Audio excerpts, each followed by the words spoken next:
The year is 1983. Magic Johnson-Larry Bird rivalry is in its infancy, but in full swing. Young superstars such as Michael Jordan and Hakeem Olajuwon were two of the top names in the upcoming draft. The NBA has 23 teams and is looking to add more in the future. Where would they look? 40 years later, Olajuwon and MJ were two of the league's best players ever. The Magic Bird rivalry continued, and well, we know the rest of the story of the NBA. Today, the NBA has expanded to 30 teams, with 32 certainly on the way. One of those cities that is almost guaranteed to get a team is a team that could have made sense 40 years earlier. Las Vegas in 1983 was a booming town. Sitting at 505,000 residents and a 5% growth rate, it was a town that was certain to continue to grow. And as we now know, it did indeed. This was a market that the NBA could have been in 40 years earlier.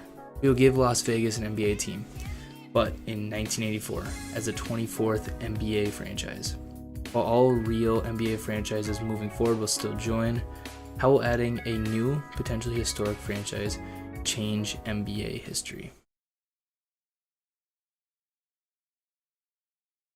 Alright, welcome back, and today we're going to be starting a new series. We are back on 2K. It has been a while since I've done a 2K video.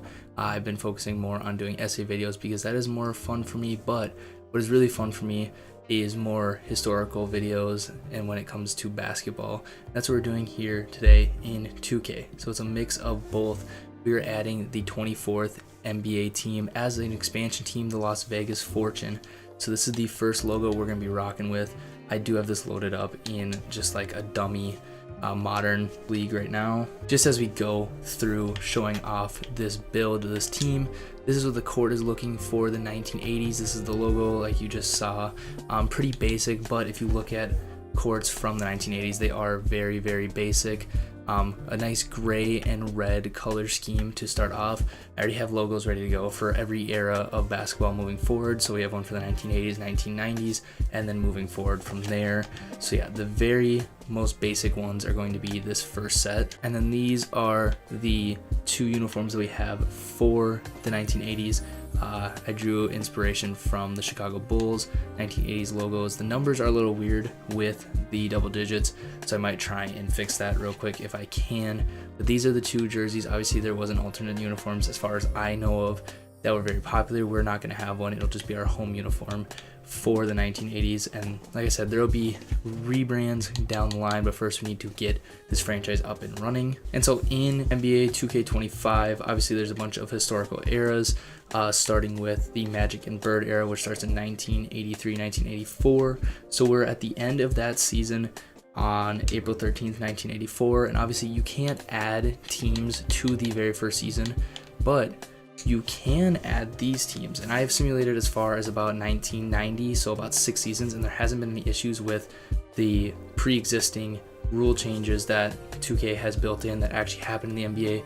All the new expansion teams that actually existed in the NBA, so like the Magic, the Timberwolves going forward, teams like that, they can still join and nothing goes wrong. This is basically the 31st team, but they're beating out 7 real NBA teams to be the 24th team.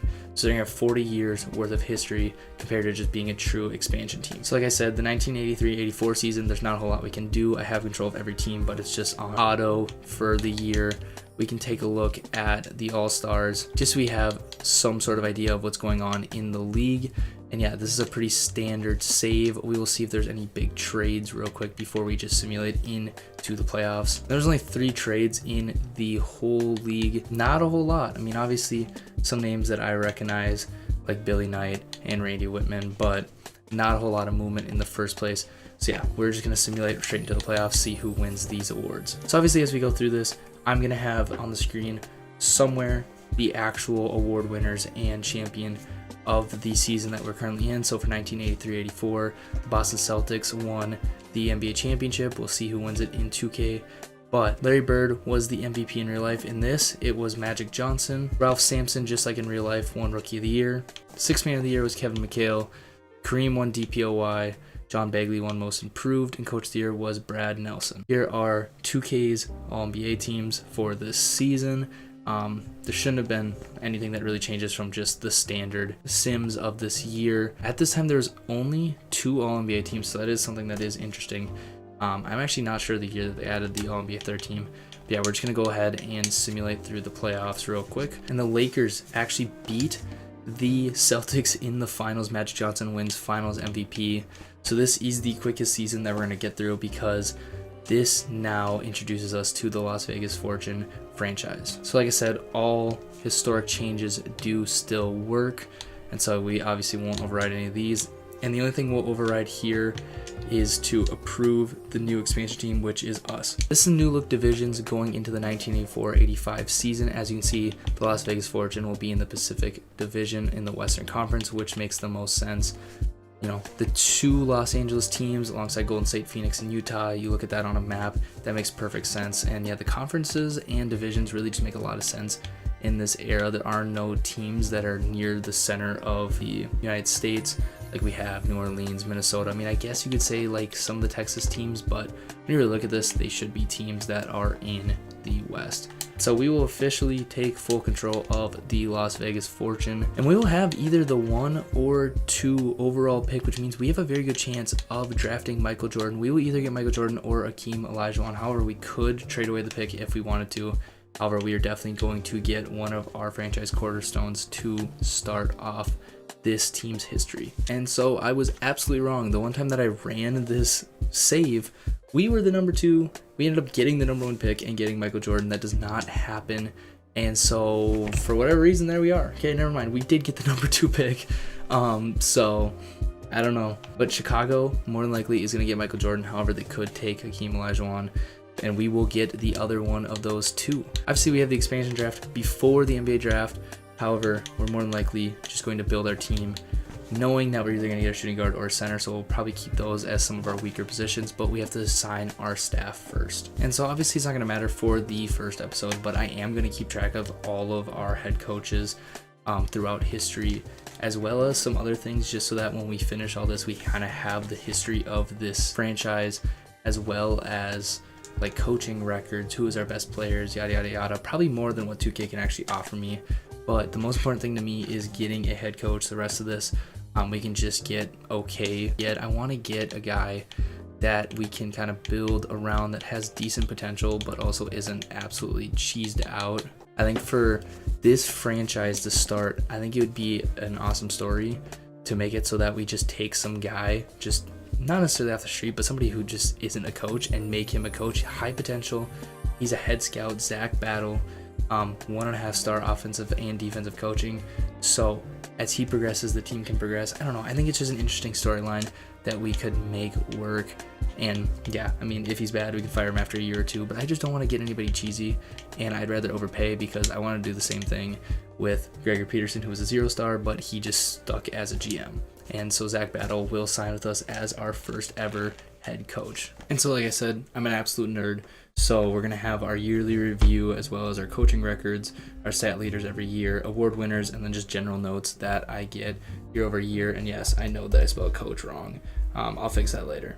But yeah, Zach Battle is our first ever coach. All right, so moving forward, obviously we're just going to get straight into the expansion draft. I simmed this when I simmed through the first time, so I really don't know who's going to be around. I'm actually going to take screenshots of this and probably add this to my spreadsheet. But yeah, we're going to build this team, assuming that we either get Michael Jordan or Akeem Olajuwon. And looking at this roster, obviously Akeem Olajuwon would fit a lot more, just because I see a lot of shooting guards in the top couple players, but obviously some decently sized contracts here. I definitely want to stay on the younger side, so we have some guys that we can develop. Obviously there's nobody young here. Obviously I know that we get whatever players that we want. I think Kurt Rambis makes sense as a 26-year-old to be the first ever selection for the Fortune. And after that, honestly, I'm just gonna fill out my roster, not necessarily gonna make picks based on like where they would get drafted. I'm just gonna fill out my roster. We're gonna get the 2 best players and youngest players, best playmakers that we have available. So I'm going to take both of these 2 guys. That'll fill out my point guard position. Shooting guards, Randy Whitman is a no-brainer. And honestly, looking through this, I think Kevin Greavy is the second best option. He's really the only other one that makes sense. So we are just going to take the top 2 again at the shooting guard position. At the small forward, again, it's looking like the top 2 are just the best options to take. ML Carr and Alvin Scott are going to join the squad. Obviously, we we have Kurt Rambis, and looking at the power forward, I think Pete Verhoeven makes more sense than Chuck Robinson, because then we have 2 younger guys we can develop. Obviously C+ potential, good rebounding. I think just the 7-year difference is going to make up for the 5 overall difference. Chuck Robinson could be a guy that I add later into the draft, but Pete Verhoeven is going to be the guy that I'm looking for as my backup. Chuck is definitely going to be a guy that I move on from later, but like I said, I will probably end up picking him up. There's only one center available, and that is Jarvis Bennett. So honestly, as much as MJ would be fun, Hakeem might make more sense. Like I said, Chuck Robinson, I'm going to pick him up just because he is a tradable asset, but I'm not expecting him to make my A1 roster. And then I'm looking at the youngest guys available to see who really has decent potential. I think Ron Roberts and Ryan Lynch make the most sense. I also think Pete White at a B- potential makes sense as well. And I saw another B- potential. These are guys that, unless they end up having a big offseason, probably aren't going to get playing time for me. Gary Hobson, welcome to the squad. And that is our team. So yeah, looking at this roster, obviously outside of a couple bright spots being ML Carr, Kurt Rambis, Chuck Robinson, our power forwards are solid, but outside of that, a lot of work needs to be done through free agency, trading, and the draft. And like I said, Chuck Robinson is not going to stay for very long. Definitely a guy I'm throwing in the trade finder, see if we can get more talent on this team. Looking at the trade finder, it makes a lot more sense to go into the draft, see which one of the 2 superstars we're going to end up with before we make a trade. I saw a lot of centers in there, but if we end up with Hakeem, I'm not going to want those guys. So we're going to go into the NBA draft. The Chicago Bulls are going to take Hakeem Olajuwon, which is going to give us Michael Jordan. But before we take Michael Jordan, we're going to give ourselves a center rotation, trading away Chuck Robinson in a 1985 first-round pick, which is top 3 protected, for Kurt Nimphus and Mark West. This is going to build our center rotation for year 1. I think with Michael Jordan, I'm okay with giving up this first-round pick. I'm hoping that we are pretty solid right off the bat. So Chuck Robinson is going to Dallas. Yeah, so now that is complete, we're going to go ahead and take Michael Jordan. Obviously, we didn't get to scout because of not existing as a franchise, but we know who Michael Jordan is going to be. Yeah, I mean, at worst, going to be the best player that this franchise is going to have for the first 10 to 15 years of its future if he's an absolute flop. If not that, he's going to end up being one of the best players of all time. And yeah, you can see I took inspiration from the Bulls uniform, because pictures like this, especially we got Michael Jordan, you can just see that is basically a Bulls jersey. He just looks so natural in that uniform and that uniform style that I had to recreate it just in case we got him. Coming in as an 85 overall, is by far the best player on this team. Probably won't come off the court unless he's tired. He gets to do whatever he wants. The only other pick we have is our 2nd round pick. I may look to try and get into the late first round. Throughout the league, the asking price is too high, so we're just going to sim to that user pick, and obviously we're going to get trade offers for a couple guys. I will take a quick look, but I think I'd rather use this draft selection. There are a couple actual NBA players, not undrafted guys, left. I think I am going to go with Tim McCormick, just because, once again, another center, just in case one of those guys doesn't have as much potential. Obviously, I can't scout. These are names that I very vaguely recall, but Tim McCormick is going to be joining our squad with the 26th overall pick. And just like that, we've completed our first draft. Michael Jordan is going to be the superstar of this franchise moving forward. Tim McCormick is a solid pickup in the 2nd round at 70 overall. I mean, immediately get a top guy in the league, and obviously not cream of the crop, coming straight out of college at 21, but it won't take very long for him to explode towards the top of this list. We are in peak Magic Johnson, Larry Bird right now. Moses Malone, Kareem Abdul-Jabbar, and Isaiah Thomas round out the top 5. Yeah, this is a look around the league of what it looks like right now. Obviously, no team player options going into this year, or even the entire league. Pretty sure it wasn't a thing in this era anyways. So we get into our first free agency with negative cap room. Wasn't necessarily expecting to be able to make a splash anyways. I would like to upgrade the point guard position beyond Travis Harris. Might end up moving one of these guys. Kevin Greene might be a guy that goes, just because he's on the wrong side of 30. I'm going to see if any of these guys potentially could move over to the point guard position just to give us some help. Yeah, we just have a bunch of shooting guards, small forwards, so obviously I'm going to go ahead and trade some of these guys away. Like I said, Kevin Greavy's probably going to be the guy to go, and I'm going to throw in Gary Hobson just for another player, and hopefully we can get a decent point guard in the trade market. A whole lot of nothing, but we will go ahead and try and sign a point guard Let's look at the best system matches, potentially best playmaking. I don't want to go after the top guys because realistically, if you're the best point guard in free agency, why would you go to an expansion team? I'm going to go more for a guy like a Billy McKinley. Obviously, you look at his stats, he's kind of been a backup point guard for his career. Yeah, I mean, a career backup, and this is a guy that, hey, come to Las Vegas. This is a new team, and you can come here and you can start for sure year one, potentially even year two. Billy McKinney is coming to Las Vegas to be our starting point guard. I think going into year one, this is the roster that we're going to run with. Obviously, we're going to go to player progression real quick, but I'm not going to make any more moves in free agency just so we get to year one. And for this first video, all we're going to do is year one. We'll probably speed up and do 2 or 3, maybe even 5 per video moving forward, but obviously year one with the setup as well as the expansion draft, things like that. Make sure we want to slow it down for this episode. So going into player progression, obviously we have some good progression as we kept some younger guys. Kurt Rambis looks like he's going to be our starting power forward. Mark West goes up 2. ML Carr is really the only guy that drops so far. And yeah, none of the younger guys progressed here towards the bottom. So a couple of them may just flat out get cut. Might trade some of them for some seconds moving forward because I think we are over the roster limit. Yeah, we're going to go ahead and sim to next season. And so we will be using 2K's draft classes moving forward. So yes, we are going to be missing guys like Charles Barkley, unfortunately. But it is what it is. I would rather use this than try and find one where people may have messed with the overalls. I'd rather have what 2K has. Looking at year one, this is the Michael Jordan show.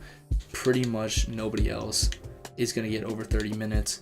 Injuries are on, and this rotation is very thin. I do actually want to run a 10-man rotation, and then Michael Jordan is just going to play pretty much as humanly possible. I'm going to play him 37 minutes, and I'm actually going to give all of Randy Whitman's minutes to Tim McCormick.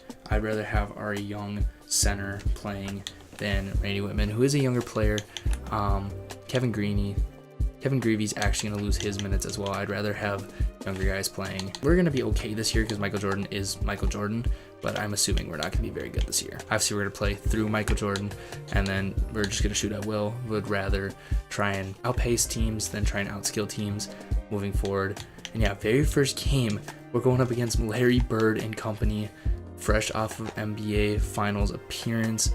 And yeah, these jerseys hopefully do kind of fit the 80s vibe. That's what I was going for, but Michael Jordan is pretty much the only option on this team. Game 1 is actually a 115-114 win over the Celtics and Michael Jordan, 42 points. I would assume this is the story moving forward.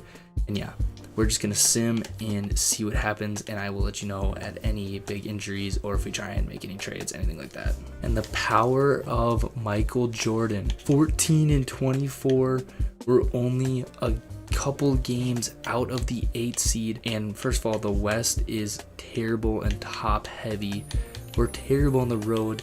Las Vegas is bumping with Michael Jordan as the team superstar. We can sneak into the playoffs, which means that losing our first round pick this year wasn't necessarily a bad thing. I mean, we have a lot of good chemistry and a lot of fan interest. You look at stats so far, and Michael Jordan is doing it all. Injuries must not be turned on for me to get notifications, which is fine for now. As long as MJ doesn't get hurt, I will try and fix that. But the reason that I stopped is that Michael Jordan needs some sort of help. And so I'm going to try and go all in to try and make a trade. A guy like Kevin Greavy, who when he plays, which he is playing a decent amount, has been solid, can't shoot the 3 anymore in this point in his career. But we're going to try and move him, potentially some other players, try and make a push so that we can make the playoffs in year 1. Obviously, power forwards, we have a couple solid power forwards. ML Carr is just not doing it as our starting small forward. I think, honestly, this is the trade I'm going to do. As much as I would love to get Wayne Cooper, I think it makes more sense to build our depth. Sidney Green could potentially also slide to that center position, and we'll see. He could get an overall boost or just be our starting center for the time being, but I think this trade overall makes more sense. These are 2 guys that Michael Jordan played with in real life, so this could potentially help as well. And by 1989, 1988, Michael Jordan should be one of the top players in the league.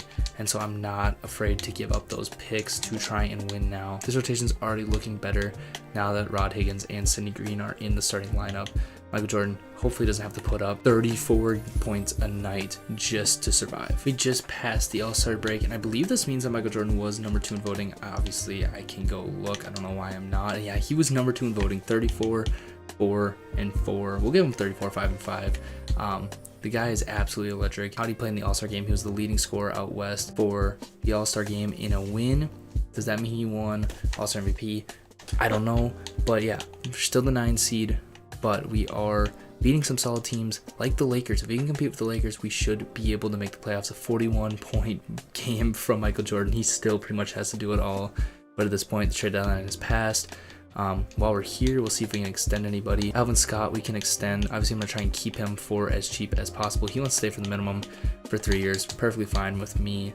So we have him locked up for 5 years, and that's pretty much all we can do until the playoffs. No major injuries. We lost Mark West for 8 to 10 weeks, and outside of that, I'm pretty healthy, and he is back. So hopefully this rotation can last into, hopefully, the playoffs. So as the season finishes up, we did not make the playoffs. We were the 10 seed.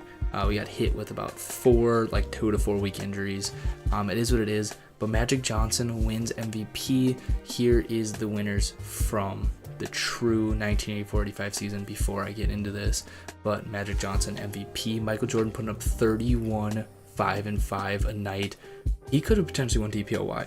That is going to be interesting to see moving forward. Darnell Valentine with 6th man of the year, which I just noticed it's called 6th player of the year instead of 6th man of the year.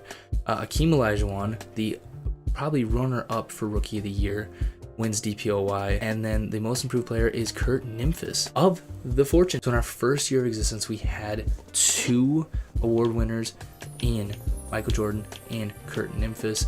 Obviously, Michael Jordan's probably our leading scorer, probably our leading PR, probably even leading steals.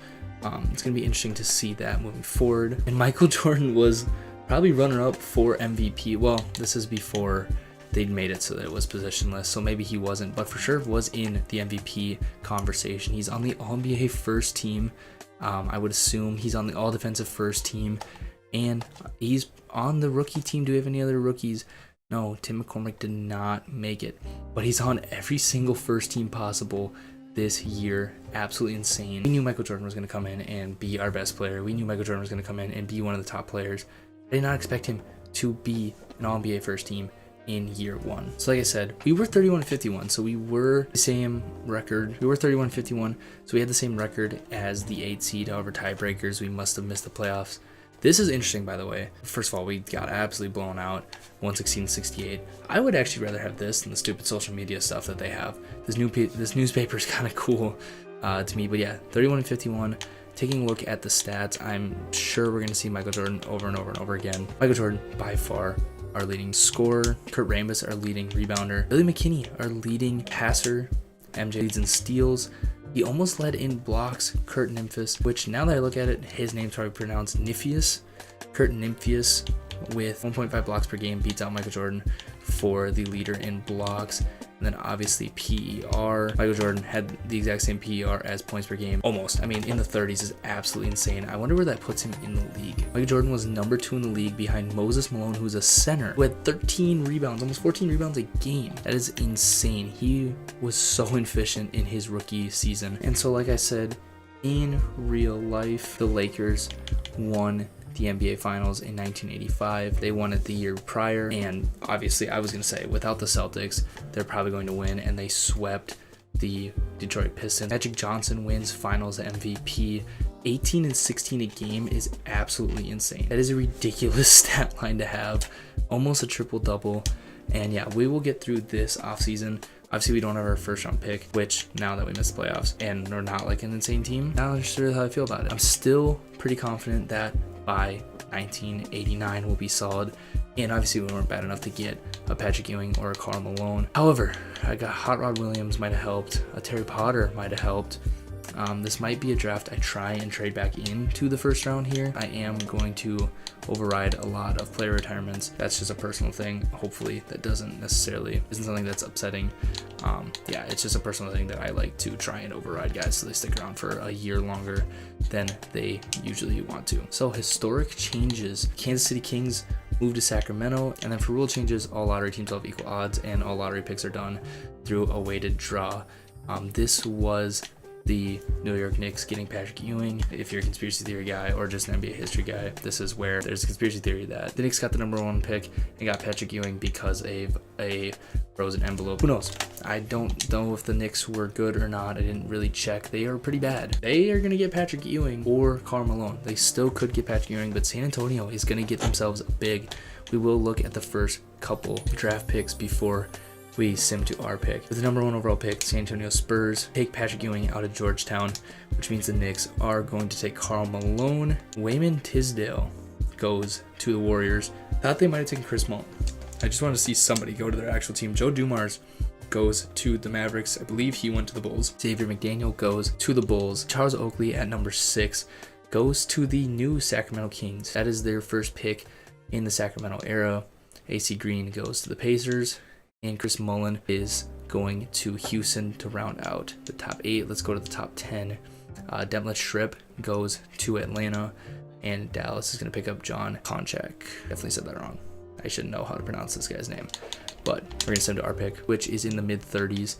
And we can still get some okay players. Nobody fully scouted out. Looks like there's only a couple real players left. Actually, there might just only be the one. And so Sam Vincent, obviously being the only real player left, I'm definitely going to go ahead and take him. He could potentially be our point guard moving forward. So to get a 72 overall point guard with the 35th pick is pretty solid. I'm more than happy with that. Tim McCormick we will bring back, even though he actually did play a decent role, 14 minutes a game. Yeah, not bad. Definitely going to keep him around. No qualifying offers. And is there anywhere massive that we need to upgrade the team? I mean, I'm kind of okay with just staying the course for this year. Unless there's a bunch of cap room, which we do have a little bit of cap room, so we could potentially make some moves. There's not really anybody that's jumping out at me that I necessarily want to get. I am going to sim a little bit just to see where people go. Eddie Johnson re-signs with the Kings. He's the only 80 plus that has signed and really the main guy to get in this offseason. So we're going to jump straight ahead to player progression, where Michael Jordan already jumps up to a 90 overall, up 5. Mark West is up to a 76 overall. Tim McCormick's up to a 72. Kurt Rambis is up to a 74, and a couple guys regress. But I mean, Michael Jordan's already one of the guys in the league. We will be fine moving forward. Like usual, we're going to use the 1986 draft, but we are going to stop here. 1 year in, I've been recording for over 45 minutes. This is the roster going into year 2. And Michael Jordan's already one of the best players in the league at just 22 years old. Potential MVP season. He's got a couple solid players alongside him, but this team still needs time to grow. But we have introduced the 24th NBA team as the Las Vegas Fortune. We have already altered NBA history with 2 new champions, Michael Jordan, at a completely new franchise. Michael Jordan built the Chicago Bulls into a dynasty and one of the most historic franchises in the NBA. He can do the same thing here in Las Vegas. However, there is no history to go off of. He could make a dynasty right off the bat. We'll see where this goes moving forward, but so far through 1985, a 31-51 record. Not the best, but we have one of the best players in the NBA at 22 years old in Michael Jordan. I know this is different than the videos that I've done over the last year or so. I know that I said I was going to step away from 2K, but it's more of a historical video. It's something different than what I used to do when I played 2K. Definitely want to keep this semi-realistic, but obviously we're adding a new team to the NBA, and this is only going to get crazier moving forward. This is going to be a historical video throughout this whole series. Just changing history and seeing what we can do throughout this series. So yeah, hopefully you enjoyed, and I'm looking forward to making more of these. Other than that, no. Peace. Here's 1985. Magic Johnson is coming off of his 2nd straight MVP and championship, giving the Lakers 4 rings in 6 years and cementing his legacy as a dominant force, one that will surely own the 1980s. Larry Bird, his rival, has struggled to keep pace, and he is coming off of missing the finals and opportunity to face Johnson. There are other important faces across the association. Dominique Wilkins is the most prolific scorer in the NBA, scoring 32.6 a game. Moses Malone dominates the boards like no other. Hakeem Olajuwon blocks more shots than anyone else in the league, and he did it as a rookie in Chicago, beginning his own legacy in the Windy City. And then there's the kid down in Las Vegas. Jordan was also a stat king in his rookie year, leading the league in steals at 2.1. He also dominated the Rookie of the Year race, was the runner-up in fan voting for the All-Star game, and he put up 31.8 points per game, 4.6 rebounds per game, and 4.6 assists per game. The guy was a machine for the newly minted franchise, but it was not enough. Despite some in-season trades to try and make a playoff push, the Fortune missed the playoffs with a 31-51 record and a 10 seed out west. So what is next for Jordan and this franchise?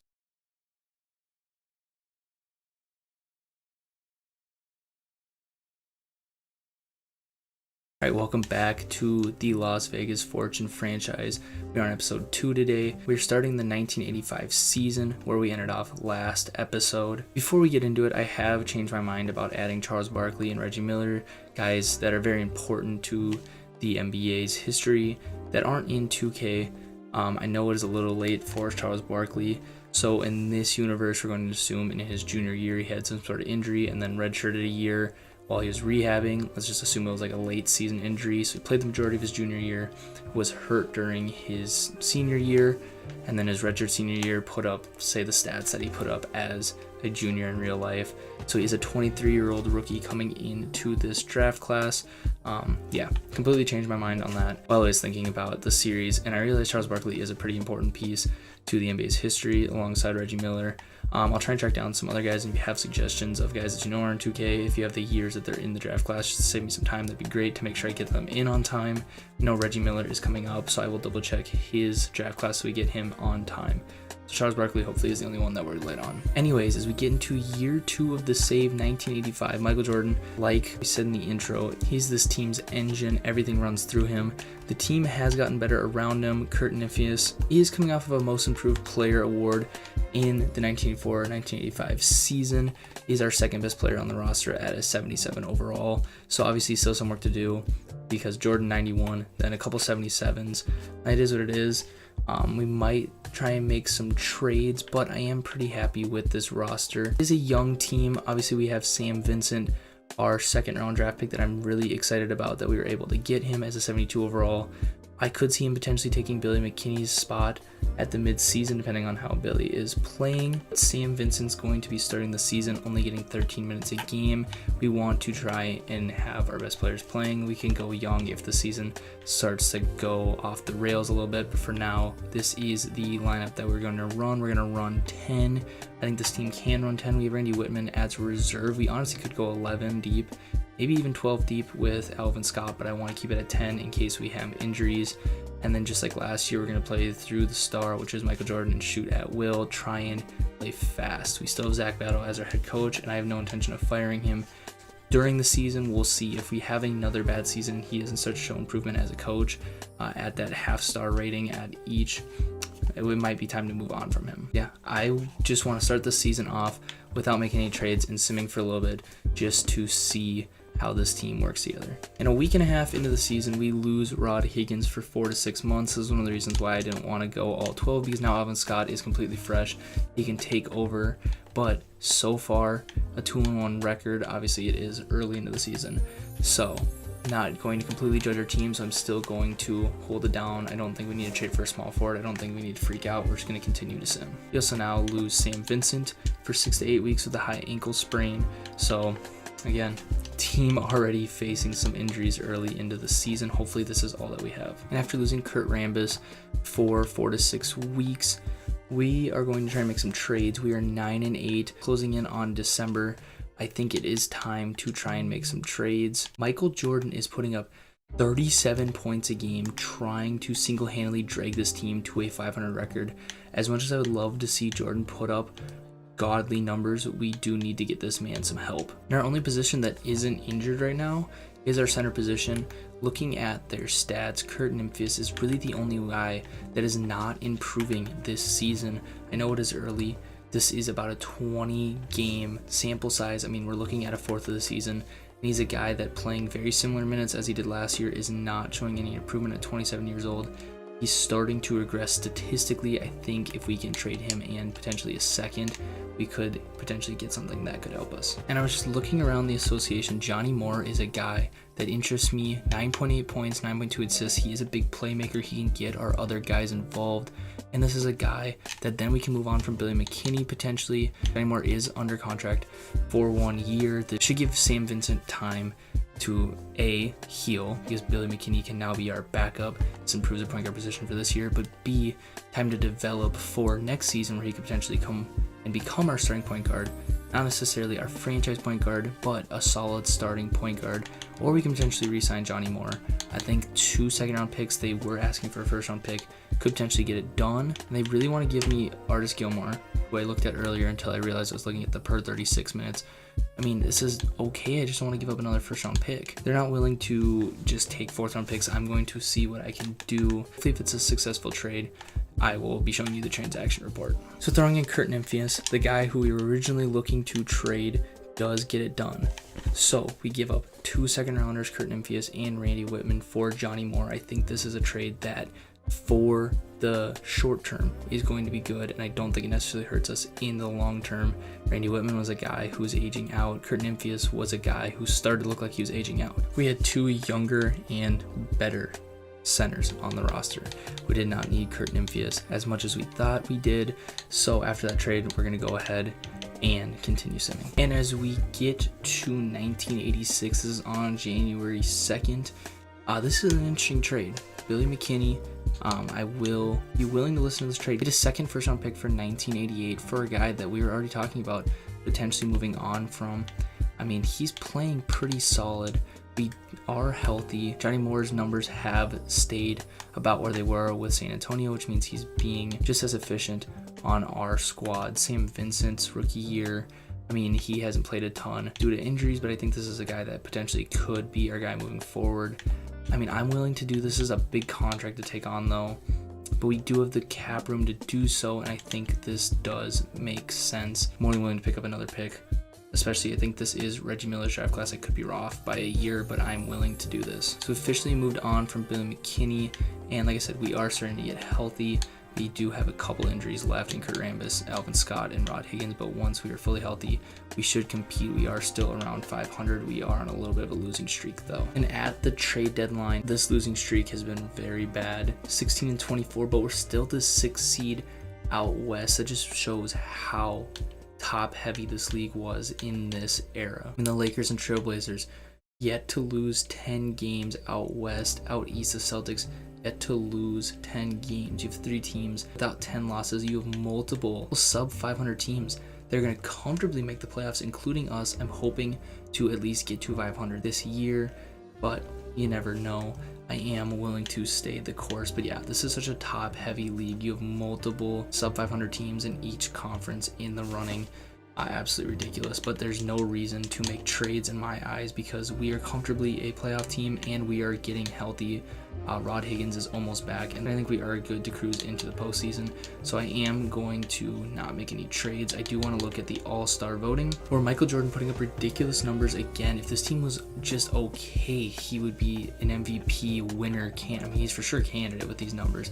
Number 2 in All-Star voting out west, and number 3 in the league overall, potentially number 4. Guy's an absolute stud. He sells tickets. We just need to build a winner around him, and we're trying to do that, which is also why I want to stay the course and not make any more trades, because team chemistry is a big thing and this team needs time to develop. This is an expansion franchise, so it does need a little bit of time to grow. So simming one day into the future, we can see that we were probably the biggest trades. This actually saves all the trades that have ever been done, which is interesting to see. I don't know if I've ever seen that done, but yeah, I mean, you see us all over the place. A couple other trades that I'm going to be honest, I don't really recognize these names.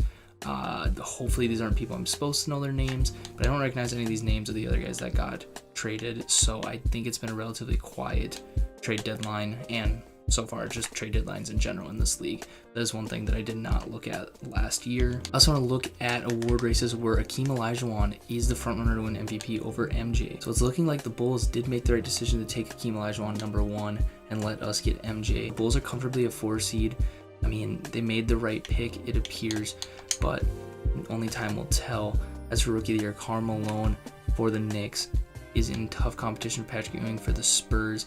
I personally, based off these stat lines, would take Patrick Ewing, but I could see the argument for Karl Malone as well. Sixth Man of the Year really is a competition between Byron Scott and Will Free. I don't know why Alvin Adams is in the number 2 spot. There seems to be one outlier in the DPOY race, and that is Michael Jordan, the only non-center in the running.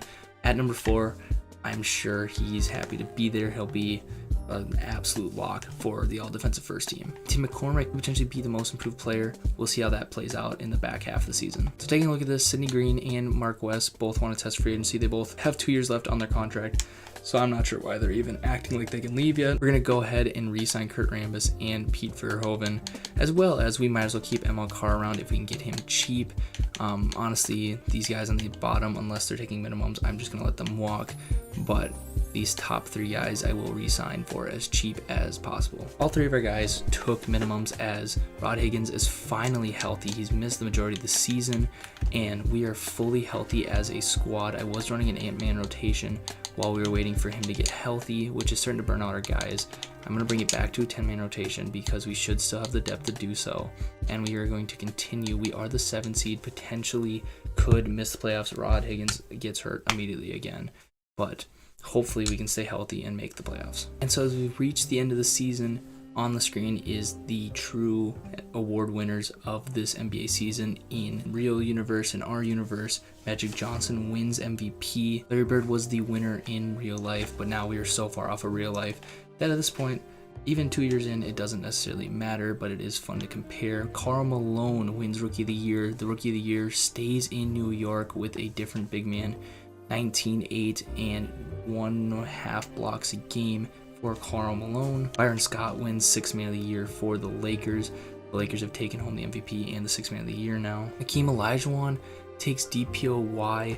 He was the favorite to win MVP, instead comes home with the DPOY. 1.6 steals, 3 blocks a game. That is an insane stat line. 26 and 15 as well to go alongside those defensive stats. Most improved player goes to Jules King instead of Tim McCormick, so we miss out on that award. Brad Nelson wins Coach of the Year. One interesting thing as we see Michael Jordan on the All-NBA first team is that in the award races, the Kia Clutch award shows up, but it's not actually an award, which we all knew that it wasn't an award, so it must just be a glitch in 2K that it doesn't hide it until it appears. It's supposed to appear, so whatever. John Stockton here on the All-NBA second team. As a member of the Washington Bullets, I did not even realize he didn't go to Utah. Completely just forgot to mention that he was the pick after Michael Jordan. So losing the coin toss got Washington John Stockton. Karl Malone's in New York, so that duo never even formed.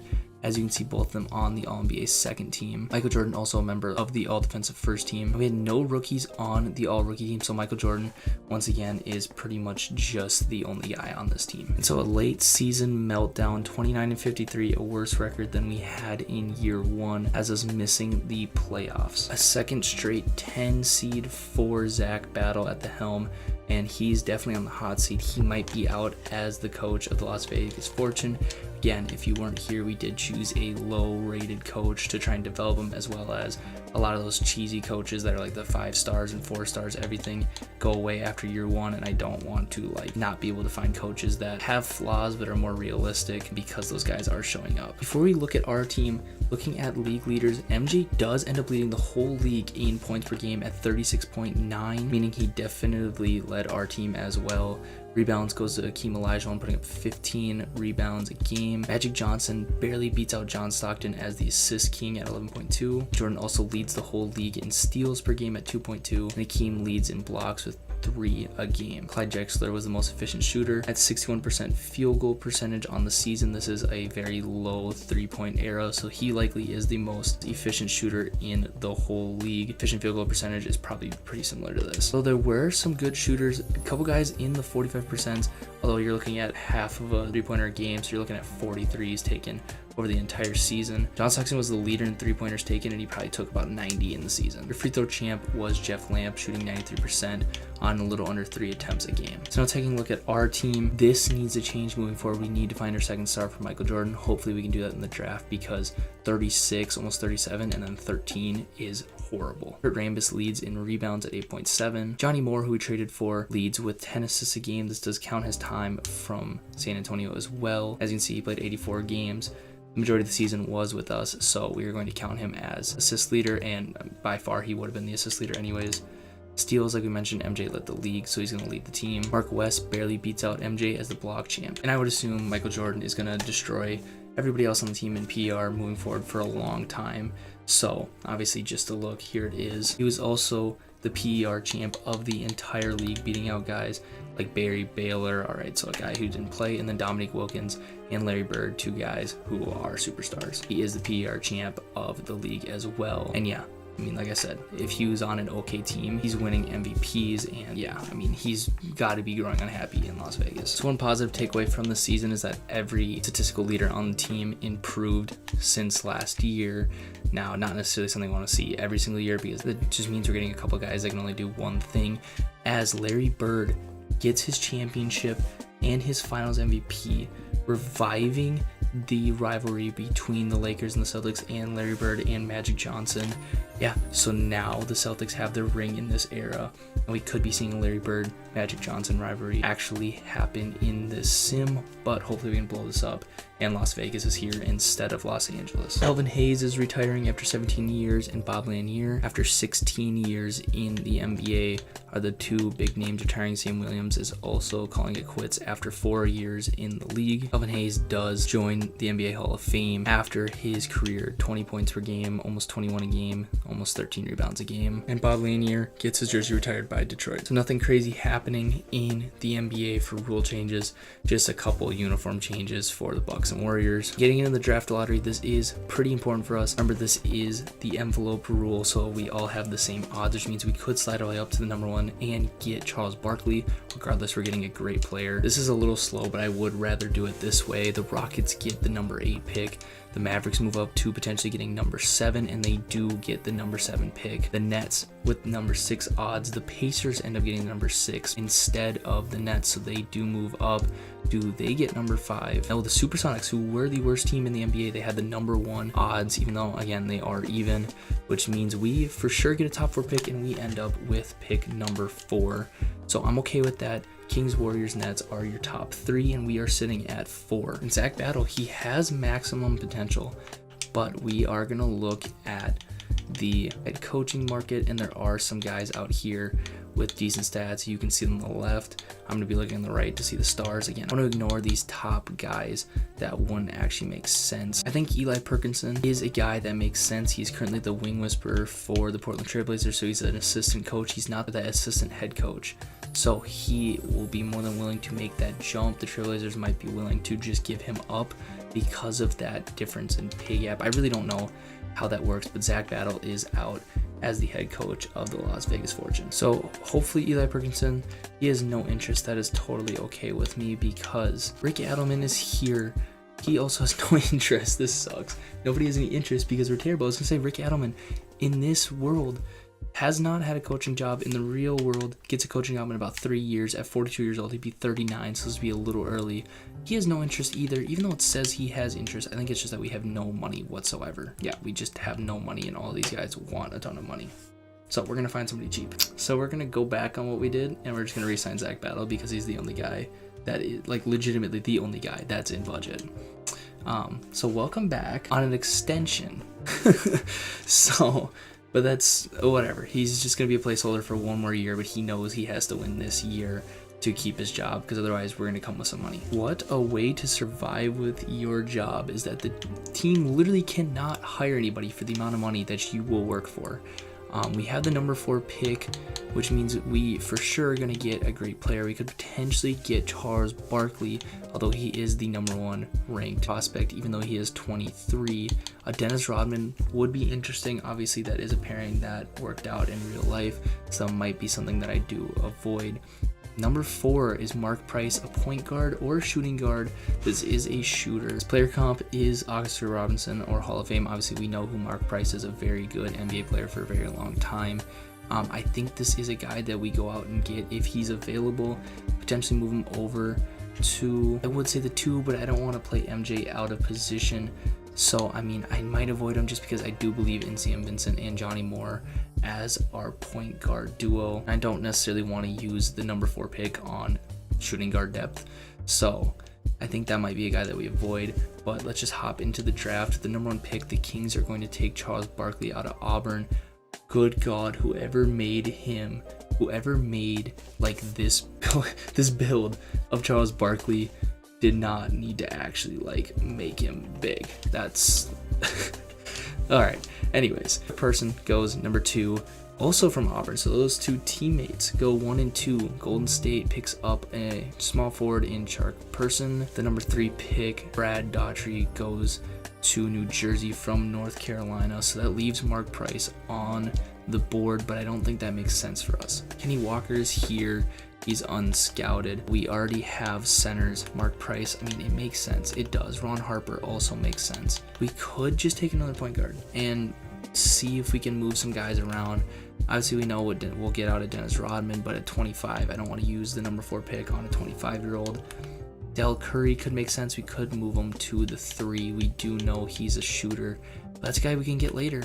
I mean, he's the number 19 ranked player. He's number 3 in his position. So, I mean, I don't know. We could potentially trade back to 5 or 6, see what we can get. Even just to get 7, they'll give us a first-round pick to move back a little bit. I guess we can see if there's any other offers that are better. But, I mean, none of these necessarily seem the most interesting outside of just shed contracts. This could be interesting, actually. Hot Rod Williams is better and younger, both on 1-year deals. Why did he not play? I know that they're good, but why did he not play? Does he have low potential? C+ potential. Kurt Rambis at 28 has probably hit his potential, also C+.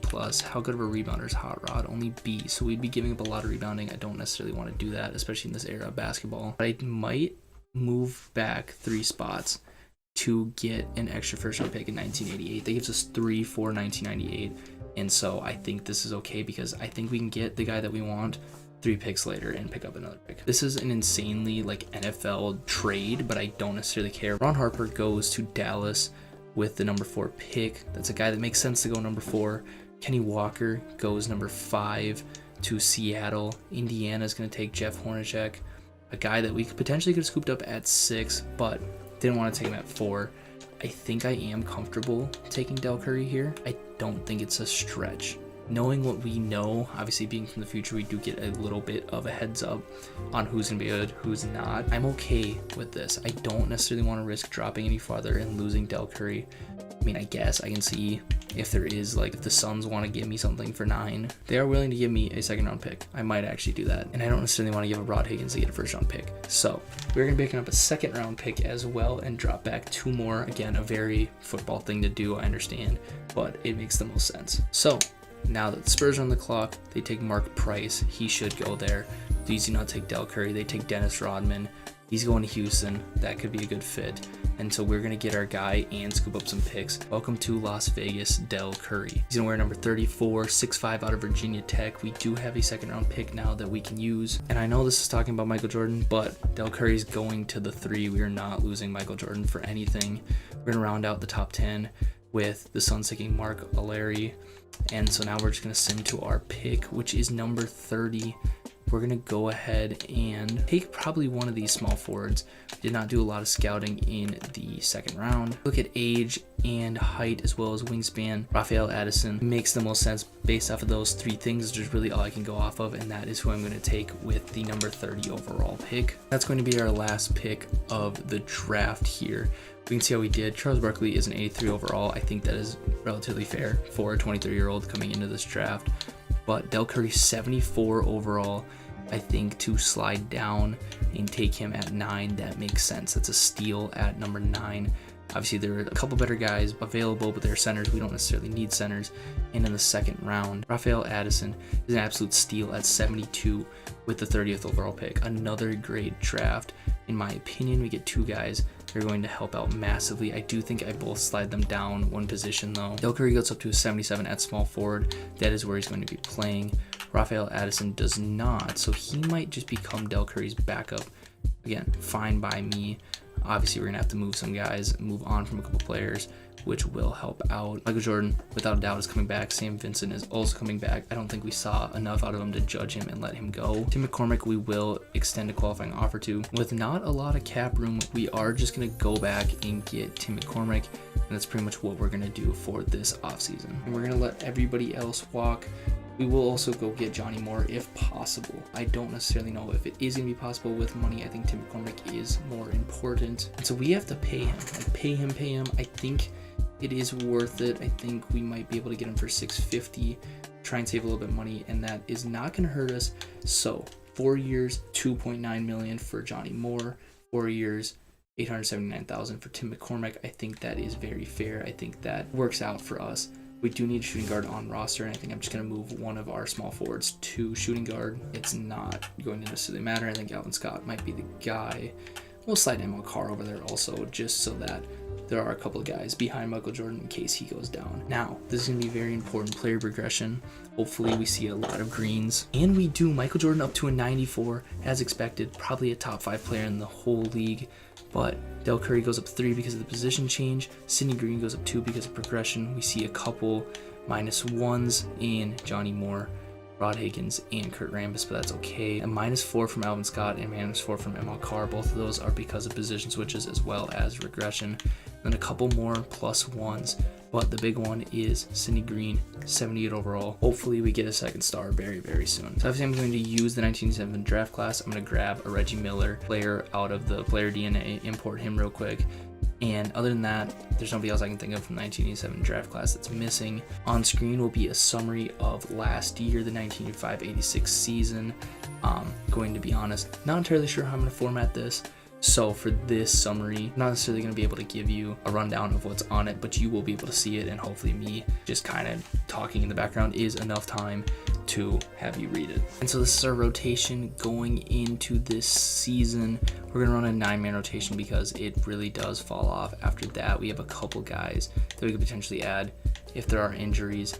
The only thing that does suck with this is that Sam Vincent isn't getting minutes, but he's not going to get minutes if we go to a 10-man anyways, so I want to keep it at a 9-man for now. I think it will change throughout the season. Zach Battle into the season as our head coach, but this is a prove it. I think if we go off to a slow start, we're firing him regardless. We're going to go ahead and start our 1986-87 season here with a loss, and I accidentally hit sim through date.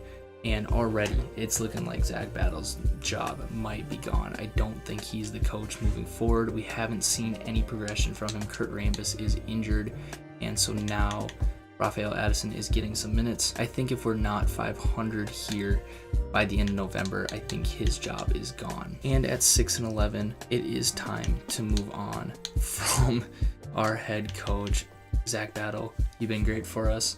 Not really though.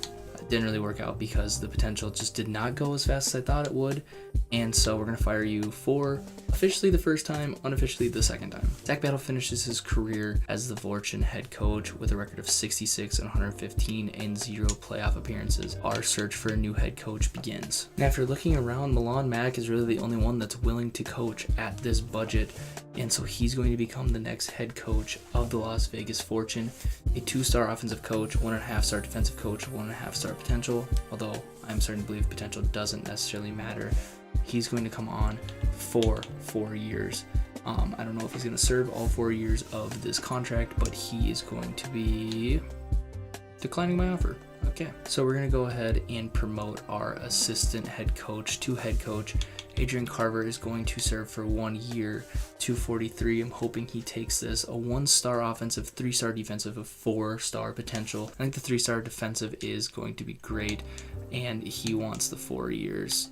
Good God. I can't get anybody to sign as our coach. Unfortunately, after a couple failed attempts, we don't have the money. I can't get anybody to take the money. This GM is just going to have to figure it out. I have no clue who our head coach is. Would love to know that I got to talk to the guy before he became our head coach. Franklin Hunt, a zeros, full-blown zeros. Okay, So we went from a guy that at least had potential to some guy we found off the street. All right, he's here for 1 year. That's fine. If I'm Michael Jordan, I'm absolutely fuming that we went and got this guy who's gonna come in and start Lex Fisher. Oh, good God. Oh, because Johnny Moore was hurt. Okay, I must have quit simming right as he got hurt. I'm not sure why we're not going to start Sam Vincent. We're definitely going to do that. I don't know who this guy thinks he is, but it's rough out here. We're definitely going to sim a little bit, and hopefully we just don't lose Michael Jordan. So at the trade deadline in the 1986-87 season, we're at 21-19. We have a winning record for the first time in Fortune history. We're the 5 seed. So he's a 0-star, but this team fights for him and plays for him. I mean, I don't want to say we're securing the playoffs because I said that last time because we were like the best of the sub 500s, but we're the 5 seed. And we're above 500, and there's usually about 2 to 3 sub 500 teams that make the playoffs. But it looks like the league is starting to even back out. There's been so many like little injuries that I don't think we necessarily need to do anything. We just need to get healthy. I mean, nothing has been more than 2 weeks at a time. I think there was one that was maybe a month that I thought about stopping for, but we were on a roll, so I just hit auto fix rotations.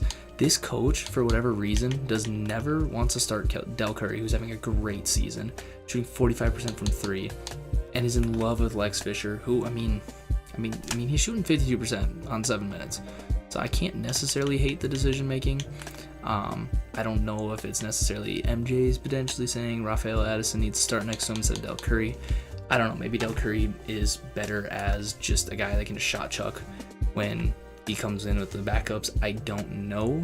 I don't necessarily care. I just want to keep going. But I am going to stop here to show you guys the voting where Michael Jordan breaks 2,000 votes. He's putting up a very, very, I guess, Jordan-esque stat line at this point. It's less scoring, but more of everything else per year. So to me, that says that he's still improving, but the team's improving, so he doesn't have to do everything. I'm not necessarily worried about his scoring ever being in the upper 30s ever again, because he's also shooting threes, which I don't know if there's just more people shooting threes because the 3-point line's been around, but he's shooting threes at a 67% clip, which means he probably took like 3. Like I said, 4 for 6. But once again, he can't be Magic Johnson in All-Star voting, but is always number 2 or 3, and he's number 2 in the whole league with All-Star voting. And he's also number 2 in the MVP race, just like he always is.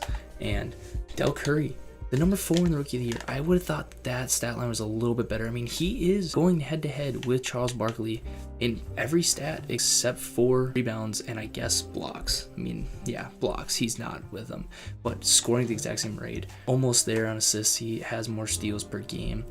I mean, this is going to be a great race. I think he should be higher than 5, but we'll see how that plays out. We have nobody for 6th man of the year. Devin Shrimp is now coming off the bench for the Hawks. Michael Jordan could potentially get his first DPOY. He is the favorite at the trade deadline over Patrick Ewing and Akeem Olajuwon. In our most improved player, we have nobody in the running, which makes sense. I mean, we haven't really changed our rotation for anybody to break out. So, like I said, gonna keep simming. I am also going to do actually contract extensions because we have a lot of guys that could potentially refuse to re-sign. So, might take a look to see if we can get anything for these guys. But winning does change things. So if we make the playoffs, we could potentially get these guys to re-sign. So, we just got Michael Jordan a 2nd star. And I do think he is a star. Cliff Robinson for Sidney Green and both the first round picks that we got from trading back. So 2 1988 draft picks that weren't ours, and Sidney Green, who was already frustrated and would not resign for Cliff Robinson.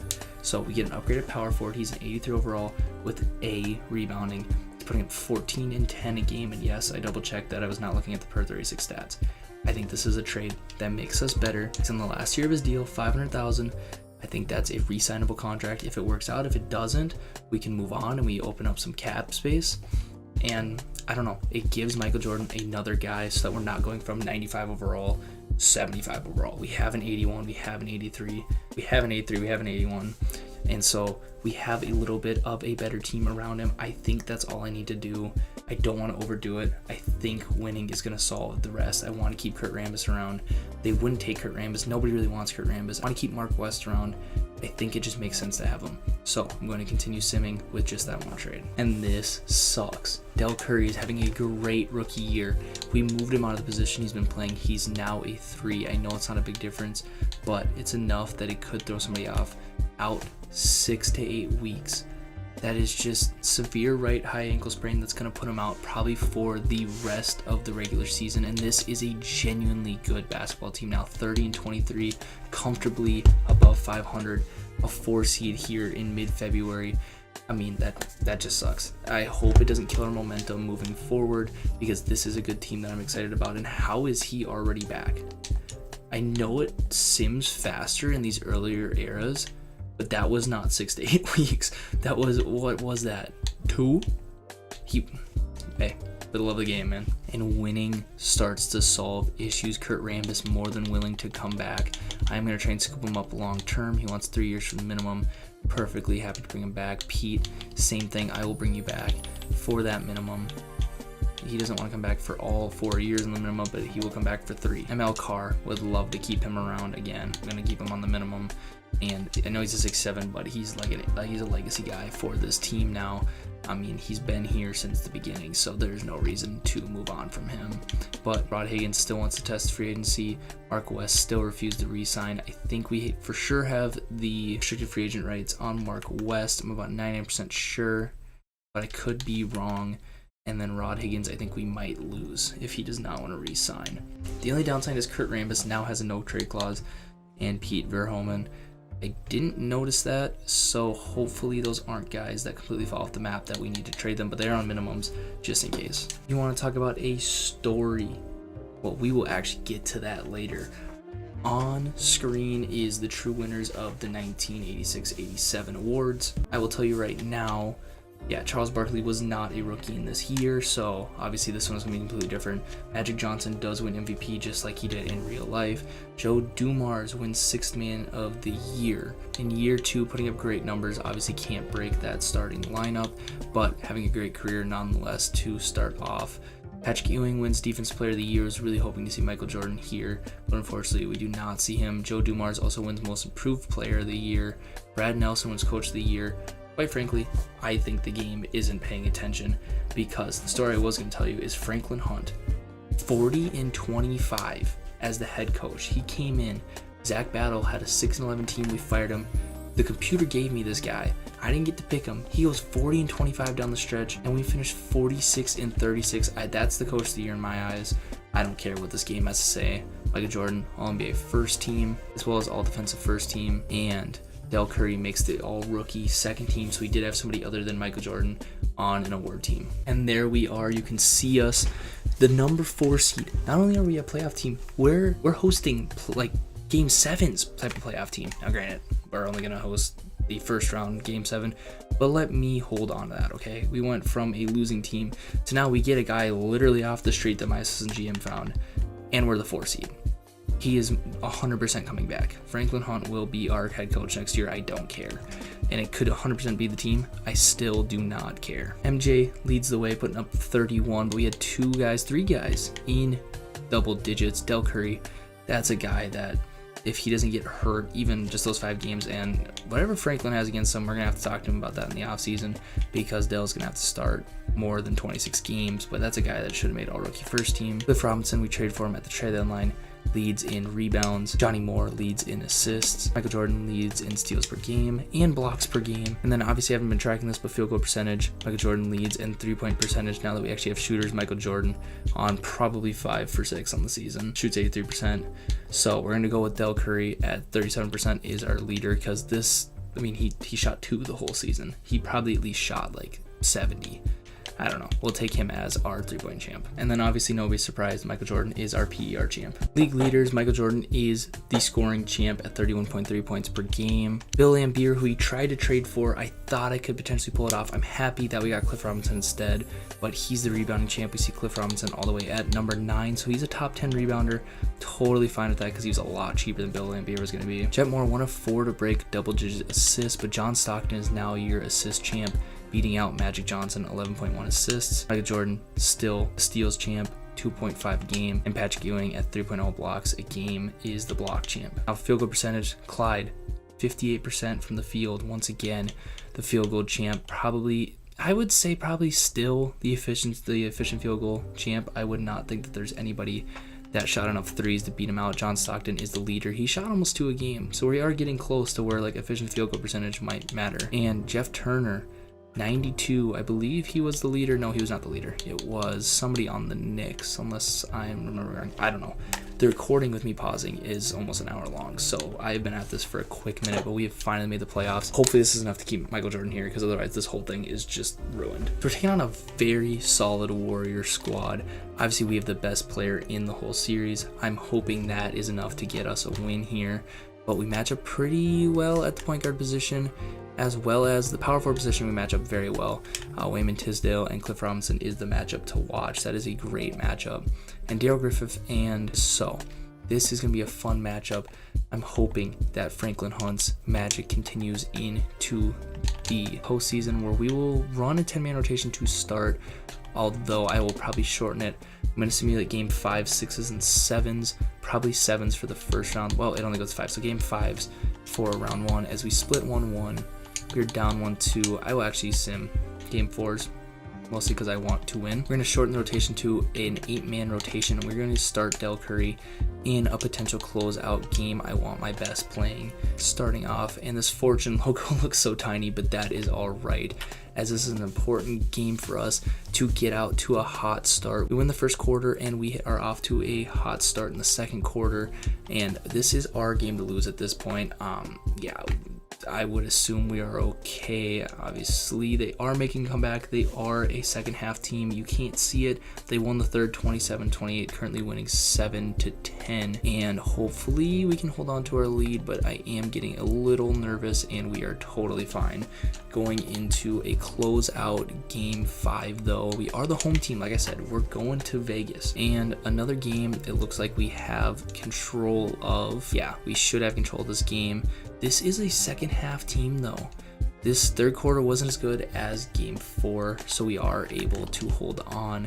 And in MJ's first closeout game, 48 points, 6 rebounds, 2 assists, 2 steals on 18 for 26 from the field. Good God, we're going to need that from him. We are. I would assume that is the most that he has scored in a game, because this would be all of our records would be this playoff run. And good God, nobody has outscored Michael Jordan ever. I mean, even his worst game is the 5th highest scoring in team history. So that is his scoring output from the whole series.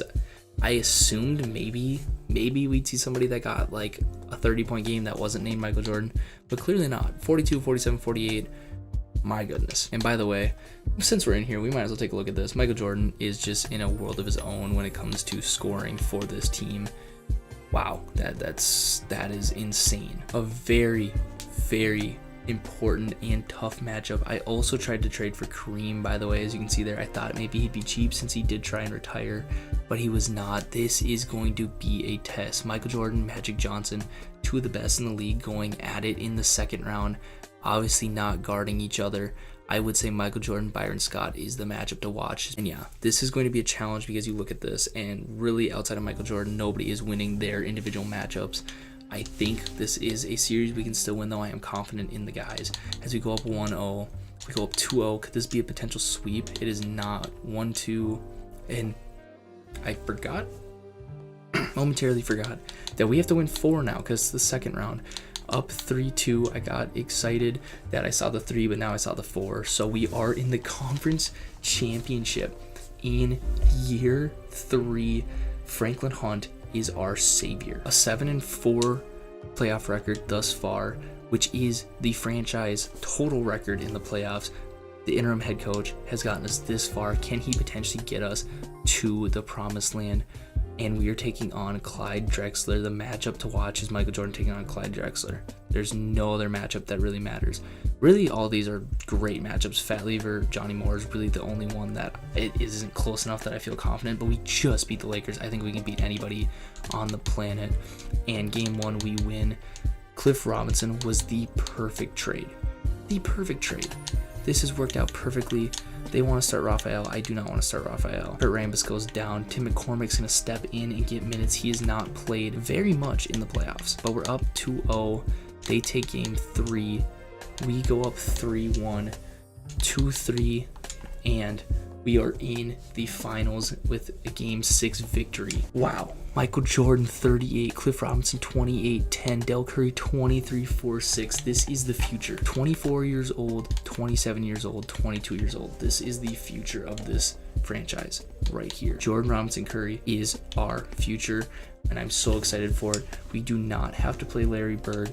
Instead, we are playing the Washington Bullets led by John Stockton. The first playoff appearance becomes the first finals appearance. Could it become the first finals win? Kurt Rambis is back. You look at this, Cliff Robinson, Rick Mahorn's probably our best matchup. Gerald Wickens, Del Curry is also a matchup. John Stockton, Michael Jordan not guarding each other, but that's really a matchup to watch because these are two of the best youngest players in the league, getting here very, very early in their careers. One of them is going to start their careers off 1-0. Hopefully it's Michael Jordan so he can complete a potential perfect finals record like he did in his first career. We're up 2-0 to start, and Johnny Moore with a strained MCL. He's going to play through it 3-0, and it's 4-0. I should have jumped in. Michael Jordan in year 3, 36, 9, 3, 2, 1.7. The Las Vegas Fortune are champions in 1986, 1987 with a 4-0 sweep over the Washington Bullets. Wow. They say coaching is everything, and that is absolutely true. Franklin Hunt, I don't care. I do not care that you are a 0-0. You are coming back long term as our head coach. I will make it happen. I'm promising you that you have a job. Until we don't make the finals, he has a job. I don't care. Obviously, a lot of these end when you win a championship. We're going to 2024, 2025, regardless. This could be our only championship. This could be the one of 20. We are continuing this throughout. So don't even worry about it. Hopefully this starts our championship run. So that is going to do it. Hopefully we have now turned this franchise around. It took 3 years to turn Las Vegas into a winner, and hopefully we can stay on top throughout Michael Jordan's career. And yeah, 1987, Las Vegas has already completely changed the future of the NBA and the history of the NBA. I don't have any numbers in front of me, but I am sure there's not been an expansion franchise that has won a championship any faster than the Las Vegas Fortune. And now Michael Jordan has solidified himself as a winner outside of Chicago. In the next episode, hopefully we can get another 2 to 3 years done and finish out the 1980s. I'm so excited to show you guys the 1990s logo that we have. And yeah, hopefully we can keep Michael Jordan happy. We can keep this whole core together of Michael Jordan, Cliff Robinson, and Del Curry. And yeah, it's 12:30 in the morning, and I am trying not to scream because I know my roommate's trying to sleep. So yeah, I'm very excited to edit this, to release this, and to make the next one. This is awesome. I'm glad you guys are enjoying this series. One thing before you go, I have launched a basketball media page called AboveInfluence.hoops. Obviously, you look at my username, the AI hasn't really meant anything, to be honest. I didn't really have a meaning for it. I thought it looked cool. Above Influence, it's something that I've been working on getting all my resources that I need to be able to get out daily content. Obviously, now that it is 2025, we have fully launched it. I have been putting content out towards the end of 2024, but I am going full blown into that. It's going to allow me to take long form content and bring it to a short form content that I kind of do on TikTok, make that a full-time thing on Instagram in posts, so I have all 3 versions of content. And yeah, I'm just excited for it. Link will be in the bio if you want to follow there, subscribe here. That'll be awesome. Thank you for supporting me, and other than that, I'm out. Peace. The year is 1987. The city of Las Vegas is the city of champions. tying the 1971 Bucks as the quickest expansion to champion franchise of all time across every major sport. Michael Jordan reigned supreme over the basketball world at 24 years old, averaging 36 points per game in the 4-0 sweep over the Washington Bullets, winning his first Finals MVP. In the first 2 years of Fortune basketball, Jordan's heliocentric style of basketball did not seem like a winning style of basketball. There was no doubt that Jordan was one of the best, if not the best, player on the planet, but the Fortune simply didn't have any success. In Jordan's rookie and sophomore campaigns, the Fortune went 60-104 under head coach Zach Battle. Expectations going into the season were low, and rumors began of Jordan wanting out. The Lakers-Celtics rematch seemed inevitable. However, the front office put together a string of beautiful decisions to swing Vegas into contention. They made multiple trades, dropping from the number 4 pick to the number 9 pick in the process, picking up more future assets in the process. Then, they picked up Del Curry, the guy that they wanted at number 4. After a slow 6-11 start, Zach Battle was out as head coach, and with no budget, Franklin Hunt was hired as the interim head coach, a man with no NBA coaching experience. While it seemed like a poor decision, Hunt went 40-25 down the stretch, leading the Fortune to the promised land. The move that pushed the Fortune over the edge happened at the trade deadline, and they traded Sidney Green and 2 first-round picks to Cleveland for Cliff Robinson. Michael Jordan finally has his running mate. As for the larger NBA picture, the Lakers-Celtics rivalry was on what looked to be a downward trajectory. Both franchises missed their respective conference finals, and their stars were only getting older. As the 87-88 season arrives, the question becomes, has the NBA entered a post-Bird Magic rivalry era? And if so, is Las Vegas the new dynasty?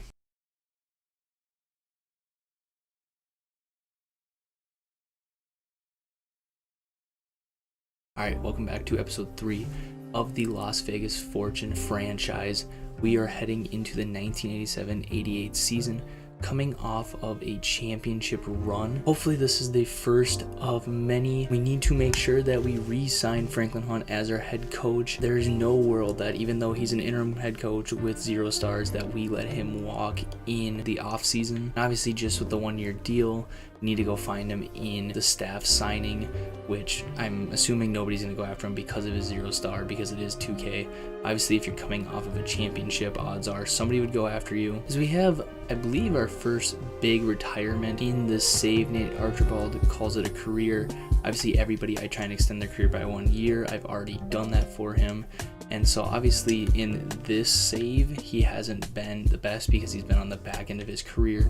Obviously a very storied career for Nate Archibald. He's wanted 2 players to get his jersey retired in the offseason. In a historic rule change, the top 3 picks are now done via a random weighted draw.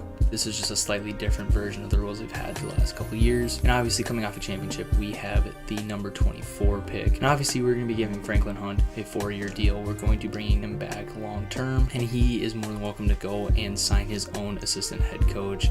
AKA, I don't know why on this game, I cannot figure out how to get to the assistant coaches. So, I don't know. I might just be dumb. So heading into this draft, looking at the roster, I think I either want to get some shooting guard depth or a young big man. Our youngest big man is 25 in Tim McCormick. And Michael Jordan, obviously, if he goes down, we go to a 69 overall, 31-year-old Alvin Scott as our starter. So I think those are going to be the 2 things that I focus on with the 24th pick. Obviously, I can only take who's still around, so we'll just read who's around at that point. David Robinson goes number 1 overall to the Atlanta Hawks. Reggie Miller goes number 2 to the Phoenix Suns. Norm Nixon gets traded to the Clippers for the number 3 overall pick. The Clippers are now going to take Kenny Smith. I think I might have read that trade wrong. I could be wrong, but Kenny Smith is going to the Clippers. Scottie Pippen's going to the Cavs with the number 4 pick, and we will round out with the number 5 pick, Reggie Lewis going to the Kings. Kevin Johnson's a very notable player, getting taken at number 7. Horace Grant gets taken at number 8. Mark Jackson goes at number 12. Bugsy Bugs goes at number 15. And that's about it that I recognize as being very notable. Obviously, if you saw somebody else that I missed, there may be some that I did miss. And we are getting to the point in the draft where there might not necessarily be a lot of real players to choose from. Obviously, Chris Dudley is here. Tellis Frank is here as well. 2 big men that I did not scout at all, but Western Kentucky and Yale's where they played basketball. 7'5" wingspan. I'm more than likely going to take one of these 2 bigs just because I don't see a good guard. Scott Brooks is here, but I mean, he's a point guard. I think this is an auto-generated guy. Maybe not. Barcelonius.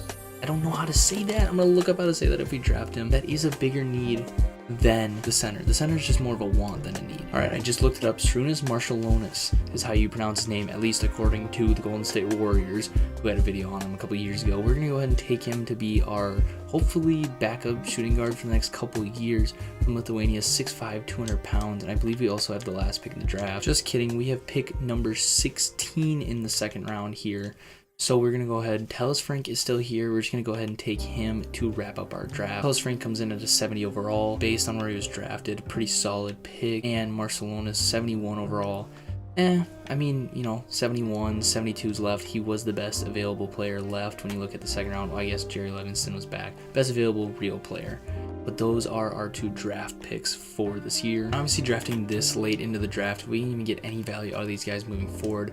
That is more than worth the pick. Obviously, no doubt we're bringing back Michael Jordan, and Rafael Addison is also going to come back after 1 year. Didn't necessarily get to see a lot from him. 25 minutes per game, not the best scoring box score type of guy. He played 72 games, but I feel like we need to see more of him before we make a decision on him. Sam Vincent is a restricted free agent. We're going to go ahead and send him an offer. Lex Fisher, we are going to let walk. So on roster, obviously we need to get a point guard. That will be Sam Vincent, and preferably maybe another small forward. I know that we have rights on a couple players out in free agency, and then another center. We need to get back Cliff Robinson for sure. I mean, obviously Rod Higgins would be nice to get back.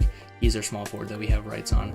Cliff Robinson is coming back. I'm willing to overpay him a little bit if need be. He wanted 1.1. Well, expected was 1.01. I'm giving him 1.1 a year. Rod Higgins, I'm more than happy to bring back on that deal. Mark West is not interested in negotiating with the Fortune, so we're going to have to find a new center moving forward, which is fine by me. We're just going to go ahead and lock in our 2 guys. We'll go and get Sam Vincent in a moment. Okay, so I did have to skip a couple days because I never want to spend money I don't have or end up losing a guy that I really want for a guy I kind of want. So now in centers, Tree Rollins is available, Mark Eaton's available, so 2 80+ overalls are in budget. Rebounding wise, I want to get a good rebounder. Mark West would be the best value overall wise and rebounding wise. Next best is Randy Bueller, who has A- rebounding. Obviously rebounding is very important in this game, but also just basketball wise it's very important. But I also think Mark Eaton might be worth it. Thing is, he is 30. I think Randy Bueller is worth going and getting for a 2-year, $330 a year. I think that works for me. We're gonna throw a contract at Sam Vincent, in which he will sign, and Randy Bueller is gonna mull over some things for a little bit before signing. And now we have our roster. We are at 15, so we are fine. We don't need to cut anybody. Progression would be awesome here. See if we can get Del Curry to progress. See if Cliff Robinson stays at his overall. I know he is a little bit older. Michael Jordan goes up 2 to a 96. Del Curry goes up 4 to an 81. He could pass Cliff Robinson as the number 2. Cliff Robinson's at 27 years old, probably at his peak. Del Curry could pass him within the next year. Rafael Addison goes up 3 as well. Sam Vincent goes up 4. This is a great year for progression. ML Carr and Alvin Scott are falling off, so I'm very happy that we got Marciulionis here in the first round of the draft and wait to go get a shooting guard to get a want over a need. All right, here's our rotation to start off the season here. We're gonna run 10 with Franklin Hunt. The one thing I don't like about Franklin Hunt is that he does not want to start Del Curry alongside Michael Jordan. He wants to start Rafael Addison. I would rather start Del Curry. Obviously, as the season goes on, the computer's going to make adjustments. Rafael Addison's probably going to start. I think it might just be a defense thing, to be honest. I don't really know their stats off the top of my head like that. I mean, A+ perimeter defense for Rafael Addison is probably why he starts right next to Michael Jordan, another great defender. But I want Del Curry out there. I want the scoring. I want the shooting ability. And yeah, we're going to run a 10-man rotation. Marciulionis and Talis Frank, our 2 rookies, are not going to get playing time to start the season off. Obviously, there's going to be injuries as the season goes on. So eventually they'll get their shot, but they are not going to start in our rotation, which just shows how far this team has gone. So hopefully we stay healthy and we can just sim. This team's coming off a championship. It should be able to be another playoff team that we don't have to make a bunch of moves at the trade deadline. So hopefully these seasons start to get a little bit quicker until, we have to rebuild in hopefully 20, 30 years. 2 games in the season, I had just hit pause and we lose Michael Jordan for 4 to 6 weeks. Marciulionis is going to get his opportunity, and I want Rafael Addison for my defensive presence in the starting lineup. He now has to take on the number 1 option for the other team. game after game. So I want him and I want Del Curry scoring off the bench. But Marciulionis, after 2 games, is getting his shot. Michael Jordan goes down for 4 to 6 weeks. Now, this game's been weird. The last couple injuries have not lasted the whole length. So hopefully this injury does not last the full time, and we're just going to keep simming until he gets back. All right, the Michael Jordan effect. He's finally back. He wants to start Del Curry also, so 2 wins right there. But we're 4-7 now because Michael Jordan, I mean, he missed 2.5 weeks. So, I mean, we still have more than enough time to get back. But yeah, that's what happens when you lose your best player for a significant amount of time, and we immediately jump right back up. So we will be fine. So we've reached the 1987-1988 trade deadline, and Norm Nixon being traded for the number 3 pick is the biggest computer trade that we've seen in this save. Obviously, there are some names here, Alvin Adams and Mike Kaminsky, guys that are recognizable that have been traded, but nothing as big as Norm Nixon being traded. But at the trade deadline, we're not a team that needs to make any moves. 29-11. Elvin Scott's our only player that isn't under contract for at least 1 more year, and we're giving him a 3-year extension. And yeah, everybody's under contract at least, or is not eligible. Magic Johnson is still the leader in votes, beating out Michael Jordan at this current moment. The Lakers have the top 2 vote getters, at least out west, and in the league. Akeem Olajuwon with the Bulls, he has become an absolute dominant force in this league. He's probably one of the best players in the league alongside Michael Jordan. I mean, that has just become an elite draft class, I mean, as it did in real life. But we're just going to continue simming. Like I said, hopefully these seasons get shorter and shorter. We don't have to spend as much time, and we can get 2 or 3 seasons done. And hopefully it's not a 45-minute video. And hopefully the only reason it's a 45-minute video is because we go like 6 or 7 seasons. But Michael Jordan gets injured again for 2 to 4 weeks. And Marciulionis, who has played well in Michael Jordan's absence, he's played pretty solid, has to step in. 44-16. We should be fine. We have already made the playoffs, so we are okay. And now it's just sim and hope we can stay healthy. And so we've hit the end of the season. We did stay healthy. We missed a couple guys for like 1 or 2 weeks, but we are, I believe, fully healthy right now. On the screen right now, you'll see the award winners from the actual 1987-98 season. This was the year Michael Jordan won his first MVP, and he does not do it in this save, as Akeem Olajuwon wins, I believe, his first. Yes, it is his first. Sorry, it has been a little bit since I've touched this save. It is his first. Rookie of the year goes to David Robinson. Mark Jackson actually won this in real life. I believe David Robinson may have had to miss a year to go to the military. I could be wrong about that. I know he went to school Navy. I just don't remember. I probably should just check to see if he won it the next year. He did not win it the next year. So he genuinely either got snubbed or just didn't win it. But David Robinson, 22-12, a night, wins him Rookie of the Year. Marquise Johnson wins Kia's 6th Man of the Year. I don't know why I said Kia for that one specifically. Akeem Olajuwon wins. Terry Porter wins Most Improved Player of the Year. Otis Newman wins Coach of the Year. I thought Franklin Hunt potentially had a chance to do it. 64-18 is pretty close to what our record was, at least the last I saw. And we won Executive of the Year. Our team, I haven't been tracking this. I think this is our first.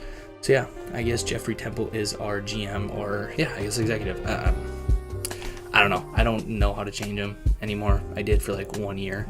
Michael Jordan wins All-NBA first team, and we have nobody on the All-NBA second team. Daryl Griffith on the Warriors wins an All-NBA second team. That is a surprising one to see. He's kind of had a career resurgence in this save at Golden State. Michael Jordan is on the all-defensive first team as well. Here's a look at the all-defensive second team, and we did not have anybody on an all-rookie team, which is to be expected. I don't think our rookies got enough to even qualify. Finished with a record of 61-21, and we're the number 1 seed out west. We have been the front runner all season long. Michael Jordan leads the team once again in points per game. This is his first season ever, I believe, underneath 30 points per game. I mean, it's still elite scoring, probably towards the top 5 of the league, but it is his lowest scoring output of his career. But I think that's more of a testament to Del Curry's growth, Cliff Robinson's growth, or just the team's growth when it comes to having scorers on the roster. Cliff Robinson is our leading rebounder. Johnny Moore is our assist leader. Mike Jordan leads in steals per game. And Randy Brewer, our off-season signing, leads our team in blocks with 1.8. And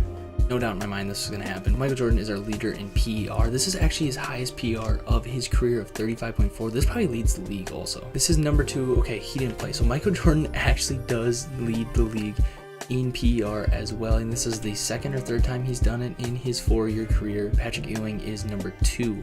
As for normal, just averages, Michael Jordan is the leading scorer, so scoring is down the league. I mean, there's a 4-point gap between him and Daryl Griffith. who makes sense why he was on the All-NBA second team. He was the second leading scorer in the league. Moses Malone is the leading rebounder. John Stockton, the only guy over 10 assists a night at almost 11. Michael Jordan leads the league in steals per game, and David Robinson leads in blocks per game. So like I said, we are fully healthy right now. I'm going to keep a 10-man rotation to start. We're going to be playing the Clippers in the first round. These are rounds of 5, so first to 3. I'm more saying that so that I remember it. Obviously, Jules King is really the only guy we have to focus on. Purvis Short as well. But Del Curry, Purvis Short match up pretty well. That would be the matchup to watch when it comes to overalls. Kenny Smith, the rookie point guard. Matching up with Johnny Moore, that's also a good matchup to watch. But I think this is one that we should dominate. Start up 1-0, go up 2-0. They take game 3, and we win in 4. Hoping that they would make things interesting, and they did not. Now, Golden State is a lot better team. This is a solid challenge. We obviously have the best player in the matchup, but Daryl Griffith is a really solid player. Sleepy Floyd's a really solid player. I mean, all 5 of these guys are really solid players. This isn't a great matchup for us. This might be where we have to shorten our rotation. But we win game 1, and Johnny Moore, with a hip injury, he can play through. We win game 2. This could be another sweep. We lose Rod Higgins for the rest of the season. That is fine. They want to start Rafael Addison. I'm okay with the change there. I am going to make it a 9-man rotation. Johnny Moore is going to continue to play. And we sweep the Golden State Warriors in 4, taking on the Portland Trailblazers, a rematch of last year. We will have a new opponent in the finals, as the Bullets have been eliminated, and Fat Lever, Clyde Drexler, matchup to watch with Michael Jordan. Those two of the best in the league, but Fat Lever could make things interesting at an 88 overall, much better than Johnny Moore. And we lose game 1, tie it up 1-1, go up 2-1 after game 3, go up 3-1, and that might have just been a slow game 1 for us as we go win in 5. Del Curry's also injured, so we are a little beat up. We're playing the Chicago Bulls, we're playing Hakeem Olajuwon. This is the next era of basketball right here. Fortune and the Bulls, Michael Jordan and Hakeem Olajuwon. These are 2 of the best teams, probably the best teams in the league. I mean, both the 1 seeds. I did not check the East standings. I mean, we have a 4-game lead on the 2 seed. It's really just us and Portland. You go out east, and I don't know why the Knicks have the 2 seed. Oh, probably because of the divisions, but they have a 6-game lead on Milwaukee, and that's really the only 2 teams. So there's really only 4 teams right now: Chicago, Milwaukee, Portland, and us. So these are the teams moving forward. This is the next era of basketball, and we are a part of it with Michael Jordan. Can we have a back-to-back? We win game 1, lose game 2. Johnny Moore has healed, and then game 3 win. 2-2. This is a matchup. I'm going to shorten the rotation real quick. I don't want to go below an 8-man rotation because I do believe that I have a very solid rotation, probably the best 8-man rotation in the league. I don't think anybody else can match our depth. Up 3-2, I am going to simcast because I messed up last time and I did not get pitchers on the court, which made me so upset. Just in case we hop in, I am also going to put the headset on, so you'll see me take it on and off throughout this video. As a very close back-to-back game, we are controlling the game here, and we are going to win this game, assuming nothing crazy happens here with 3 minutes left. I'm going to hop in with a little bit less time, about a minute left. All right, so I'm going to leave the air filter on. I might take it off later, but I do like the air filter here. This game, we're going to win. Michael Jordan taking the ball out, couple possessions to watch here, and yeah, we're already just dribbling the clock out here with 15 seconds left. That's an interesting set. 1-4 low is a very interesting set to run with the end of the game here, but this is the first time we've seen the court live because I forgot to jump into last year's finals, and this is going to be the last possession. I would assume because of the era settings, yeah, they're not going to try and force up a 3. And they're just going to dribble out the clock here. I guess there is another possession, so we will have to watch one more possession of basketball. Oh, good God, okay. I was just kind of zoned out waiting for it. We just threw a design lob for Michael Jordan, just rubbing it in. I would love to see what Michael Jordan's stats were for this game here. But yeah, once we get the ball, I'm going to turn off my camera and we're just going to live in the moment here. As they throw up a 3, it does not go. Of course, we don't box out here, so we're not going to end with the ball. But yeah, here we go. We are back-to-back champions.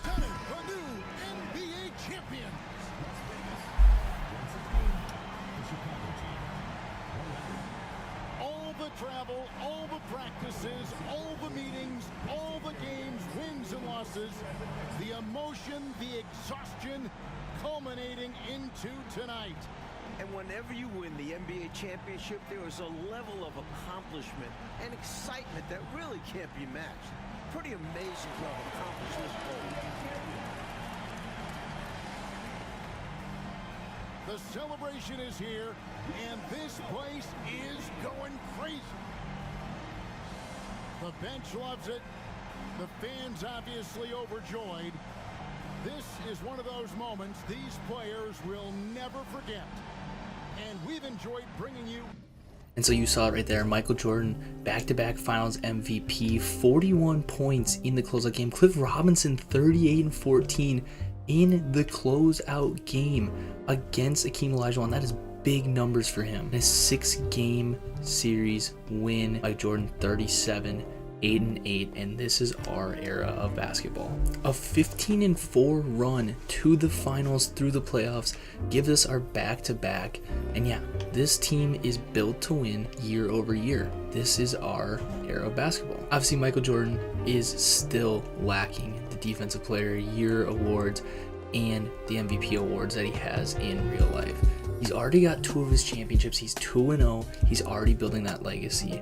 This is our era of basketball. I cannot say it enough. I don't think this team's going anywhere anytime soon. I'm gonna be honest. I'm also not gonna change the logo until we lose, until we don't make the finals. I'm not changing the logo.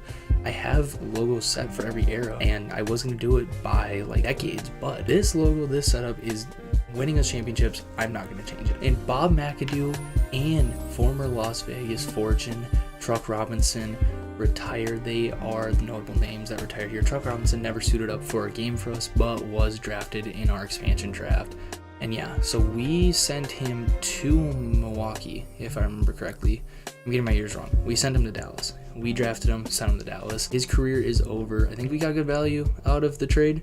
So thank you for your service. Your like 2 months in Las Vegas were very appreciated and set us on the right path to win 2 championships in 4 years. Dan Issel is actually the only player to get his jersey retired, and there was nobody that made the Hall of Fame there. So 2 expansion teams come into the league, the Miami Heat and the Charlotte Hornets. And I guess I didn't notice there's only 2 officials on the court. There's now going to be a 3rd moving forward. But this is big. These are 2 expansion teams. This is the first time we've had to protect some of our players. This could change things a little bit where we need to be a little bit more aggressive in this offseason.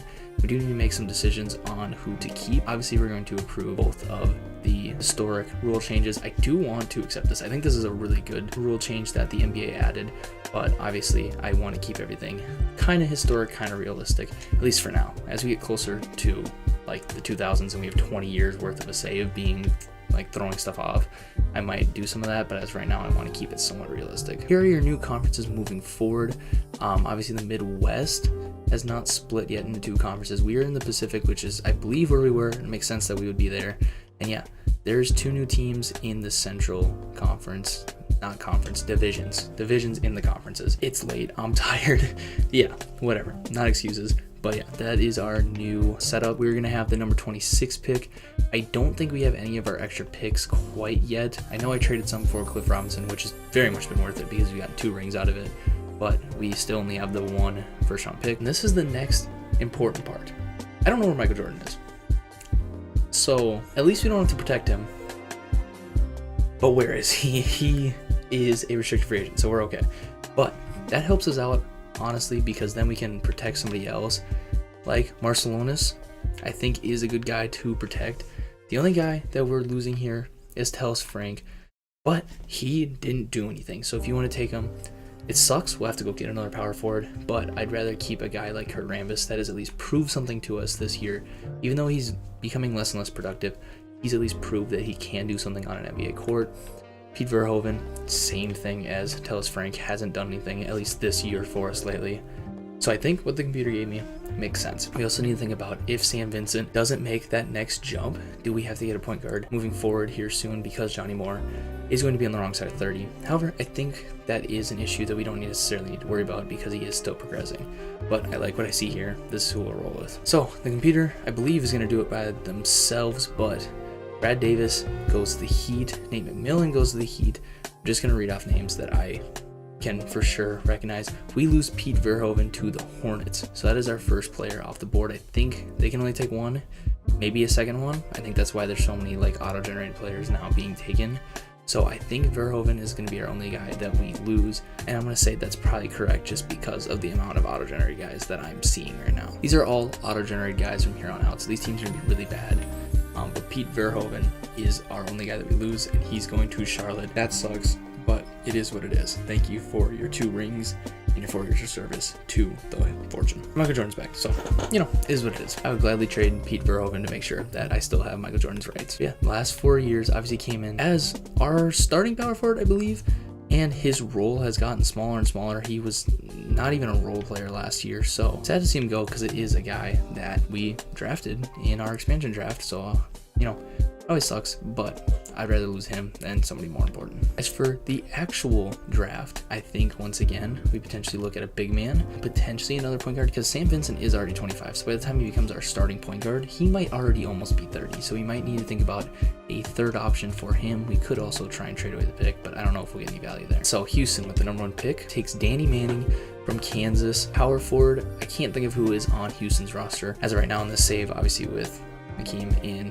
Chicago. Atlanta takes Mitch Richmond, number 2 shooting guard from Kansas State. Rick Smits goes to Cleveland, which he played in Indiana. Why do I feel like he spent time in Cleveland? Yeah, so he was a career pacer. I don't know what I'm thinking of. This is why I started double checking before I just completely move on. John Starks goes to Charlotte, the New York Knicks legend. Is he a legend? Is he? John Starks did something. My brain is blanking on it. He is of importance in Knicks history, and I should know why, and I'm blanking, so hopefully when I'm editing I remember what. And Chris Morris goes to Miami, so that is their first 2 picks in their franchise history. Now we will sim to our pick. Charles Smith goes number 6 to the Suns. Hershey Hawkins goes number 7 to the Jazz. Ronnie Seakley, I should know how to say his name, but you know who I'm talking about, goes to the Sonics at 8. Dan Marley goes to the Nets. And yeah, I should have kept going a little bit farther. Rod Strickland goes number 12 to the Clippers. Rex Chapman, 13 to the Kings. And is that Nope, that's not Horace Grant. That's Harvey Grant. Goes to the Bullets at number 18. Will Purdue goes to the Lakers at 21. And we are here. Vernon Maxwell. There you go. We got one more. Vernon Maxwell goes to the Cavs at number 22. We have pick number 26. Vernon Maxwell would have been super nice. Kevin Edwards is potentially a guy we look at. Ceiling as a starter. That's okay, because he should be a backup for a very long time for us. Steve Kerr's here, Avery Johnson's here. I am looking at point guards. Brian Shaw is here as well. I would love to take Steve Kerr. I know he played with Michael Jordan in real life, and I do want to avoid just making this like a Bulls team, which I think I've done a good job of.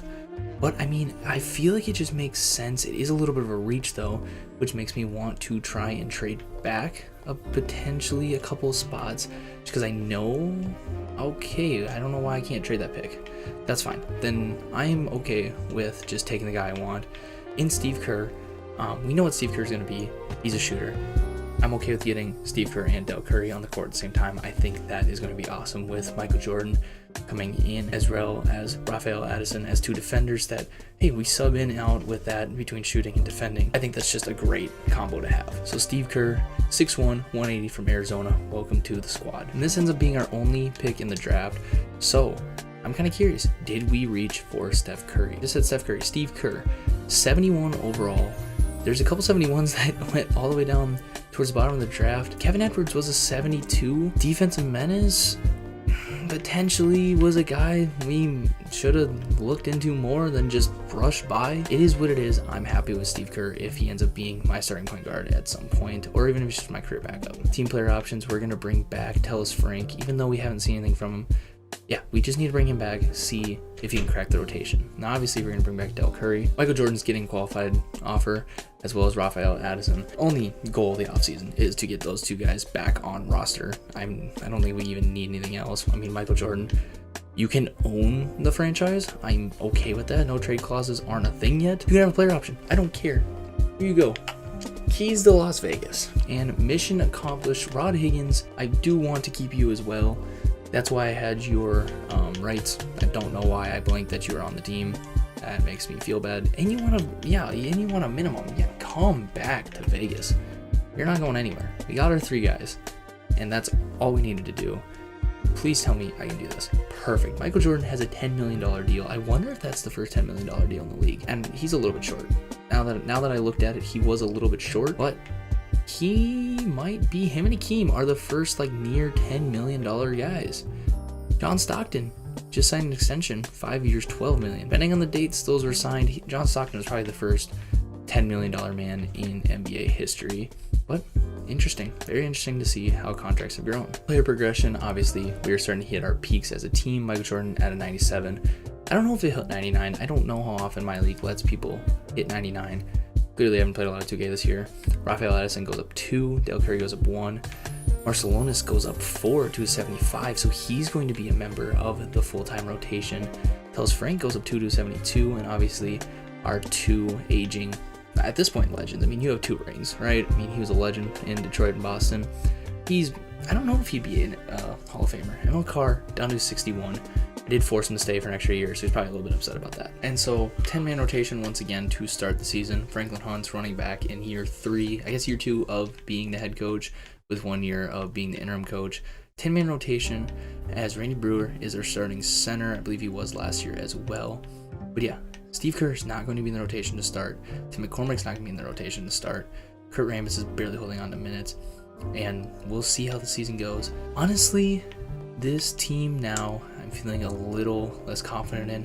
I don't know why, I just have a feeling this team's not going to be as good. But I don't know, I'm hoping that it's just being superstitious and thinking 2K is going to come up with some cheese to make it so that we don't win. Hopefully we stay healthy, hopefully. That is the big thing, especially Michael Jordan. We need him to stay healthy. And once again, this first Friday of the season, somebody always gets hurt. Sam Vincent gets hurt. I'm happy we went ahead and got Steve Kerr. He's not getting minutes, and I don't like that. We're going to take Tellus Frank's minutes because we need to see what Steve Kerr can do as a point guard, because Sam Vincent, I mean, torn MCL in this era could potentially be career changing. It's not like the modern day where that's like you're just kind of slow for a little bit. That might be not necessarily career ending, but career changing. All right, it's like late December. We are 500. Michael Jordan goes down with a strained hip for 4 to 6 weeks. That is not good. Marcelonis has to start, which is, I mean, it's fine. Marcelonis is, kind of a good player, like good enough that I'm comfortable with him starting. Steve Kerr in 12 minutes played pretty solid, shooting 67% from 3. Sure, I'm not on a lot of attempts right now, but Marcelonis, I mean, 10.8, I mean, he could be in the most improved race this season. Also, I forgot to look at the award races last year, and that's my fault, but it is what it is. But I think I got too stagnant with this roster, and I think I need to make some moves. So I'm putting together a package of Sam Vincent, Rod Higgins, Kurt Rambis. The second round pick is not part of it, just to see what's out there. I think these are 3 guys that we can potentially go without. Kurt Rambis, I think it's time to move on from him. I think we can get that rebounding elsewhere. Rod Higgins just doesn't really have a role. And Sam Vincent potentially could be replaced by Steve Kerr. I think Sam Vincent, if I'm going to pull anybody from this trade package, it'll be Sam Vincent. And so far, I'm not really seeing anything that I want to move Sam Vincent for. I'm going to go ahead and take him out of the trade offer. But outside that, those other 2 guys, they're going to be who I shop. I think Greg Kite potentially could be a guy that we could go out and get, but 27 years old, I don't know if he's going to be around for the long term. This is something that also interests me. I've seen this a couple times. Anthony Bowie could move to be a wing. He's got okay potential, but really that first round pick is what interests me. I think I can do that elsewhere. Will Perdue, this is interesting because Will Perdue is already almost as good of a rebounder as Kurt Rambis. We get a first round pick with him, A- potential. I think this is what I'm going to do. 23-year-old plus first round pick. I see nothing wrong with this trade. I'm going to go ahead and make this trade. Obviously, I've been trying to avoid just making moves to make moves. So I think this is something that we got stagnant. We need to make a change in the core, especially the back half of our rotation. So Rod Higgins, a guy that was kind of falling out of rotation, as well as Kurt Rambis, a guy that was barely holding on to our rotation, to get a young center in Will Perdue and a first round pick. I think it makes sense. Here are the other trades that have happened this year so far. At least this one happened last year. A couple of these happened last year. But yeah, a couple of trades. I'm happy I'm not the only person that's trading players around. So Will Perdue immediately is going to step in. Potentially could move Tim McCormick as well. However, I think I'm going to stay put. Again, trying to avoid just making trades and make trades. I think we are totally fine. So Tim McCormick and Johnny Moore, I just gave extensions to because they already wanted them. We lose Rafael Addison for 1 to 2 weeks. Michael Jordan should be back soon. We are 17-17. I'm going to get to the trade deadline real quick. And on the trade deadline, Michael Jordan's actually back. So we are totally fine. 19-19, obviously not as dominant as we were before. The Lakers are back. So maybe I jumped the gun on saying that this is our era, the new era is here. I don't know. I'm fine with staying and simming. I'm gonna sim through this day. Actually, we got a win on the 20th. As looking at the transaction report, there were no other trades to report. I'm going to be looking at the award races real quick, which Michael Jordan's not even on here. No rookies on here because we have a late pick. No sixth man of the year. He's not even on the DPOY either. I'm hoping he's still an all-star. He's number 3 on voting. He has fallen off a little bit. We have nobody else still, and that just shows how bad of a season is. I'm kind of speechless because I thought that we were still going to be fine. I think we still will be fine, which is why I'm just pushing ahead, but obviously not as dominant as our last year. So Johnny Moore, Michael Jordan, Cliff Robinson all get hurt with like 2 to 4 week injuries that they can play through it. We finally get them all healthy. Rafael Addison, once again, right knee tendonitis. Oh yeah, we just can't stay healthy this year, and that is what's really hurting us this year. 39-30. Like I said, I think I would be surprised. I would be surprised if we already like clinched. We should be fine. Okay, Michael Jordan out 1 to 2 weeks. I'm hoping it's the shortest week of all time because we need to win. Perfect. He can play. Get him back in. He can play. We've secured a winning record, and I should not be sweating out making the playoffs coming off of 2 straight championships. But this is what's been happening. We're just like, injuries are just piling up, and I don't know if it's something I'm doing or if it's just like injuries. I don't know. But we are going to finish the season 45-37. On screen will be the true award winners from the 1988-89 season. Magic Johnson wins MVP just like he did in real life. Chris Morris wins Rookie of the Year over Mitch Richmond. Marquise Johnson wins Sixth Man of the Year. Eddie Johnson, a different Johnson, won in real life. Mark Eaton was the Defensive Player of the Year. Hakeem Olajuwon just owns this award, so I'm going to assume he gets it every single year at this point. Quincy Bryant wins Most Improved. Brad Nelson, Coach of the Year. The Lakers are back. The Lakers are very back. I think I jumped the gun on saying that their era was over. Michael Jordan still on the All-NBA first team. Still the only guy winning awards. So the All-NBA third team was added in the 1989 season. So Michael Jordan on the All-Defensive first team as well, and he's still the only award winner that we get year over year. Fully down year, Michael Jordan, 26 points per game. Cliff Robinson, 9.5 rebounds a game. Johnny Moore, 8.4 assists per game. Michael Jordan, 2 steals a game. Randy Brewer, 1.6 blocks per game. Michael Jordan with PER 31, even with his numbers down. PER of 31. We are the 6th seed, by the way. As you can see, 2 teams that I said own this era are the 3 and the 6th seed right now. Yeah, I might have jumped the gun on that. It is what it is. Karl Malone leads in points per game. Bill Laimbeer rebounds per game. Mark Price is the only one over 10 assists per game. 2.2 steals. Fat Lever knocks off Michael Jordan as the steals leader. Patrick Ewing and Hakeem Olajuwon tie as the block champ at 2.9, and PER is Karl Malone. Michael Jordan is not even, oh, he's number 3. I missed him. He's number 3. Michael Jordan is number 3, but Karl Malone and Magic Johnson beat him out. I'm gonna pause here, so we'll finish this later. So this is part 1 of this video. The year is 1987. The city of Las Vegas is the city of champions, tying the 1971 Bucks as the quickest expansion to champion franchise of all time across every major sport. Michael Jordan reigns supreme over the basketball world at 24 years old, averaging 36 points per game in the 4-0 sweep over the Washington Bullets, winning his first Finals MVP. In the first 2 years of Fortune basketball, Jordan's heliocentric style of basketball did not seem like a winning style of basketball. There was no doubt that Jordan was one of the best, if not the best, player on the planet, but the Fortune simply didn't have any success. In Jordan's rookie and sophomore campaigns, the Fortune went 60-104 under head coach Zach Battle.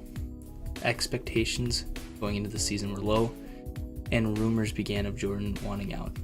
The Lakers-Celtics rematch seemed inevitable. However, the front office put together a string of beautiful decisions to swing Vegas into contention. They made multiple trades, dropping from the number 4 pick to the number 9 pick in the process, picking up more future assets in the process. Then, they picked up Del Curry, the guy that they wanted at number 4.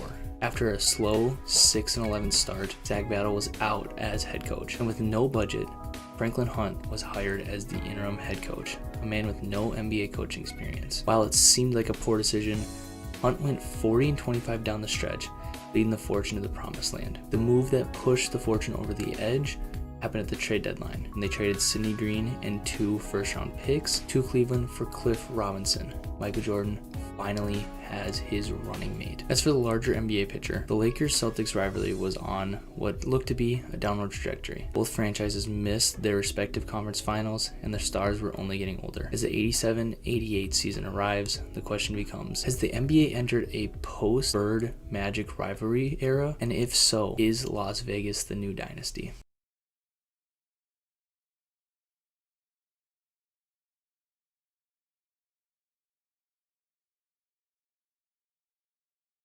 So, we are the 6th seed, obviously a down year compared to the last 2 years.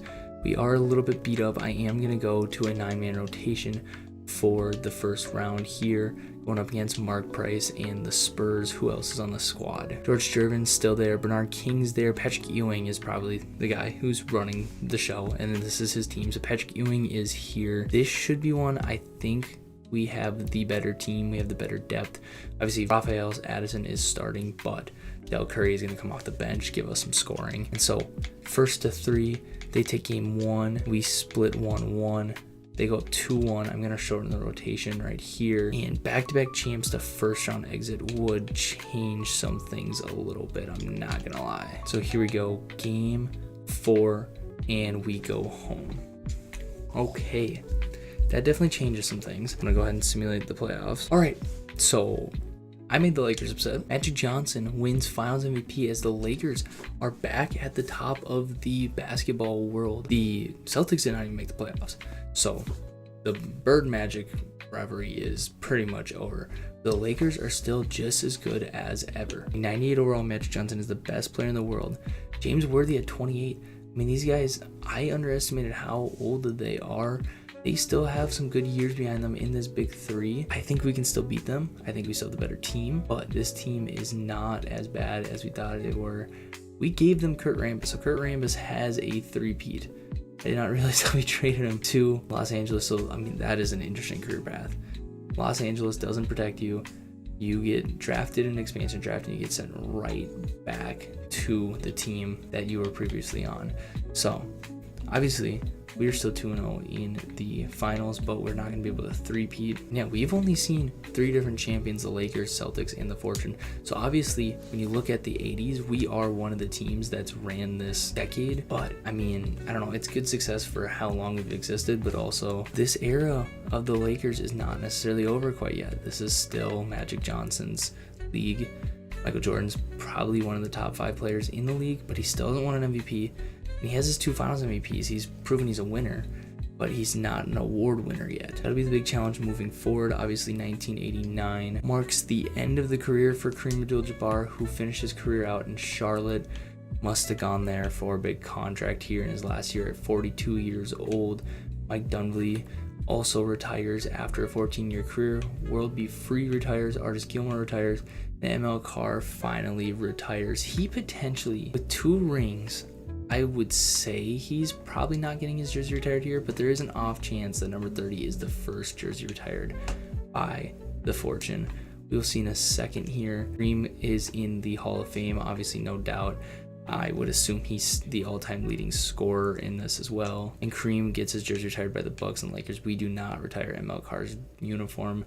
I mean, that makes sense. I personally wouldn't have done it. It's just, I don't know. He's been a legacy guy for us. So once again, expansion teams will chip away at our team, the Magic and the Timberwolves. The league is filling up very quickly as, once again, we got to deal with new teams, 1 team in each. I believe this might be where the division split into 3. I could be wrong, and I was wrong. We still only have the 2 divisions on each side, as we will stay in the Pacific. That makes sense as a team in the Southwest. And we actually don't even have our own first round pick. The Bulls have our first round pick at number 19, so things are not looking very good. Looks potentially like we may have sold our future for 2 rings. I mean, Michael Jordan's still young, so we should be okay. And when we look at protecting players, I actually am going to protect Steve Kerr over Sam Vincent. Sam Vincent regressed heavily this year. I think we move forward with Steve Kerr. It resets our timeline by 3 years, right? Because Sam Vincent is already 26. Steve Kerr, by the time he's 26, Johnny Moore's going to be 34. There's a much higher chance that A, by 26, Steve Kerr can be our starting point guard, but B, by 34, Johnny Moore is more than likely regressing. So I'm actually going to let Sam Vincent stay unprotected, which means he's more than likely going to leave the Fortune. One of our very first draft picks, actually he may have been the first, after our first mega offseason where we got Michael Jordan, Tim McCormick, who also is being left unprotected. We could lose our second ever pick as well as our third ever pick in Fortune history. That's just how it played out, but I think we need to protect Steve Kerr over St. Vincent. So the Timberwolves are going to take Ennis Whitley. The Magic are going to take Warren Wells and already auto-generated guys, so I'm not sure. Sam Vincent is going to go to the Timberwolves. Okay, so we have lost our guy. Otis Birdsong goes to the Magic. Evan Edwards, who we almost drafted, go to the Magic. Pete Verhoeven gets drafted again in the expansion draft. Avery Johnson to the Magic. You guys get it. I'm going to sim through the rest of this, see if there's any other names that are worth noting. I think that's about it, but Pete Verhoeven has not survived a single expansion draft without getting drafted. We do in fact lose Sam Vincent. I knew that was going to be a very high risk that it happens, but is what it is. 1 year, 341. I don't know. I mean, it was a guy I thought about trading, but at the time he was still having a decent season, but he just regressed as the season went on. So I do think we do need to try and get into this draft. I see you have Glenn Rice at the top, Purvis Ellison, Tim Hardaway, Sean Kemp potentially is a guy that we can go get. I just don't know if we can get one of the top guys. We might be okay. We don't have any picks. Obviously, for the full picture of the story of this series, Tim Hardaway goes number 1. We'll go through the first 5 picks like we always do. Blazers take Sean Kemp at number 2. Glenn Rice goes to the Bullets at number 3. The Magic with their first ever pick take Purvis Ellison. And the Timberwolves with their first ever pick take Sean Elliott, number 5 overall. We'll sim out, see if there's any other notables. Fly D-Bag goes number 6. Stacey King goes number 10. Cliff Robinson goes number 11. There must be 2 Cliff Robinsons unless I'm mixing up names. I don't know. Here's the rest of the guys that going in the first round. And like I said, we have no first round picks. Am I tweaking? Okay, we also have Cliff Robinsons. There must have been 2 Cliff Robinsons. I don't know.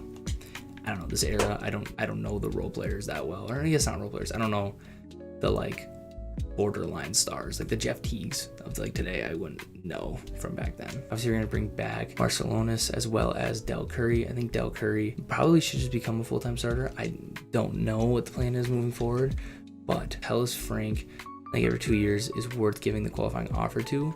However, I'm not in a rush to go get him in free agency. And with $2 million in cap room, we can go make a splash here. The thing is, I don't necessarily know who's worth going and getting and making a splash for. That's not going to mess up our timeline. I think Derek Harper could potentially make sense. He's been in Phoenix and Dallas throughout his career. Very good defender, very good shooter, very good playmaker. 27 years old. He wants a lot of money. I think it would be worth it. I'm going to go ahead and offer him a contract. And Dennis Rodman, I know I wanted to avoid a Bulls team. I think Steve Kerr, Dennis Rodman, I think that's it. I think it is far enough away that, hey, this logically makes sense because we need his rebounding ability. We need more rebounding.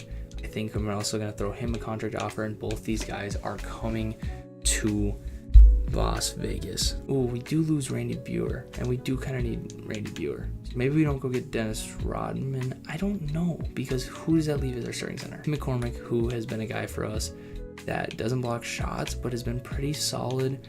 But I don't know if I'm comfortable with him. Will Purdue potentially could become that guy. I think the upgrade for Dennis Rodman, we could always move Cliff Robinson over to the big man. I think it's worth it. I honestly think it's worth it. Charles Frank, I will hold on to his contract rights for now, but I'm not necessarily, like I said before, going to go out of my way to go get him. But Derek Harper and Dennis Rodman are officially coming to Las Vegas. Obviously, I don't know what this means for Steve Kerr's future. Johnny Moore potentially is a guy that we can move, maybe move him alongside like a pick or something like that, maybe get an upgrade at center depending on how progression goes, or just see if there's anything on the market. Johnny Moore obviously has been a great player for us, but maybe we just need a different point guard. I mean, 2 first-round picks is an option. I just don't know if it's necessarily worth it. 27-year-old center, again, I don't know if it's necessarily worth it. Johnny Moore's been a great guy for us to be our point guard. And yeah, I mean, we can get picks, but we can also get picks whenever. And I don't necessarily see anything on here that's worth mixing up. I'm willing to gamble on player progression to see how that goes. If we lose value because he starts to regress as Tellus Frank is back, which he is regressing a little bit, but that's fine. That's why we invested in Derek Harper. Michael Jordan's going down 1, which I don't like to see at 26. Del Curry goes up 1. Rafael Addison goes up 1. Will Perdue goes up 2, so he's a 74. Marcellonis goes up 1 to 76. Alvin Scott is almost out of the league. I mean, I'm sure he'll retire soon. Steve Kerr only goes up 1 to 72. And Tellus Frank goes up 1 to 73. So also signing Derek Harper also kind of hedges our bets, because we can keep Johnny Moore as our starter, or he could potentially be our 6th man now that we have Derek Harper. Derek Harper's a guy who's 27. He matches his timeline more with Michael Jordan. So it's just things to think about to continue to try and keep us on that championship path. So Franklin Hunt will be back once again for another season. We're going to run a 10-man rotation. Derek Harper is going to get the day 1 start.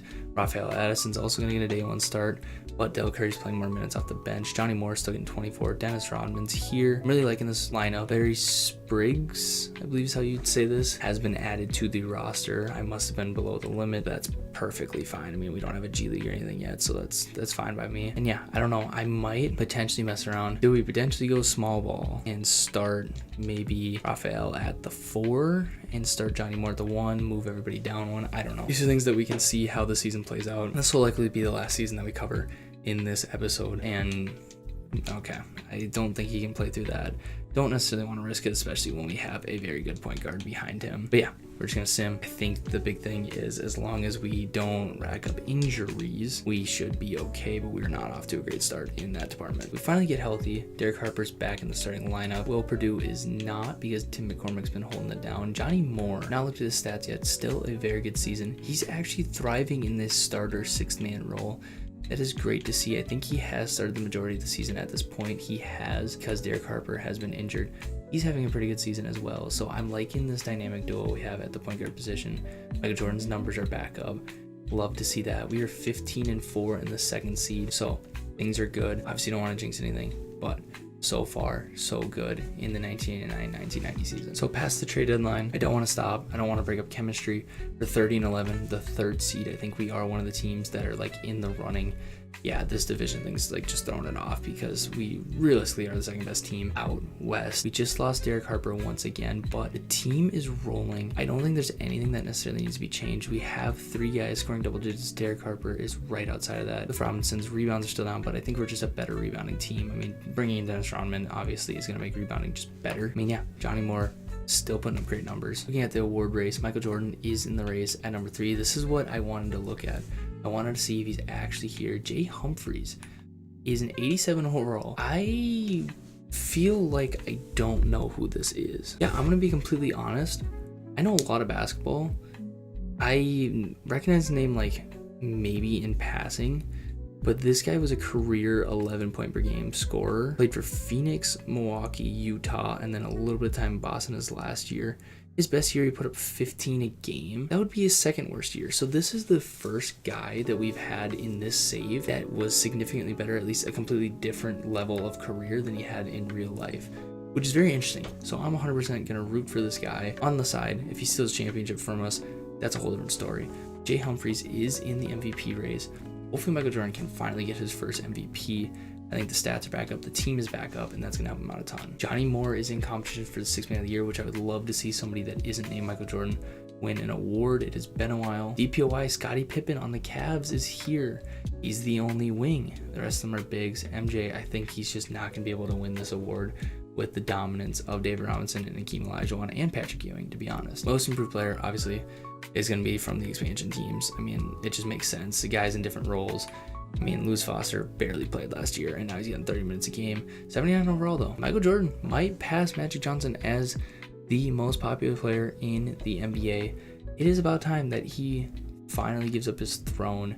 And yeah, we will take a look at the Eastern Conference standings, because I feel like I don't do the best job of doing that sometimes. As I look back at these and like rewatch or even go to edit them, I realize that I missed stuff, and the Celtics are terrible. Like bad. Like expansion teams are already better than them. By the way, speaking of expansion teams, holy, we might have an expansion team. Might be hosting a home game 5. Hakeem Olajuwon might not make the playoffs. That's very interesting to see. Obviously, Magic Johnson is still dominating. The other expansion team, the Timberwolves, are absolutely terrible. I'm trying to think of guys who are on some of these teams that are struggling. Anybody notable? I believe this is, this is Charles Barkley. Okay, so this is on paper. I mean, that's a good duo. I'm trying to think of where John Stockton is. Reggie Miller on the Suns, barely sneaking into the playoffs right now. I don't know. I don't know why I'm blanking on where John Stockton plays right now, but I cannot find him. And here are the trades here from the 1990 season. Tree Rollins, Byron Manning, that's a pretty big one. And Mark Eaton is traded to the Pacers for Tyson Towns and a second-round pick. That's also a pretty big trade. So 2 major trades that did not involve me. While we're here, I'm going to check for any contract extensions before we sim. Cliff Robinson's a big one, and if he can take a team-friendly deal, which he does not want to, that is totally fine, but that would have helped out a ton. And outside of that, we can keep simming. Big time injury, Johnny Moore goes down for 8 to 10 weeks. So Steve Kerr's really going to get his opportunity here to be the true backup point guard. And by the way, if Derek Harper goes down again, which he's been down a couple times for 1 to 2 weeks that I haven't started my recording for, Steve Kerr's starting point guard. Del Curry's been beat up. He had bruised ribs and broken ribs, a couple other things. So he's probably missed 2 to 4 weeks over the last 2 months, but we're still holding strong as a 3 seed. We just can't catch up to the Lakers. I think I saw them. We do have them on the 3rd of March, so that's a big win for us to get. And outside of that, we just need to keep going. I'm going to keep this going. We lose the Lakers, and that is a little concerning because I feel like we're going to end up with a Fortune Lakers matchup at some point in the finals. And this is what Del Curry has been all season long, so I don't know. All right, so Derek Harper got hurt on the Monday this week. Dennis Rodman gets hurt on the day of the last game, but we finished 16-22. On screen will be the actual winners of the 1990 awards. I'm gonna be honest, I don't know how long I'll do this because the farther and farther we get from what actually happened, the farther and farther the awards aren't gonna matter from real life. So I don't know, but I think we're still close enough that it's worth putting them on the screen, which you can see now as Magic Johnson wins MVP just like he did in real life. Cliff Robinson wins Rookie of the Year, not our Cliff Robinson. So this is where David Robinson won Rookie of the Year. So I think he had to spend 2 years in the Army because he was drafted 2 years ago. Darius Richardson wins Sixth Man of the Year. I'm assuming Johnny Moore became ineligible because of how much Derek Harper won. That's what I'm going to go with because I think that was his award to win. David Robinson wins DPOY. Luz Foster wins Most Improved. And the Lakers have a new coach, but they win Coach of the Year and Executive of the Year. Michael Jordan still cannot get his trophy. This guy needs to retire. And he's gonna be around for another 10 years because all the stuff that happened to him in real life, it's just not gonna happen to him unless he has a career-ending injury. That's gonna alter some things. But Hot Rod Williams is not a name I expected to see here. Those are not stats that I would expect to see get you on the All-NBA first team. Jay Humphries makes the All-NBA second team. Isaiah Thomas on the Hornets. He left Detroit. Okay, I must have missed that in free agency, but he's on the Hornets. That's the first big movement I've seen from stars that were already in the league. Obviously, we've seen a lot of guys that aren't drafted to where they were drafted, and now they're in different teams. But that's the first guy that I've seen leave. He makes All-NBA second team, and Charles Barkley is of note. Akeem Olajuwon being this low is also notable. Michael Jordan wins all defensive first team once again. Do we have anybody else? I am surprised to not see Dennis Rodman here. I thought potentially he should be on an all defensive team and nobody on an all rookie team.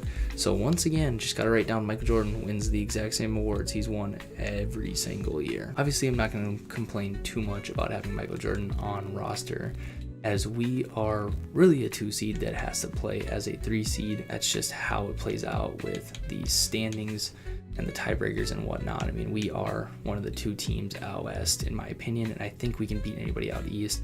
Just pure record-wise, I mean, we won 73% of our games. We were much better than our seed actually says we are. This is very much a team that is designed to win. Del Curry only started 1 game and was our second leading scorer. Michael Jordan at 26.5. Cliff Robinson, our leading rebounder, at 9 a game. Johnny Moore almost at 8. So he's regressing a little bit, but that's fine. He's still our leading assists. Michael Jordan at 1.9 steals. And Tim McCormick is back as our block leader. Michael Jordan, PER of 32. Without a doubt, was going to lead us. There's no point of even looking outside to just know what Michael Jordan's PR was going to be. Michael Jordan is also the leading scorer. Bill Laimbeer leads the league in rebounds. On Stockton, who's on the Bullets, that's where he is. He's on the Bullets. He is the only person over double digits assists a game. A 3-way tie at 2 for the lead steals champ, Patrick Ewing and David Robinson with 3.1 blocks per game. lead in blocks.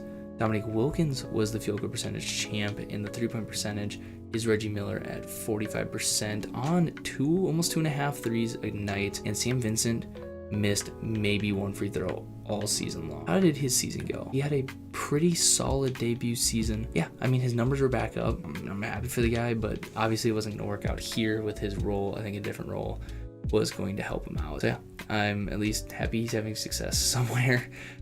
Stayed healthy, which is good. So the one thing I was wrong about, Tim McCormick has never been our block champ on the team. That is the first time. We've actually had 5 different guys in the 6 years be the block champ. So that is kind of interesting to think about. But looking at this matchup, Ralph Sampson is now here. Pat Lever, Clyde Drexler, Ralph Sampson, and it looks like nothing else. But that still makes me nervous because that is a very solid 3. This will be a fun matchup, but I think this is a team that we can take care of without having to make any rotation changes as we go up to 1. We go up 3-1 and we take care of business. And we are off to a great start. Derek Harper's finally healthy. Michael Jordan looks like potentially struggling, or Del Curry's just playing great. It looks like he's just playing great through the first round of playoffs. And one thing that I'm going to look at after this run before we finish this video is all of our team records. Since we're going to be wrapping up the 1980s here and getting to the 1990s, Derek Harper versus Ron Harper, Michael Jordan versus Joe Dumars. This is a solid team. I think I am good with my rotation though.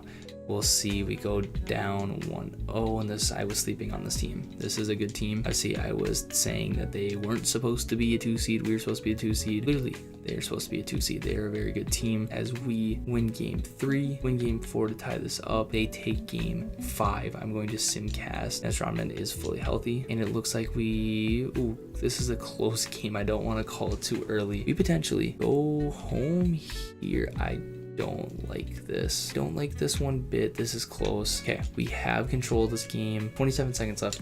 2-possession game. I'm gonna hop in. We are on defense. We need a stop here. I would assume we play straight up, but I don't know. Hopefully I'm loud enough and the game's not too loud. They of course are just gonna dribble the clock. I personally would be pressuring, but that's just me. It looks like we're just gonna let the clock drain, and maybe Franklin Hunt's inexperience in the NBA, even though this is year 4, is going to catch up to him as a floater. That might send us home. Here comes a timeout. I think that's sending us home. All right, here we go. So obviously, quick shot.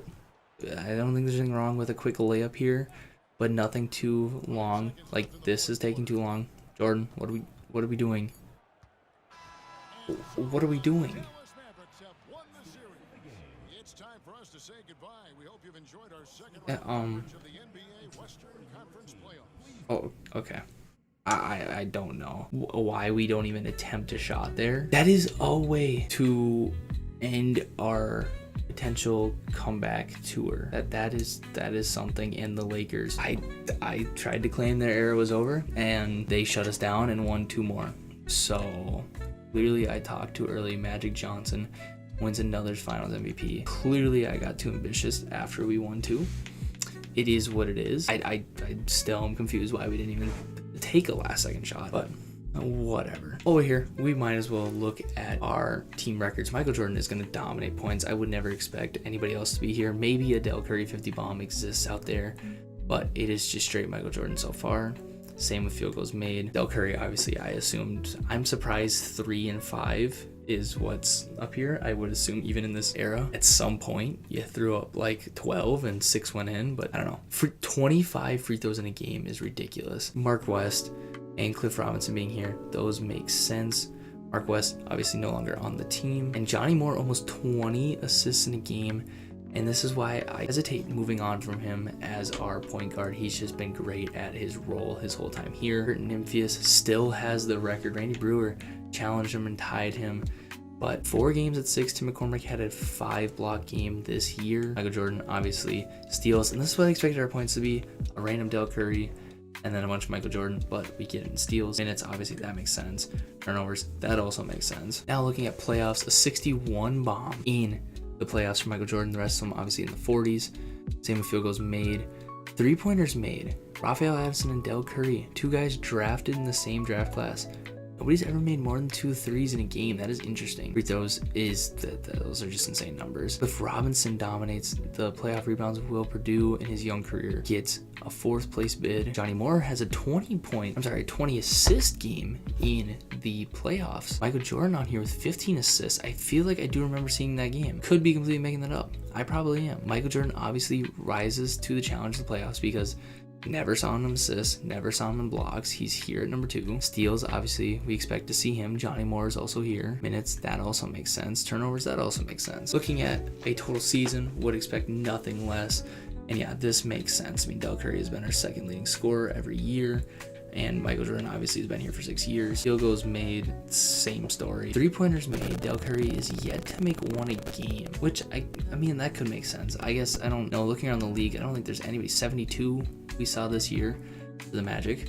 So 90 from Brian Taylor. So it looks like there's not a lot of 3-point shooting anyways yet. Free throws made, Michael Jordan almost made 1,000 in a season. That is pretty wild. Cliff Robinson dominates. This is actually a pretty solid list of like who our big men have been. Sidney Green sneaks in, but I mean, this is like the who's who of Vegas, Fortune, rebounders, and big men. Same thing here with the assists. This is pretty much the who's who of who's been our point guards, plus of course Michael Jordan, Billy McKinney, Sam Vincent, Johnny Moore. Wouldn't be surprised to see Derek Harper at some point break in here with an 8 or 9, and that would pretty much be all our starting point guards that we've had. Blocks, same things, rebounds, pretty much the who's who of who's been our centers, except for Michael Jordan is all over this, which I love to see. Steals, this makes sense. There's no debate that Michael Jordan was going to be here. Same thing with minutes. Honestly, same thing with turnovers. Points per game, this is very interesting. The Cliff Robinson actually averaged more points per game than Del Curry, but Del Curry has been above him in the points. Field goal percentage has been just Michael Jordan. 3-point percentage has been Del Curry, who had a 45% field goal percentage 1 year. And then after that, so we have 1 shooter. Free throw percentage, he's got a lot of good free throw shooters. And then rebounds per game, yeah, I mean, same thing as just total rebounds in a season. Assists, same thing as before. Blocks per game. It's just a good number to look at, like when I have been mentioning who was close, who was 2nd, who was 3rd, just to see it on a list. Steals per game. Yeah, I mean, Johnny Moore's been great, and I never talk about him because Michael Jordan's always dominating the stat. Fouls is interesting. I don't think we've seen fouls yet.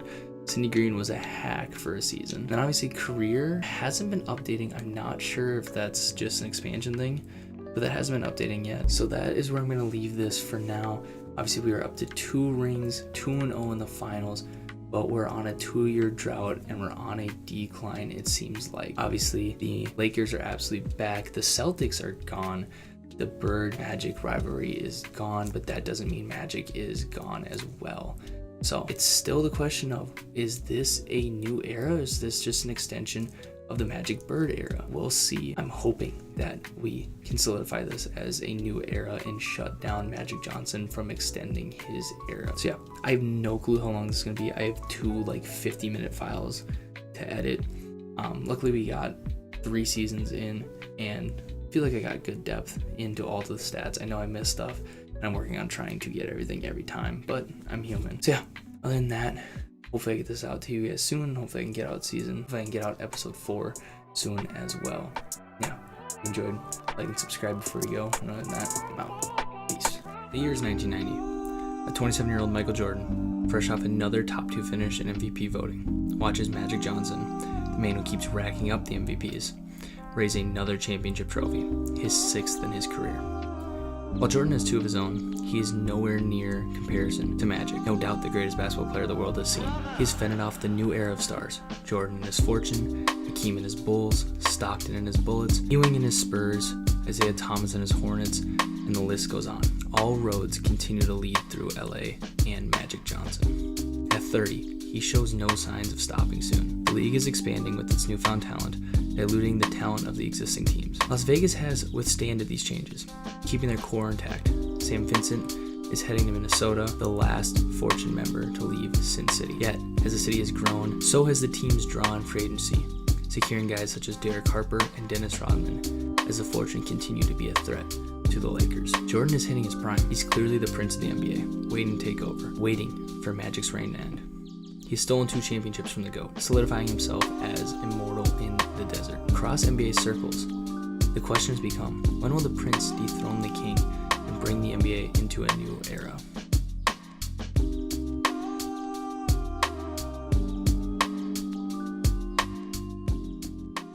All right, welcome back to the Las Vegas Fortune franchise. We are now in the 1990s. It is soon to be a new era of basketball. Obviously, we are coming off of a little bit of a rough stretch these last 2 seasons. It's been a quick minute since I have touched the save, so I've gotten back into the flow of the save and kind of looked around the league, see what we need to do moving forward. Hopefully we can get back on the championship path. But before we get into that, there's one major change heading into the season, and that is that we have rebranded into our 1990s logo. This is supposed to be kind of like our fun era logo, I guess. I'm kind of drawing a lot of inspiration from the Raptors logo and the dinosaur. Obviously this isn't like any sort of animal, but kind of a logo that doesn't really fit any era except for the 90s, right? It's like every NBA team has that logo that it works for some teams, it works for doesn't, but it's like way out there compared to the rest of their logos. This is what I'm doing with this. Obviously this is supposed to be the face cards and then the Ace of Hearts as our logo, the Las Vegas Fortune. We'll take a look at the jerseys as well as the arena. Again, looked at a bunch of different arenas from this era, and a lot of them had the painted inside the arc with the actual paint itself, just a wood color, kind of drawing inspiration from that, as well as just the multicolored floor.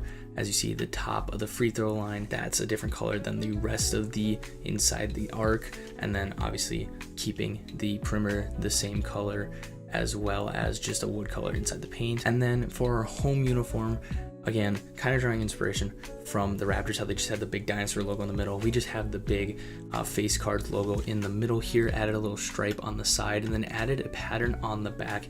2K is a little weird. If I try and bring the pattern down, it's just going to go onto the shorts really weird. So it does like stop a little early, but that is the design on both the back of the home jersey and the away jersey, as you see here. And then on the away jersey, we're keeping it nice and simple, just Las Vegas on the front, and then you see the face card logo on the shorts there. And then alternate uniform is just going to be the same thing, just because again in this era there wasn't a lot of alternate uniforms. We're not going to be one of the teams to have an alternate uniform, at least in the 90s. So I don't know how long I'm going to stay with this logo. I like it. We'll see how long I like it for. I might get sick of it and might think it looks dumb. For now, I like it. This is what we're going to use at least for a couple of years. We might switch back to a more just the words in that curved font. I really like that font. We probably will go back to that at some point, but for now, in the early 90s, we're going with this logo as we head into the 90s. And with that, Alvin Scott will never wear these uniforms as he retires from the NBA alongside Junior Bridgman, Dennis Johnson, George Gervin, David Thompson, Julius Erving. The old guard of the NBA is starting to retire. They're all in their mid-30s, if not older. Then McKinney, a former Las Vegas Fortune for a year and a half, he retires after just 10 years. Yeah, I mean, we are getting into the next era of basketball here. A lot of coaches retiring as well. As for Hall of Fame inductees, Julius Erving and George Gervin are the only two to get in, and Walter Davis joins those two as getting his jersey retired at his respective team. And as you can see, there is a lot of rebranding in the NBA this offseason. That's why I did it for this offseason, but no teams are joining the NBA. There is just a slight rule change in the lottery, which of course we're going to accept. Speaking of the lottery, I don't think we're going to have any lottery picks. I don't see any as we get into it. Boston gets the number 1 pick, the Clippers get the number 2 pick, and the Nuggets get the number 3 pick. We are the 27th pick. I don't see anything else that's ours. Looking at this draft class, Gary Payton's really the guy to get. Derek Coleman potentially could be a guy to go get. Michael Curry, Kendall Gill, Mohamed Abdul-Rauf. There are a lot of guys in this draft class that we could go get. Tony Kukoc, we could also go get, but I am perfectly fine with 27. The one thing I've been thinking of is really if it's time to make a splash and potentially move on from Cliff Robinson and Johnny Moore. These are 2 guys that are on the older side of our team. In fact, they are the 2 oldest guys on our team. And I kind of want to see what the package is for these 2. I'm going to look around the NBA real quick, see if we can get an upgrade, either younger or just better than Cliff Robinson. He's been a great fit for us, but I think it might be time to try and potentially free up some money to see if there's any big free agents to go after. I know we have some free agents that are important. I know Del Curry is one of them, but just looking at bigs, if we can make a swing on potentially Jeff Ruland, that could help out a ton. He's just as good of a rebounder, but I'm just going to see what I can get for those 2 guys. Again, 2 oldest guys on our team, they've been great, but at some point you do have to shake up the core if you want to continue to compete. There are multiple trades in here that intrigue me. If this was even 3 years earlier and Bill Laimbeer's 30 years old, I'd potentially do this, but AC Green, I think this is going to work Honestly, it doesn't free up money, but we get a first round pick, a 26-year-old, 85 overall, so he's better and younger. He's a better rebounder. I think this is going to be a great role man for Derek Harper, for Michael Jordan. He's just been a role player for the most part, at least statistically. I mean, he's been playing 30 minutes the last couple of years. I don't need him to go be a scorer. I need him to be a rebounder, but we also have Dennis Rodman. I think this is a guy that we trade for and get another first round pick down the road, which we need to start stacking first round picks. With Robinson, Johnny Moore, it's been great. You guys brought us championships here. You guys are so important to this team, but it is time to move on. As much as it sucks to see two guys that are very important to our championship window, at least our first time around in this new era with Michael Jordan going into his prime, I need guys that are around his age, if not younger. Franklin Hunt, honestly, this might be the last year of the Franklin Hunt experience the way it's going right now, just because we might need a better coach. And again, if we can't get it to the promised land, he might be gone next year. But as of right now, we don't need to sign anybody, so we're going to move ahead to the draft. I looked around the league to see if we can move up. A lot of the trades involved Rafael Addison. He's not a guy I'm willing to give up, so we're going to stay at 27. We'll go through the first couple picks here. Gary Payton goes number 1 to the Boston Celtics, 6'4" out of Oregon State. Obviously, we know what the glove becomes. We'll see what he becomes in Boston. The Clippers take Dennis Scott, a small forward out of Georgia Tech. Kendall Gill goes number 3 to the Nuggets. Derek Coleman goes to the Timberwolves, power forward 6'10" out of Syracuse. Could he potentially be the first star that the Timberwolves have? Sam Vincent is over there as a pretty solid point guard for him. Honestly, I don't really know that roster to know if he's even going to be their star, but with the number 4 pick, they have a pretty solid power forward. The Sixers trade the number 5 pick for Sleepy Floyd. That is a pretty big trade. And so now the Warriors are going to take Muhammad Abdul-Rauf. Really good player. I think one of the more underrated players in NBA history. 6'1" out of LSU. He's a shooter. That is going to be a great fit over there in Golden State. And Owen Cardinal is going to go number 6. 6'10" auto center out of Oregon. So we are going to sim to our pick now, and then we'll go back through and see who was drafted. D. Brown goes number 9 to the Cavs. Lionel Simmons goes 10. Antonio Davis goes 11. Tyrone Hill goes number 15 to the Bullets. Honestly, don't recognize a lot of the names in this. Tony Kukoc goes number 18 to the Heat. This is one of the weaker draft classes when it comes to my knowledge. A lot of these names could be auto-generated, could be players. I honestly don't really know, so apologies that I don't have the most knowledge when it comes to this draft class. I did see a couple trades that are potentially worth looking at. It is the draft. I'm pretty sure you get more value when you're in the draft. A couple future first-round picks.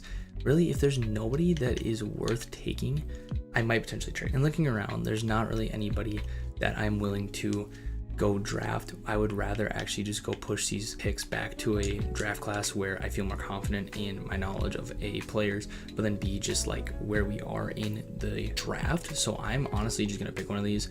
Probably a 92 pick. I'm going to go with the lottery protected from the Clippers. It seems like the weakest one. Push these back just a little bit and get out of this. And so with that, we are just going to get out of the draft. Again, no draft picks. It's been a couple years since we picked anybody.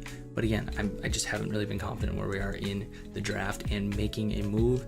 So again, we're going to have no rookies to sign. Team player options, we have a couple important guys. Marcelonis, we're going to bring back. Will Purdue, we're definitely going to bring back. All guys that are 26 and under. I mean, these two, this is a big off season for them. Potential wise is huge. And before I do this, I want to make sure that I know who I'm looking for in free agency. And Del Curry is really the main guy I have to go get. Obviously, Tellus Frank is important, but Del Curry, I'm going to have to pay. And I'm more than willing to pay him. I'm going to extend Tellus Frank as well. And with $1 million in cap space, we're honestly just going to go get our guys. They are restricted, so I might wait it out, but we will see. Charles Barkley, I don't think I have the money for Charles Barkley. I'm definitely going to check. I do not have the money for Charles Barkley. About $2 million to work with. So the issue with that is that Del Curry wants $2 million. He's probably going to get $2 million. I'm going to sim a couple days. I'm going to renounce Larry Spriggs' rights. I don't even think he ever played for us. I'm just going to see what I can get, see if he even gets any offers, because again, this is very important to bring these guys back, but that is my top priority, to bring him back. And if they're going to sit there restricted, I just don't want to lose them. I will probably try and get him to sign a team-friendly contract. We will be replacing Tellus Frank, though, because he is not interested in negotiating with us. That's fine. I'll go get another power forward. Got Del Curry, and guess who's back? Kurt Rambis is going to be joining the Las Vegas Fortune once again, replacing Tellus Frank. And I keep forgetting to do this. I'm going to go see who's signed where. First things first, Charles Barkley is going to re-sign with the Kings. Clyde Drexler is going to leave the Trailblazers for the Magic. Mark Price is going to the Spurs, where he's been. Brad Daugherty's going to re-sign with the Nets. Terry Cummings is going to join the Timberwolves, leaving the Bulls. That is a big pickup for them. So now they have a small forward, power forward duo between Cummings and Coleman. That's going to be massive. Larry Nance is going to the Pacers, leaving the Suns. Ron Harper's going to rejoin the Mavericks. Doc Rivers going to the Knicks. Jeff Malone's going to the Bulls, leaving the Pacers. All kinds of players moving around. This is actually a very massive offseason. Thank God that I checked this. I've been bad at checking this the last couple times. And now that we have our guys, I'm just definitely going to sim out of here and go to player progression. Player progression's huge. Michael Jordan goes up 2. Dennis Rodman goes up 1 to 78. Will Perdue goes up 1. Steve Kerr goes up 2. Tellis Frank is somehow back. I guess he didn't get another offer, so now he wants to play basketball. He goes up 2. And Kurt Rambis goes down 1 to a 73. That rounds out our roster. Perfectly fine with him going down. Yeah, the team's looking solid. I like the mix-up, bringing in a new star alongside Michael Jordan. And to start off the 1990s, we're going to be running a 10-man rotation, starting out with Franklin Hunt still as your coach. Derek Harper, Michael Jordan, Rafael Addison, AC Green, and Will Perdue are going to get the day one starts. Del Curry's going to be playing 29 minutes off the bench. Dennis Rodman is getting a lot of minutes off the bench as well. And yeah, this is going to be a very solid team. I can just feel it. I think this team's built well. We're only going to get better from here. And with that being said, I'm just going to sim, hopefully no major injuries. I'm done stopping at just little injuries like that. We're just going to blow through at this point just to save time in these videos. At the trade deadline, as you can see, we are the 2nd seed in the power rankings and we're the 3rd seed in the conference. The Lakers are unstoppable. The Kings just happen to be in the right division to be ahead of us. We are 2 seed like usual. I don't think we're going to catch up to the Lakers, but I don't think we're in any positioning battles or any threat of missing the playoffs. I'm perfectly fine just continuing to sim. Obviously, since we're here, we will check the transaction report. I'm going to sim through it and sim this game against the Bulls, which we take care of business. Michael Jordan with a great game. He's having a great season so far. He still can't get in the number 1 spot at the MVP. And really, I don't think we're going to have anybody in any award races. Michael Jordan is back in the DPOY race right now. We have no one anywhere else in this. It's just Michael Jordan per usual. In all-star voting, once again, Michael Jordan, 2nd most popular guy in the NBA. We're just waiting for Magic Johnson to fall off. I don't know when it's going to happen. I'm hoping it's soon because this Lakers team is good. And they're built to win with James Worthy, Magic Johnson. I mean, both just sitting around 30. This team is going to be good for a while. Hopefully we can continue to compete with them. Yeah, so far, I mean, Del Curry is just our scorer off the bench. I'm honestly fine with him being there. We've stayed healthy for the most part. A couple of guys have missed some games, but I'm liking what I'm seeing so far out of the squad, and I'm perfectly fine to continue simming. There hasn't really been bumps, which is almost more scary. Michael Jordan, we're just going to go ahead and take care of him right now and just sign him while in season. Perfect. Never even gets a touch free agency. Beautiful. All right, we've reached the end of the season. Very solid record. Did not catch the last game to know what our true record is, but we were in the 50s somewhere. On screen are the true 1991 award winners. Michael Jordan had an MVP in this season in real life, but Magic Johnson takes it. Gary Payton wins Rookie of the Year. Pretty solid numbers for the glove. I do not know how good the Celtics were. 6th man of the year goes to Drazen Petrovic. I know I said that wrong. I know I should know how to say it. Really solid player. I'm surprised he is on their bench. Hakeem wins DPOY like usual. Dennis Rodman, who's on our bench, was on Detroit in real life and won this award. Doug West wins Most Improved. Interesting. Feel like there's better candidates. He just had a bigger role. That's whatever. The Lakers are good. The Lakers are good. That's pretty much all you need to know. The Lakers are really good. Michael Jordan, once again, All-NBA first team. We're seeing a lot of new names start to pop up on these teams. It's the new era's coming. The Lakers are so good. We're just getting random people on this, I swear. And I'm sorry to John Williams because I'm sure he's a very good basketball player. And I probably am a casual for not actually knowing who this is. He's on the All-NBA second team because of how good the Lakers are. 83 overall. These are not All-NBA second team numbers. That's how good they are. That is how good this team is that we have to go up against.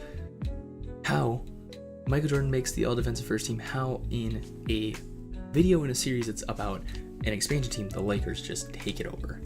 Once again, we have nobody else except for Michael Jordan on any of these teams. We're a 3 seed once again because we're in the same division as the Lakers. So it's going to be a while till we're the 1 seed or the 2 seed. Taking a look at our stat leaders, Michael Jordan is our leader in PER.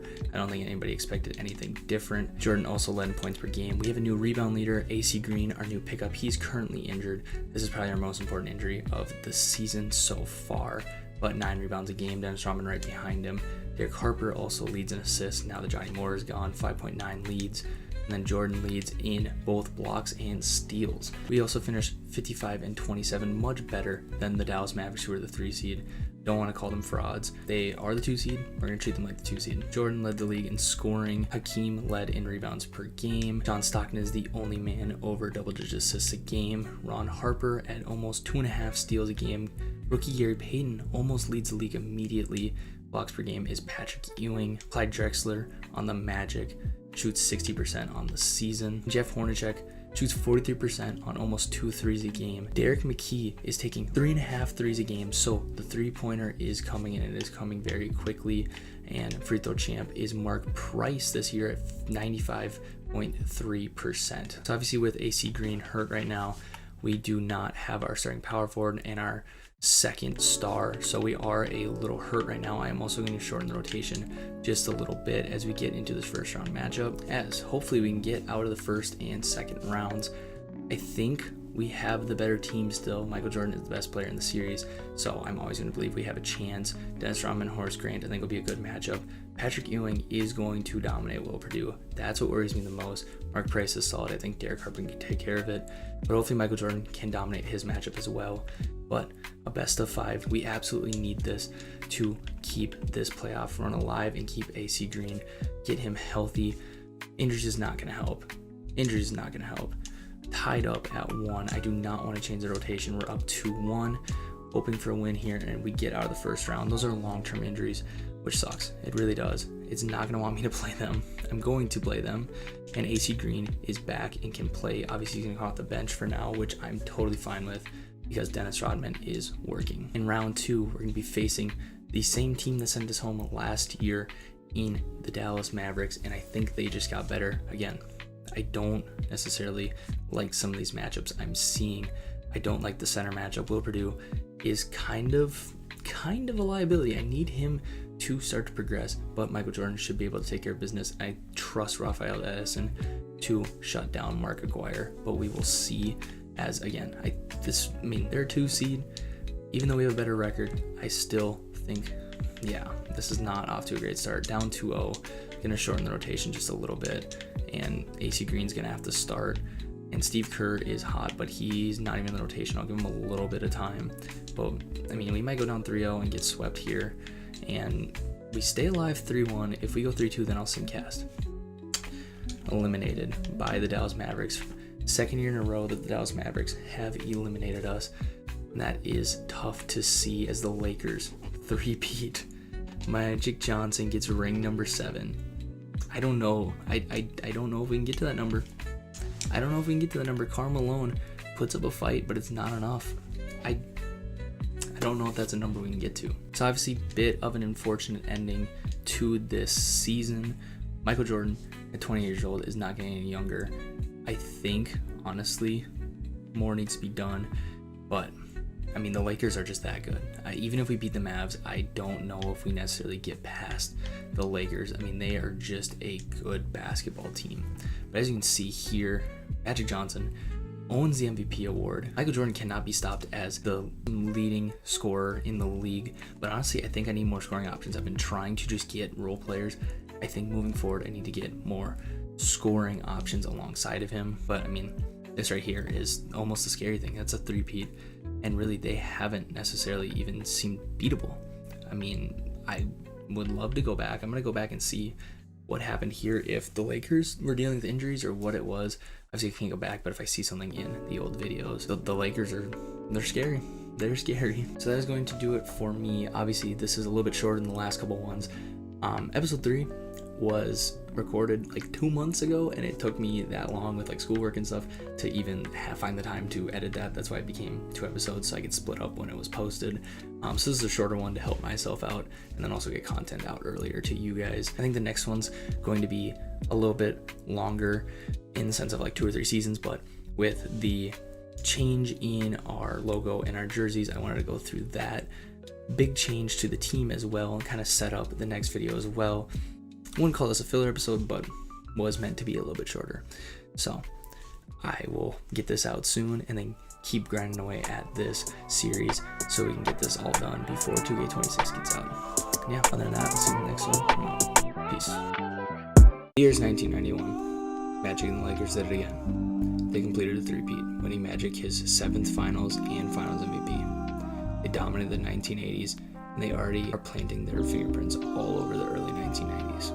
Michael Jordan continues to be a dominating force, at least individually. However, he isn't seen as a winner, at least on a consistent basis. Although he just inked a fresh, new 4-year, $13 million deal, his frustration is beginning to mount. Jordan is the most efficient player and the best scorer in the league, being the PER and scoring champ in 6 of his 7 NBA years. He's doing it all on his own. The front office has tried to rework their roster, moving aging pieces of their core for younger players, hoping to keep their window open. Yet, the Fortune are fading as a threat in the West. Franklin Hunt, the man who got his job because of the Fortune's lack of money in its infant years, helped lead the Desert to championships. However, with these championship wins coming in his interim year and his first full year, the Fortune began to fade under his lead. Questions have began to be asked if Coach Hunt really won those rings, or if anyone would have won those, and it was simply Jordan's greatness. Perhaps Zach Battle, the man Hunt replaced, would have also won those championships. Jordan is publicly backed as head coach, but Hunt headed in the last year on the hot seat. After another early exit, Coach Hunt is out as head coach of the Fortune, finishing with a 261-132 regular season record and a 40-23 record in the playoffs. The 90s have gotten off to a rocky start for Vegas, but with a new leader at the helm, hopefully they can turn it around. Alright, welcome back. So, as I said in the intro, I did say last episode if we didn't win a championship, I was going to get rid of Franklin Hunt, and I think it's finally time that we do so. He's been great for us for 5 years now, but it is time as we get into this new era. We made some changes with the roster, and that didn't work out, and now I think it's time to make some changes with our coaching staff. But before we do that officially, we need to go through the player retirements as well as any historic changes, stuff like that. Norm Nixon is a name that catches my eye. Gus Williams, Tree Wallen, Cedric Maxwell, Maurice Cheeks, Michael Cooper. The Lakers are losing 2 guys. Obviously not their main contributors, but anything that can help this team get worse, we will take. Michael Thompson retires. Yeah, there's a couple other names in here that are of note. The league is coming into its next era, but the Lakers are still just as dominant with the players from last era. Gus Williams gets his jersey retired with the Supersonics, and nothing new changes in the league, which means all of these we can go ahead and reject. Draft lottery, I believe we still only have just our pick. I could be wrong, although I only see us having our own pick. In Indiana's picks, we have 18 and 26. This is potentially a draft that we could move up, or we can just make a splash with where we are. Larry Johnson could be a guy. I mean, I don't think I'm going to get to number 1, unfortunately. Dikembe Mutombo. Ooh, Dikembe Mutombo is actually one to watch. If we could pair Mutombo with Jordan, interesting. If he genuinely falls, which we do not have him scouted whatsoever, he's the number 1 ranked player. So I would assume he doesn't fall, that he's worth going up to go get. I'm going to see if I can trade for him. But first, obviously Franklin Hunt is done as our head coach. His contract expired. We are not going to be bringing him back. We're going to be using all of our available money on our head coach slot. One interesting thing is that even though he's a 0-star coach, he actually has an offer from another NBA team, that not being us. So happy that we were able to get him another coaching job, but it will not be here in Las Vegas, as we're going to be looking through and see if we can get somebody. I would prefer to get somebody who isn't like a real coach historically, so that we can just like make our own storyline with him and not try and give him a fit. I would also like to potentially steal a Lakers coach like Mason Woods. Potentially is a guy we go get, except for he has no interest. If we have no money again, this is going to frustrate me like crazy, because I don't understand what is wrong with our financials right now, at least when it comes to our coaching budget. Okay, I turned on the budget. I might turn down our player payroll just for a moment, just to like get some money that we could potentially use. But even just turning that on, it didn't change anything. But I'm going to like tweak that a little bit to see if I can get somebody signed. We may have potentially found our guy in Mitch McCaw here. As you can see, 3.5 star on the defensive side, 1.5 star on the offensive side. I like that he is more defensive minded. He also is cheaper. He wants only $800,000 a year, and we're going to sign him.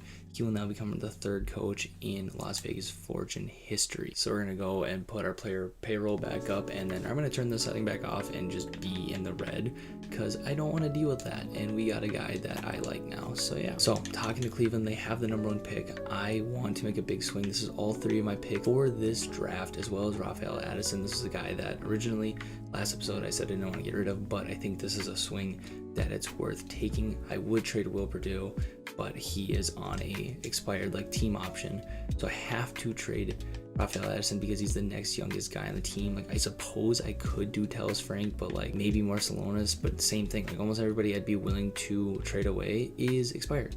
So we're gonna see if this is enough. It is not. I'm willing to throw in maybe 1 more pick.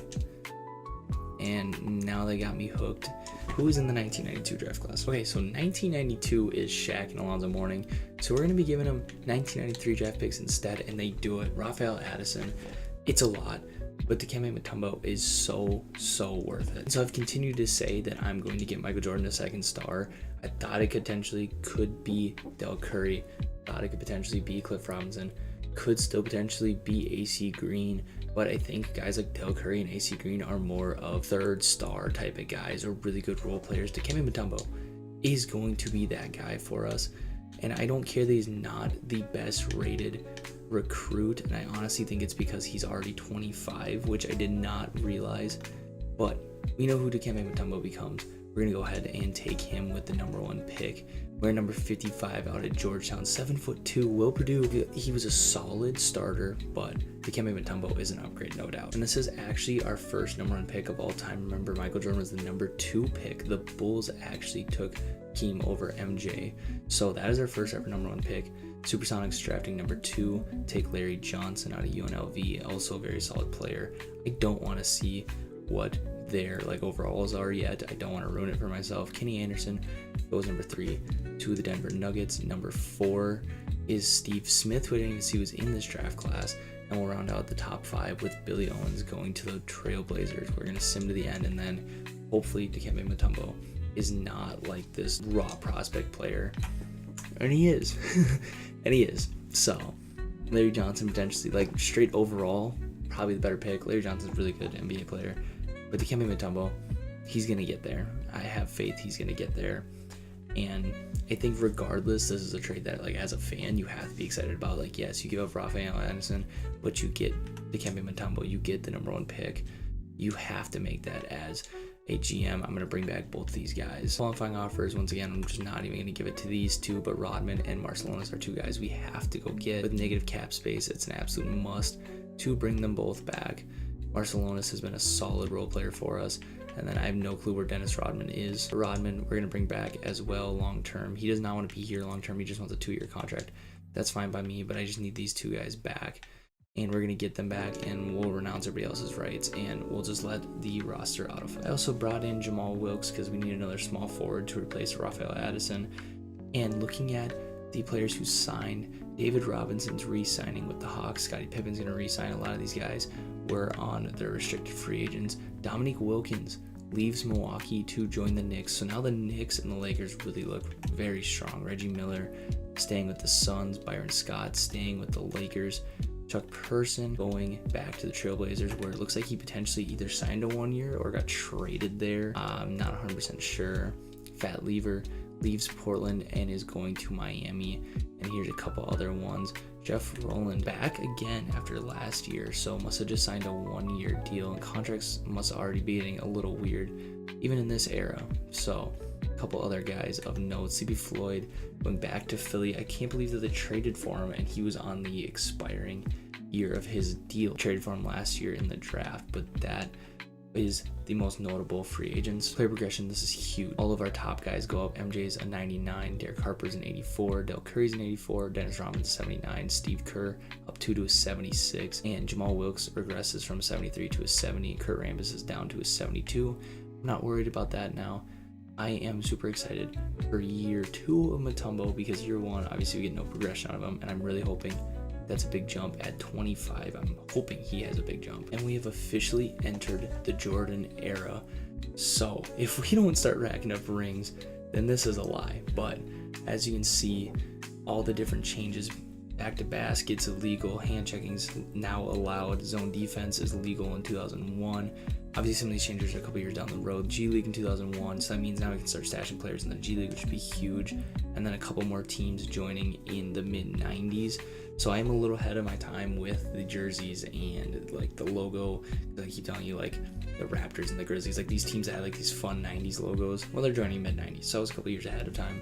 But yeah, I mean, hopefully we can load up rings and Magic's area should be done. I got used to the old UI, so it's going to take me a second to get used to this once again. And with the new head coach, we're running a 9-man rotation to start. I would say that's about as deep as we are. Jaren Jackson joins and Maurice Reed joins to fill out the roster, but I would say, yeah, we're only 9 deep, which kind of worries me a little bit, but I feel like it's a very solid 9. As head coach, Mitch McCaw in his first year here. Super excited to see how this goes. And before we start simming, I need to do the system proficiency. I'm pretty sure the game now just puts it at like the best rated one, but it looks like they're all 3 stars. So I'm gonna stay at pace and space because that works the best with MJ, and then everything's basically a 3 star. So I might see if there's something else, but I think I'm gonna stay with pace and space. Outside that, we're just gonna get straight into simming. So we've reached the trade deadline. And my whole thing with this so far has been to try and speed these up. We're a solid 3rd seed, like we have been. Actually, we're not a solid 3rd seed. We are in the fight for positioning right now, but 22-17, I feel confident we're a playoff team. Everybody has stayed healthy so far, knock on wood, and yeah, that probably just screwed up the audio, but I needed it. So now the audio has me knocking on wood quite literally because I am worried about this. We must have, okay, I must have turned off the injury thing because it did not tell me of any of those. So one thing I've noticed about 2K, and I could be completely making this up, but I have a whole nother save right now that I'm just doing like for fun, but I have everything automated. Like it's supposed to be like a my career in my league. I have everything automated, and then everything was just automated in this. So I swear it just like transfers between your saves. I don't know, I'm probably just making it up. But so I guess we've been dealing with some injuries. I was kind of curious how it simmed so quickly, but it looks like we're healthy for the most part. Michael Jordan is scoring at an elite level like he always does, and we will just quickly go through these. I mean, this is just a mid-season checkup, so Mutombo's already making his presence known in the paint though. I'm curious to see where he is in the award race. Hold on. Michael Jordan is playing so well that even though we're the 3 seed, he might finally get his first MVP. We need to keep him here, so I'm not going to change anything. Not even going to change anything. I wasn't going to make any trades, but I'm not doing anything, period, now. But what I'm here for, really, I guess he's not really scoring. I'm curious what his sliders are, but he's not scoring at all. I'm curious where he is in the defensive player. Okay, we have Michael Jordan, but we have no Dikembe Mutombo, which surprises me. I thought I'd see him here. And the other thing that we always look on, Michael Jordan might catch Magic Johnson. He might genuinely catch him. He might be the most popular player in the NBA now. And yeah, I mean, it is those two, and it's close. I mean, 100,000, not even 100,000. And then one last thing that I always forget to check is the Eastern Conference. The Knicks stand on top. The Magic, led by Clyde Drexler. Isaiah Thomas's Hornets are here. Gary Payton's Boston Celtics are here. Overall, pretty good. And then some bottom feeders include Sleepy Floyd's 76ers. I literally had to look because I couldn't think of anybody else on the Bucks. Jeff Rowland, he's here. Yeah, that was a bad signing, basically. Tim Hardaway's here on the Pistons. Bill Embiid's here. I should know who this is. Okay, I don't even know how to say his name. Well, I just learned a name, but we're going to continue simming. But before we do, we're going to go ahead and just lock up Derek Harper long term. We're going to set the precedent nice and early that you pay your guys that are playing well for you, and that's exactly what we're going to do. We're not even going to let our guys hit free agency unless we literally cannot extend them. I know I don't want to stop at a ton of injuries, but Dennis Rodman going down for 8 to 10 weeks, left broken leg. At the point that we are in the season, that hurts big time because mid-March he might not be back for a deep playoff run. One thing I'll say about the era thing is that it seems to like reset whatever makes the 2K 8 to 10 weeks, 8 to 10 weeks, 8 to 10 days. Okay. All right, Dennis Rodman heals in about 100x what a normal human being heals at. That's ridiculous. On screen will be the true award winners. If I remember correctly, I did. Michael Jordan was the MVP here, and he ended up losing it to Magic Johnson. That sucks. I should have been looking at that down the stretch, but I wasn't. Terrell Brandon wins Rookie of the Year. He was the number 7 overall pick, so one of the first guys I sim passed. Rookie of the Year in this class was Larry Johnson, who was the number 2 pick. Barry Baylor was 6th man of the year over Deathless Shrimp. In real life, I have no clue where he is in this save. Hakeem Olajuwon wins Defensive Player of the Year. In real life, David Robinson won this. Glenn Rice wins Most Improved. Some of these Most Improved, it's like, yeah, okay, he was the number 3 pick. I mean, it's Glenn Rice, right? Like, he's just progressing. It's like Cade Cunningham winning it this year. Like, there's no reason that he shouldn't have even been in the talks. Love that it's the 2013 award, by the way. That's the pitcher, but Glenn Rice should not have won that. And the Lakers are on a down year, believe it or not, at 64 and 18. Jordan on the All-NBA first team. Are we going to see Dikembe Mutombo on an all-defensive second team? We are not, but Michael Jordan still on that all-defensive first team. Dikembe Mutombo is going to finish number 4 in all-rookie voting, so he's on the all-rookie first team, and that is it. So Michael Jordan, this may be the most efficient season to this point in NBA history. I could be entirely wrong, but every time I see like Jokic and Giannis being talked about, they're at like this number. I mean, I know 40 is like the max that potentially Wilt touched. This is ridiculous. Absolutely ridiculous. I don't even need to check to see if he led the league. All of our stat leaders stayed the same. Jordan with points, AC Green with rebounds, Derek Harper with assists, Jordan with steals. The only new one is Dikembe Mutombo with 2.1 blocks per game. So the rookie is making his presence known. He's not a scoring threat yet, which makes me nervous, but he's already progressing in the season. I believe I drafted him at a 76. He's currently a 78, so I know he's going to get there as our second star, which makes me feel good about our 49 and 33 record, which landed us the 3 seed once again. I mean, we're just continuing to be the 3 seed, but this is going to be us at our weakest now with Mutombo and Jordan, as well as our upgraded core. I mean, the other guys are still getting better, obviously.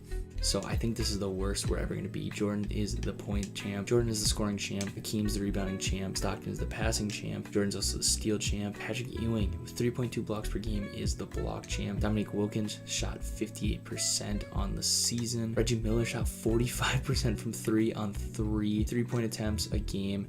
Derek McKee's up to 4 a game. And Sam Vincent back as the free throw champ, maybe missed 1 all season once again. So thanks to Rodman's super healing abilities, he is back like we saw. And so we're fully healthy, outside of course, Kurt Rambis, but I think he may have played a grand total. Yeah, he played like 2 games. So we're full strength going into this matchup against the Denver Nuggets. Derek Harper, as I say that, gets hurt. Also refound one of my old camera angles. That probably makes the playoffs a lot better to watch. And again, we're catching these teams probably at our weakest, because Dikembe Mutombo, I fully believe, is going to be a 90 within a year or 2, and we still match up very, very well. Michael Jordan at a 99 absolutely stands out as the best player in this series, no doubt.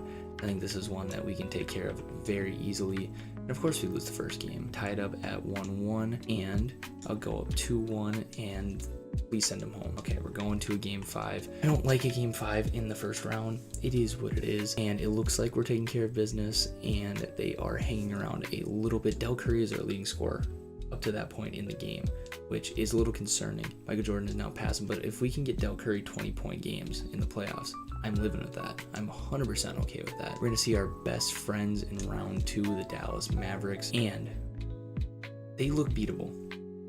The look you saw is not what I meant. Take it how you will. They look beatable. Derek Harper, Ron Harper match up very well. Obviously, Michael Jordan is better than Joe Dumars. I mean, Del Curry, Mark Aguirre is going to be an issue, but they don't have Hot Rod Williams anymore. And Dikembe Mutombo, I'm going to continue to believe that he's just going to play better than his overall says. They look beatable. It's a best of 7, first one to win 4. They can take game 1. We are going to take game 2. And they're going to take game 3. How about game 4? We tie it up. This is definitely going to 7. 3-2. Oh, another game 7. Another game 7. As Rodman's currently injured a little bit, so is Derek Harper. You got to play through these. Have to. And we are getting stomped on the road. We're hanging around. We're making it a basketball game that you got to watch up until the 3rd and this season is going to end the same way it has years prior. Michael Jordan did all he could, 32 points, 9 rebounds, 5 assists. Del Curry played well. I mean, Marciulionis, you get 10 out of him.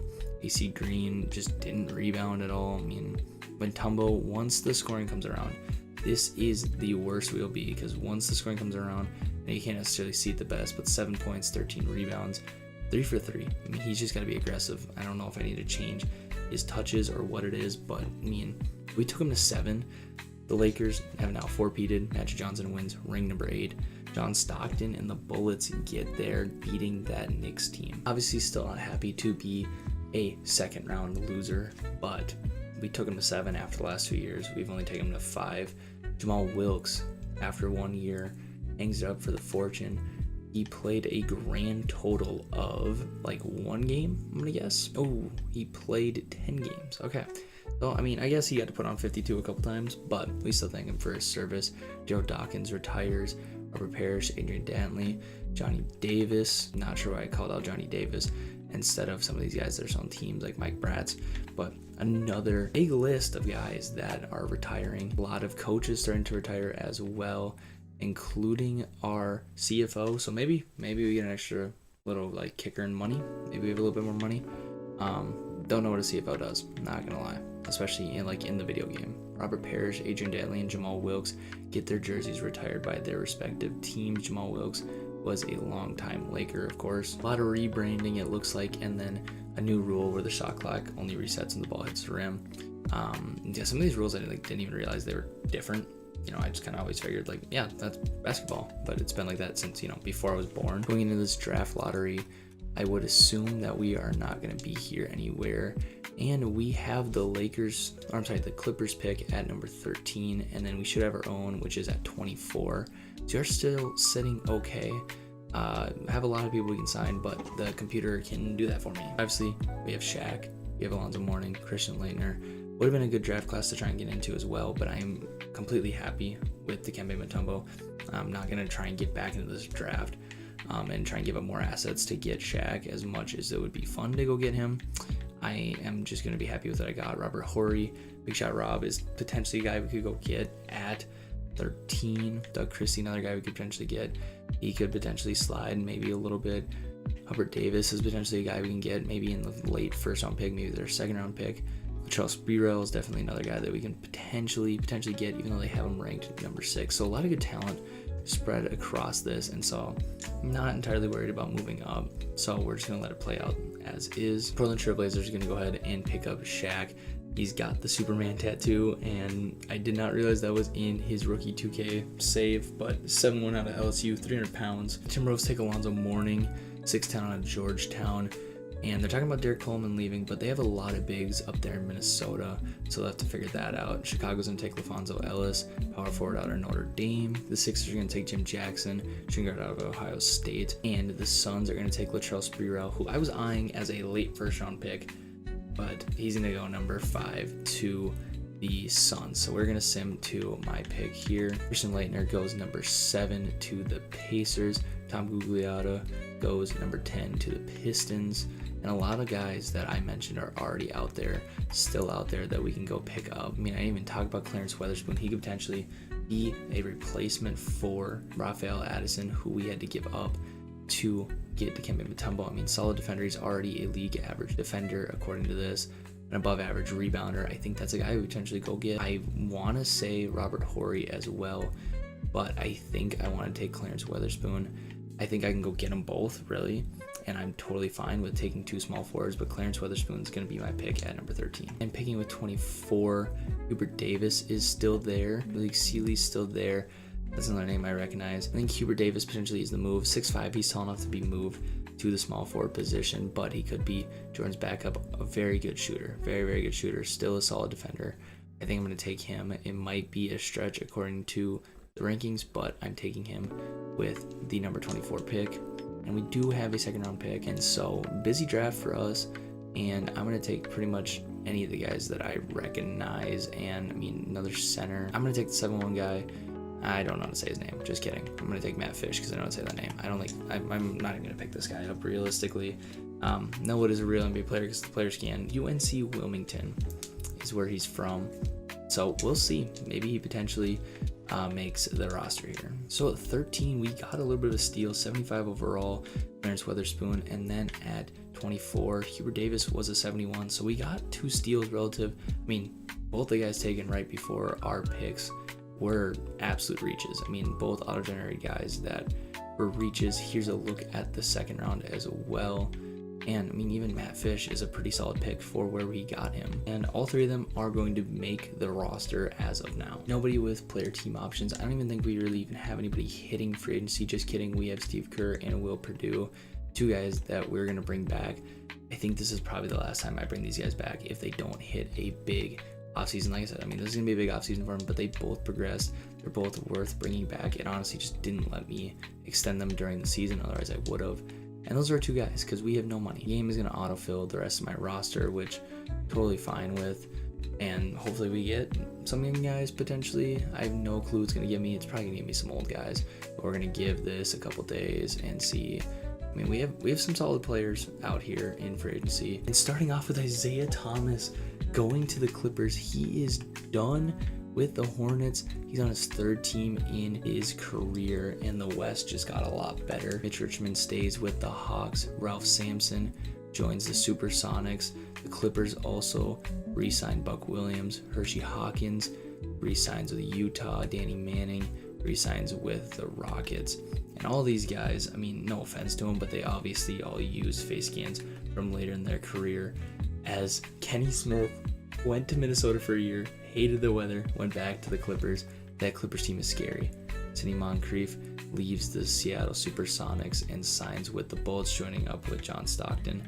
And here's a look at a couple of the other guys. It's hard to see who's like on the rookie contracts because I have these guys and look on them. It's like, oh yeah, John Starks, 1988. Oh yeah, 1988. Like, it was only 4 years ago in the game, but like all their, I don't know, all their face scans are so old sometimes. Like, I don't know why they didn't use at least their best bet at using like actual rookie versions of them, but I don't know. Nitpicking 2K, I guess. Michael Jordan ends his reign as a 99 overall. He's now a 98. Steve Kerr goes up 1 to a 77. Dikembe Mutombo did not progress whatsoever, and that's going to make that trade look really bad. Marcelonis goes down 1 to a 75, and Kurt Rambis is down 2 to a 70. It's a little no progression. Mutombo just didn't progress. So I'm definitely going to be looking at his player card here to see why he didn't progress, because that trade is going to look terrible and age horribly when I could have just dumped all those assets into trying to get Shaq. So I'm going to talk while I do this so that nobody thinks I'm trying to mess with the player card. This is just his generic player card. And I mean, his peak starts when he joins the league. His peak ends when he's 31. And he has a max potential of 94 with an average of 49% and a boom of 45%. I mean, just it doesn't really make any sense why there was no progression from a number 1 pick into year 2. 26, he should be in his prime. He should be progressing. So I don't know. I did not realize Mutombo was 25 coming into the NBA. So that is definitely kind of an issue. Obviously, I saw that and still drafted him. Mitch McCaw's here for year 2, and the rotation is going to look very similar as it did last year. We're just running it back. Weatherspoon is going to get some minutes, so I'm going to make this a 10-man rotation very quickly, actually, because I would love to get at least one of my rookies playing time. 12 minutes a game feels very fair, and hopefully he can start to earn a role with Mutombo. I mean, hopefully he starts figured out. I will say, I don't know if you've seen any of my 2K videos before, but I have nothing wrong with going in and like changing the shot tendencies. I see nothing wrong with that. I do it all the time. Mutombo needs to take more shots. I mean, he just does. He needs more touches. He needs more shots. I cannot see my number 1 pick put up 5 points a game again. At the trade deadline, we are once again a very strong 3 seed. Very strong 3 seed. There is 3 very good teams in the West right now. We've dealt with some injuries. Nobody's just been like out long term. Mutombo is currently hurt, but his numbers are up. I mean, obviously I did tamper with his tendencies a little bit. I need him to shoot the basketball. Like, I'm sorry. I invested in you. I need you to shoot the basketball. Jordan's having a great season. We're not going to look at our team stats, but we will look at the award races where Jordan, like I said, having a great season. He is, once again, number 1 MVP. Hoping we continue our dominance as a very solid 3 seed. I mean, if we're only 3 games behind the Lakers, they have to give Jordan one at some point. Obviously, Shaq, 84 overall, rookie of the year for the Trailblazers. Not surprised at all to see him there. Patrick Williams is now in the Trailblazers as the 6th man of the year. From All-NBA second team, the 6th man of the year in like 3 years is kind of nuts. Jordan at the top of the DPOY. I'll believe that he's going to win one when he finally wins one. And most improved is still just like guys from the newer expansion teams. Before we move on, the Atlanta Hawks are an absolute force, and this team is good. I mean, you have an 85 and an 82 coming off your bench. This is a ridiculous team. This is crazy. David Robinson is a great recruiter. I mean, he has gotten all kinds of... Actually, this is homegrown, isn't it? Oh, this is 100% homegrown. They are just elite at picking talent. I mean, this is really the only guy they've gotten, and I mean, he's their 7th man. Auto-generated guy, Burton Nixon. Yeah, never mind. They just are really good at finding talent. The Knicks are solid, like usual. Dominique Wilkins is here, and he's been here for 3 years now. Carmelo, obviously, they drafted number 2 overall. And yeah, I mean, this is another team that for the most part looks like it's homegrown. Clippers went and got all that talent, and they are sub 500. I mean, Isaiah Thomas having a good season, a little bit of a down year it looks like at 31, but still a good team. I mean, Buck Williams having a little bit of a down year. I don't know why you'd have Kenny Smith coming off your bench. I don't know why you wouldn't slide him over to the 3 and maybe, I don't know, start Isaiah Thomas at his natural position. Why we're trying to force this work? Okay, I see why you're trying to force that to work. 22 point per game scorer. That makes sense. So I thought that team was maybe potentially gonna be better than us, and as of right now, they are sub 500, but I, again, don't want to jinx myself. What's crazy is that last video, I signed Michael Jordan to an extension. He's already up for another one. We're, once again, not even going to let him get into free agency. He now has a 5-year, $22 million deal. I have not been checking the numbers like very closely. Obviously, when I edit this, I'll probably see if he was the first ever $20 million deal. This is scary. I did not see this. I don't know why he's annoyed. This is very worrisome because another guy that we invested in, and obviously like winning a championship would solve all this, and there's a chance he still doesn't come back. Bill Curry, by the way, has been dealing with like knee injuries all season long, so it's something to watch. I am still going to bring him back though. I think he's worth bringing back, and then obviously everybody else. We'll bring back Kurt Rambis. Why not? I mean, he's a legacy guy for us. He's a Laker or he's a Fortune. I mean, he's just a winner, but that's scary because I should have checked that just in case. So that's lesson learned, because that is a guy that you refuse. I mean, I would rather trade him, but at this point, you see where I am in the season. We're just gonna have to deal with that. Oh, yes. Okay, Michael Jordan finally gets his MVP on screen. Real quick, will be the real life winners of these awards. It's going to be on screen for about 30 seconds, and then we're going to celebrate Michael Jordan finally winning an MVP. It is about time. I would argue this is not his best statistical season ever. I would argue last season he was better, but it is about time that he was rewarded with an MVP. Shaquille O'Neal wins Rookie of the Year, I believe, as he did in real life. He did in real life as well. By the way, MVP was Charles Barkley. Patrick Williams wins 6th Man of the Year. It was a Trailblazer, but it was Clifford Robinson, which I believe was the younger Cliff Robinson, the guy we didn't have. DPOY. Oh, okay. This was Hakeem Olajuwon. I was about ready to say Hakeem Olajuwon. Michael Jordan finally getting all the awards he deserves. This is the season. Coach of the Year is still the Lakers. They are on the decline. They are definitely on the decline. But Michael Jordan finally gets the awards he deserves.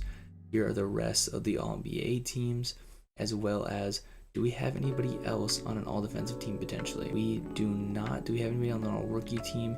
We do. Clarence Weatherspoon makes the all-rookie second team. Got to start a decent amount. I think it's a pretty successful rookie season for the number 13 pick to finish as a top 10 rookie. I mean, looking at this, PER obviously doesn't say it all, but still an insane number, 38.1, but that is lower than last year. I think he deserved the one last year. He certainly has deserved more than this, being his first one at 30 years old, but we have all the same stat leaders as last year down to a T. I'm going to start looking at who's our leading, like percentage-wise. Michael Jordan is our leading field goal percentage. I'm not going to track this. He takes 22 22 shots a game is crazy. And Steve Kerr shooting 46% from 3. We have 5 guys that even take 3s, by the way. And Del Curry's taking 2 a game. Jordan's taking 1 every other game. He's shooting a decent clip. And Steve Kerr's taking 1 a game. Looking at the league as a whole, Michael Jordan is in a league of his own when it comes to scoring. Brad Daugherty is the leading rebounder in the league. John Stockton above double digits assists. Gary Payton actually is the steal champ over Michael Jordan. And the block champ is David Robinson.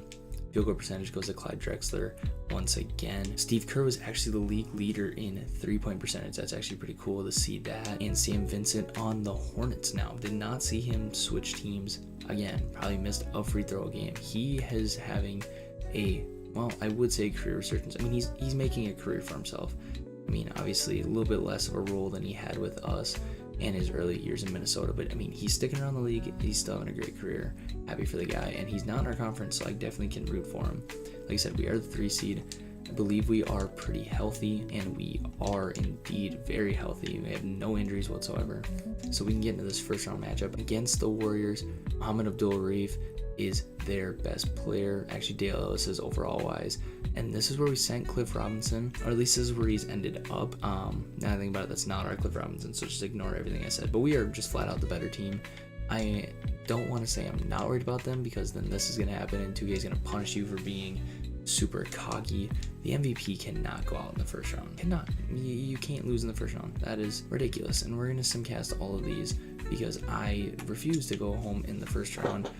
And it genuinely might happen. I mean, we're playing pretty well on the road, and then I believe we get 2 straight home games. Could be wrong, but we dominate to go up, or I'm sorry, go down 1-2 here. Dennis Rodman, a fully healthy, barely paying attention to who's really healthy and not, basically if they can play through it. Once again, ooh, this is actually a very close game. Another road game, by the way, which is interesting, but it looks like we'll take care of business. And we will to force a game 5. I don't like that this is a 5-game series. I thought this was a team that was like 10-11 players deep, but clearly not, because we switched to an 8-man rotation. And now we are rolling, and I mean, they're hanging around, so I want to be careful as this game comes down to the wire. But Michael Jordan 40 bomb, yeah, you're not going to lose it with a Michael Jordan 40 bomb. It sucks it took that long, but it is what it is. We finally don't have to play the Mavericks, who, by the way, didn't even make the playoffs. We are now actually playing the Rockets, who are really good. Chris Mullin, Danny Manning, Stacey King, Richie Newman, BJ Armstrong. I don't know if we've seen this team at all during the save, but this is going to be a new matchup for us for sure. As we take, no, we do not take game 1. We are the lower seed. Never mind. We go down 2-0 again, and we are going to face a sweep. Is Simcast our friend? I'm just straight up not going to change anything. Is Simcast our friend? It might be, and it might be worth just Simcasting our way out of these, but no. Once again, going home in the second round. Late game resurgence, we are going to jump in because 4-point game with a minute left is worth exploring. All right, Danny Manning is at the line here, so we could potentially go down 6 here, but we get to see our home court, which we haven't seen yet in this era. Should be in the correct corner where I'm out of the way of everything, but these are big free throws here because this would put us down 6.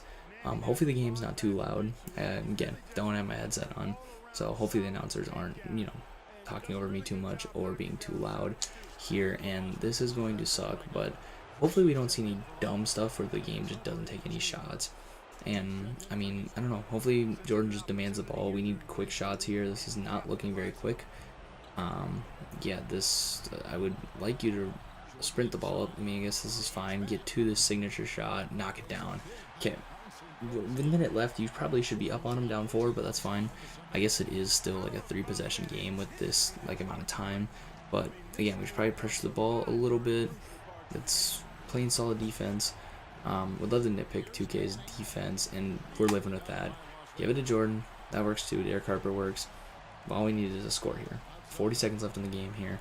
Don't need to force anything. Just look for something easy here. Like Jordan's going to get the ball here, reset the offense now. And this looks like he's just clearing out for an ISO here. Need to go relatively quick here. And a dunk to make it a 2-point game here. More than likely going to foul. 30 seconds left. Actually, we don't even need to foul. We just need to stop. Don't let them score here and we're fine. Do not let them score here and we're totally fine. If I remember correctly, we're sweating out to not get swept too. Like, this isn't even game 7. This is game 4. Yeah. Hopefully they take a bad shot here. And hopefully I'm not rambling too much over this, but here we go. 3 left on the shot clock, force him into a bad fade, and that's going to fall, and that's more than likely going to be the game. All right, down 4 with 5 seconds left. Obviously, immediate 3, probably to Steve Kerr. I mean, I guess Michael Jordan could take the shot, but pretty much has to go to Steve Kerr or Del Curry here. But immediate shot's got to go up. Curry, shoot it. If it falls, we're fine, and it does not, and that'll end our season here. So the 90s have not been nice to us. Michael Jordan finally gets his personal awards, but, I mean, the team success has not been there. And Michael Jordan, 13 for 22, 35 points. Still just no scoring help, which looks great in the box score, like when he puts up these numbers, but truly we need a second option. And, I mean, potentially, maybe it's Clarence Weatherspoon, or he just had his best game ever. Would love for it to be Mutombo, who played really well in the playoffs. If we can get that production out of him, we should be fine. But AC Green is more than likely going to be gone, which sucks. He does not want to be here anymore, and we have been eliminated. So 2 trades that I've made to try and make big swings have both backfired in my face big time. And so I don't know, maybe I'm just a bad GM. The Cavs. It's not the Lakers. It's not the Lakers. That's all I care about, is that it's not the Lakers. The Cleveland Cavaliers, led behind Scottie Pippen, wins Finals MVP. Jordan still has more rings than him, so it's fine. But Scottie Pippen wins Finals MVP. He gets a solo ring, but the Lakers' reign is over. I think all of the NBA is overjoyed right now that that happened. That's going to do it for me as we get into the 1990s. Obviously, still not having the team success. Tried to change some things with our coaching staff. Seems to have potentially helped, at least like regular season wise. We're not declining anymore, but that also could be because of our younger team. Mutombo needs to progress in the next video, otherwise I went over 2 on big trades, especially if AC Green's actually out. But yeah, we are inching closer and closer to the 2000s, which also means the end of Michael Jordan's time in the NBA. So we do need to start getting some of these championships, and yeah, hopefully we can get him at least 4 more so I can match his real life number and potentially get him into that GOAT conversation, which right now, Magic Johnson finally gets a finals loss. So yeah, that's all for me. And other than that, I'll see you in the next one. I'm out. Peace. The year is 1993.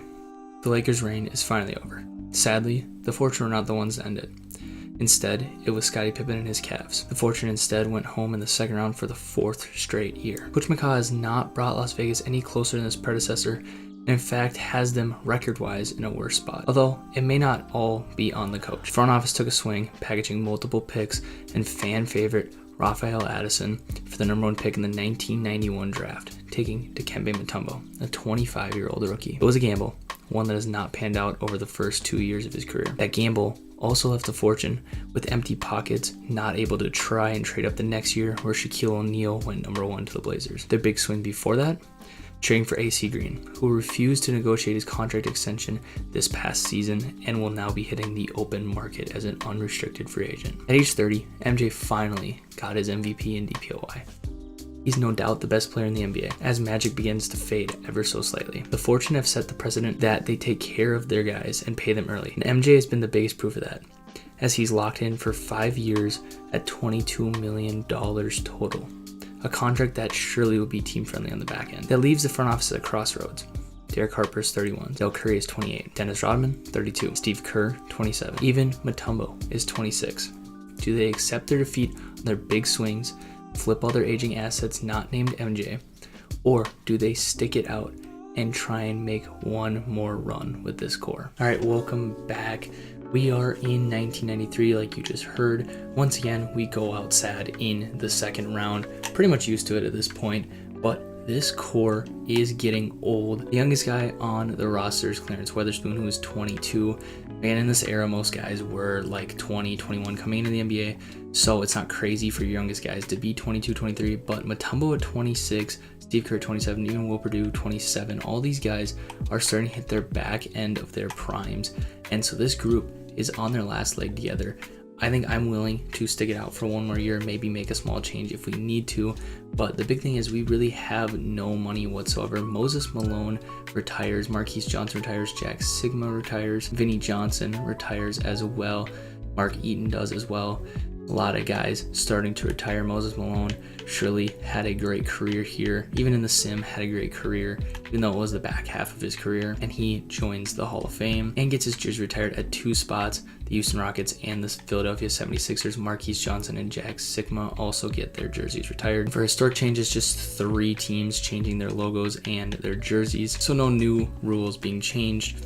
In this draft lottery, I believe we should have a pick. We do not. That's right. This is where we traded our pick away to get Mutombo. And so it's sitting at 22. And so I don't think we could have gotten a player of Mutombo's caliber at 22 in this draft. So I'm perfectly fine with where we are at. Everybody is signed on. We don't need to make any changes there. We can get right into the draft. The big thing for me, honestly, is seeing if we can get AC Green back. Otherwise, it should free up some money that we could do something in free agency. With that, as Penny Hardaway goes number 1 to the Utah Jazz. And I'll move my camera so you can actually see the faces. Penny Hardaway goes number 1. This is honestly probably the best spot for my camera in the draft as well. Allen Houston goes number 2 to the Detroit Pistons. Chris Webber goes number 3 to the Suns. Isaiah Ryder goes number 4 to the Heat. Jamal Mashburn goes number 5 to the Indiana Pacers. We'll go 2 more. Vin Baker goes number 6 to the Wolves, and the Nuggets will wrap it out with Bruce Bowen. And we do have a 2nd round pick, so we will sim to that and then go look at the draft summary. Ronnie Rogers goes number 9 to the Spurs. John Bradley, 11 to the Bullets. I don't know how to pronounce his name, but I recognize his name. He went number 13 to the 76ers. Byron Russell goes number 14 to the Clippers. Nick Van Exel goes number 17 to the Bulls. Sam Cassell goes number 23 to the Magic. And that is about it of names that I recognize. So we're already into the 60s in this part of the draft. I mean, this is a super late pick. Bo Outlaw in the 2nd round, by the way, 75 overall to the Utah Jazz. They had a really good draft. There's honestly anybody that we can get, I'm willing to take them, as Antonio Harvey is a little bit younger, so we are going to take him. Both C- power forwards between him and I don't even remember the other name that I just saw. I have no clue where this college is, but with the 51st pick, we're gonna go ahead and add Antonio Harvey. And we are going to take a cheap young guy regardless. We are going to accept both these guys. This is crazy that our number 1 pick, the computer, did not want to accept that player option. I have faith that this is going to be his big progression year. Otherwise, this is going to be a big trade deadline for us, and we'll probably blow it up at this trade deadline. If he does not progress here, Matt Fish will bring back as well. We have no qualifying offers, which means AC Green truly is an unrestricted free agent, and there's nothing we can do to get him back. We also need to get back Dennis Rodman, potentially, or we could use that money elsewhere. Marciulionis is also hitting the free agency market, and that is about it. So we would, if we get rid of all of our cap holds, have about $1 million to work with. AC Green will negotiate with us. I think it's worth bringing him back. I will lock him up for 5 years and we'll take care of him. I'll even give him a player option on the back end of it. Rodman is still a very, very good rebounder, and I think it is worth going and getting him. He does not want to be here long term. However, I'm still going to offer it to him, and I'm going to try and keep a little bit extra money.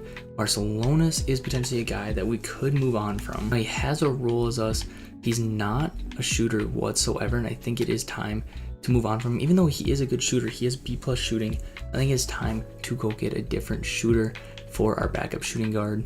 And so I'm going to cut ties with Marciulionis as of now. And so I am going to be renouncing the rights to Marciulionis just to make sure we have the money to make it work, and we are over the cap space.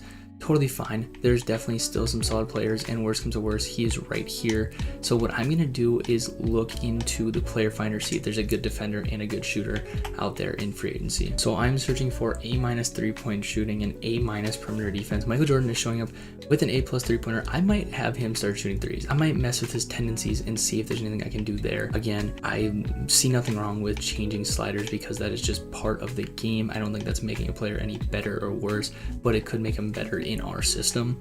George McLeod is looking like a guy that could work for us, but he does not want the minimum either, which kind of blows that up. So again, I mean, it might be Marciulionis is the guy that we go get, but I mean, I would love to go add a solid shooter and a solid defender all in one player to be Jordan's backup. I'm gonna give it one more go with B+, see if there's anybody else out there. And Cedric Toney looks like it could be a guy for us. He has not had a lot of time to prove himself as a shooter. He doesn't get a lot of minutes, and he probably won't on this team as well, but could come in on the vet minimum and be a solid contributor for us. As you can see here, if it'll let me click on his player card, as you can see here, he's been a great shooter. He actually shoots threes. I mean, he's been a consistent over 30% shooting outside of that one season in Atlanta. Journeyman guy that's going to come in for the vet minimum for 2 years, and he's going to join our squad. And that's our first signing that is outside of the franchise in 3 years since we brought in Derek Harper and Dennis Rodman. That could be potentially part of the reason. As Charles Barkley goes to the Sixers, he's leaving the Kings, and just like he did in real life, he's going to play in Philly. Karl Malone re-signs with the Knicks. The Magic keep Clyde Drexler, and the rest of these guys stay home. Just kidding. Shawn Kemp goes to the Bucks. We have 2 big men on the move here. Glenn Rice also leaves to go to Minnesota. Minnesota's having a very nice offseason these last couple of years. Vlade Divac re-signs with the Nuggets. Tim Hardaway is re-signing with the Pistons. Sabonis is leaving Milwaukee to go to the Kings. We're on out with Nick Anderson staying in Chicago here. Here's a look at some other signings here. But you can see us, AC Green signed on here. Top 10 free agent, top maybe 15 free agent, I guess. But I think we got our guys back. I'm surprised he actually came back after he said he did not want to. Like I said, this is a big player progression for us. MJ's going down, Dennis Rodman's going down, and Mutombo only goes up 1. That sucks. He's only a 77 overall. He has been an absolute bust for us. Matt Fish up to a 70, up 2. Davis up 1 to a 72. Tony goes down 1. McCormick goes down 2. Kurt Rambis goes down 2. Mike Jordan falling off just a little bit is a little weird to me, but I don't know. Definitely going to be moving on though, depending on how this season goes. If we continue to be a very solid threat and actually like make progress towards being a solid contender, not just like the 3 seed because we're the 3 seed, then we will keep this core together. Otherwise, we are definitely going to be moving on. So we're going to start off with a 10-man rotation to start off here, and I really only think this team is 10 deep. I mean, obviously we have a lot of young guys that would love to develop here, but really we need to win now with this 10, and I might even shorten it to 9 as the season goes on. But as of right now, we're going to be running with this 10, and like I said, I'm going to go in and change Jordan's tendencies just a little bit, just to make sure he's shooting at least a little bit. In a 5 3-point tendency, I'm even going to move that up just a 20, maybe 25. Should be fine, but as an A+ shooter, what is his actual rating? He's a 91 3-pointer. That is the 3rd highest on the team. He definitely should be shooting with a 91. So obviously that's going to help him out as well.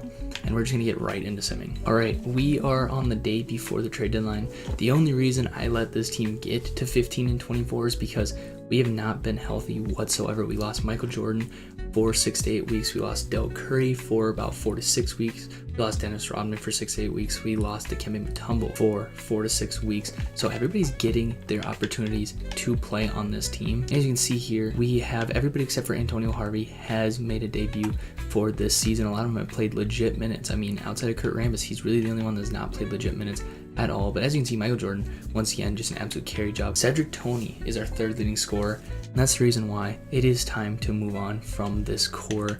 They are all healthy for the most part. Michael Jordan is going to be staying. I'm willing to give Dikembe Mutombo the rest of the season, but he's potentially gone after this year. But I think Derek Harper, Del Curry, AC Green, Steve Kerr, Rodman, Will Perdue are probably all gone. Honestly, we could give up on the Mutombo experiment right now and go get Antonio Davis. This is really the best trade that's caught my eye. The only other one that's really caught my eye, Derek Coleman has also caught my eye, but at 26, I mean, he's just expensive, but he's on an expiring contract. Really good player. He's got good potential. That's also caught my eye, made me at least stop. This one right here, Sean Bradley, again, another big guy, but he has really good potential.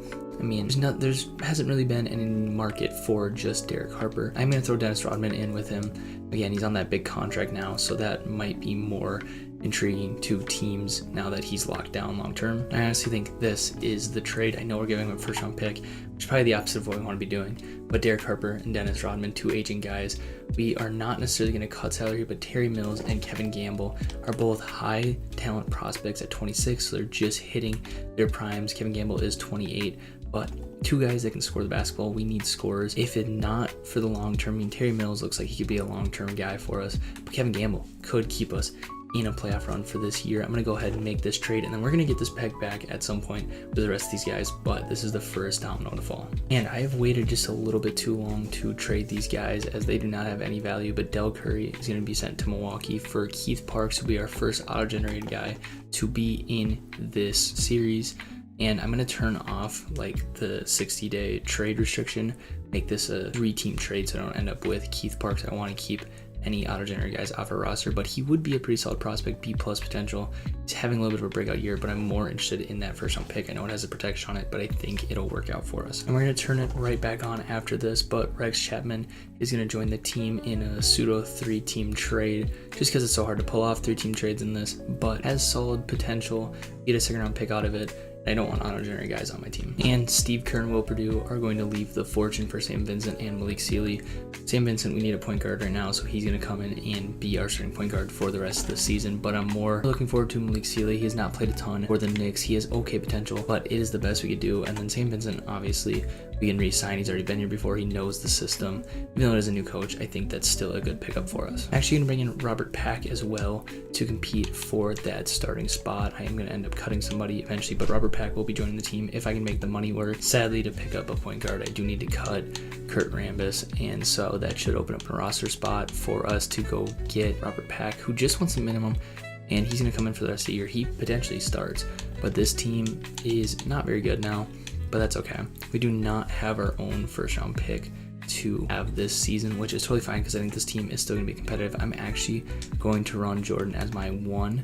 I'm going to run Kevin Gamble as my 2 and start AC Green at my 3.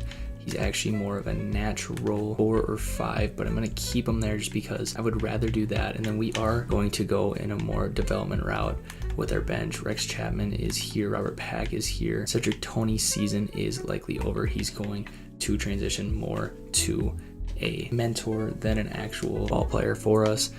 He's just going to be sitting there. I mean, injuries, obviously he's going to be ready, but he's had a great season, which sucks. We're wasting probably his best season.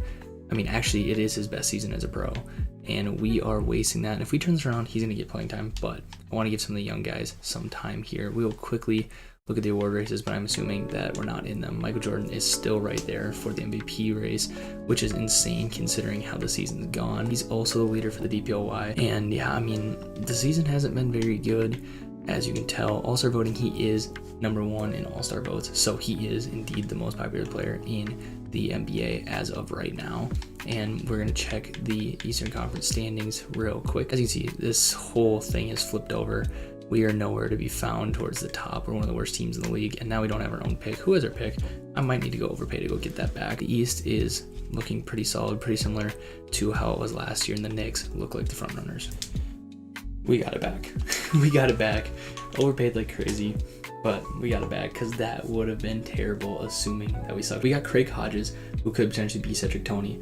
Had to get rid of Robert Pack, but he basically was never on the team. We basically signed and traded him. Somehow in the middle of the season, I could have sworn I turned it back off. I'm going to double check that I turned that off after this.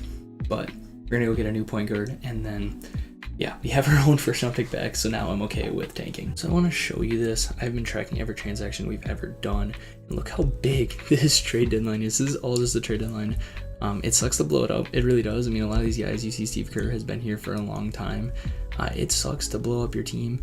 I'm clearly not good at it because I just gave away the number 1 pick for this first year where we're going to be the worst, hopefully.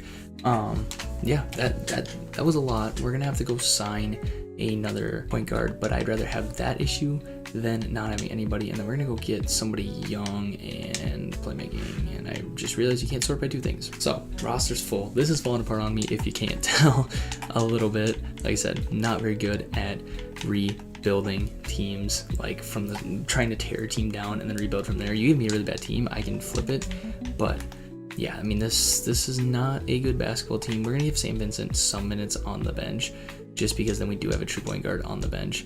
But like I said before, this is mostly going to be give our young guys playing time, let them develop, and just see how the season goes. See if Michael Jordan is good enough to get us into the playoffs. But I mean, it's pretty much now or never for some of these guys with the opportunities they're going to get to develop. So as we wrap up the season, we were somewhat competitive. We're the 11th seed. On screen is the real life MVP winners. As Karl Malone wins MVP, Chris Webber wins Rookie of the Year, John Williams wins Sixth Man of the Year. Remember, like a couple years ago, he was on the All-NBA second team. Now he's their sixth man. David Robinson wins DPOY. Tom Gugliotta wins Most Improved.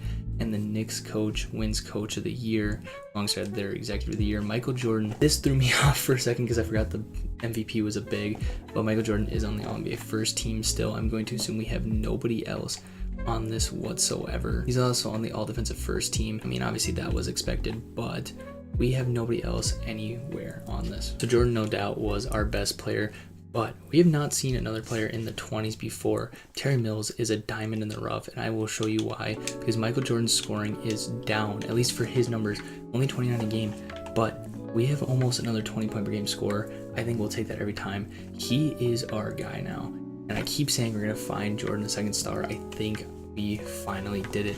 He is the number one guy to go get this offseason. He's also tied for leading rebounder behind AC Green.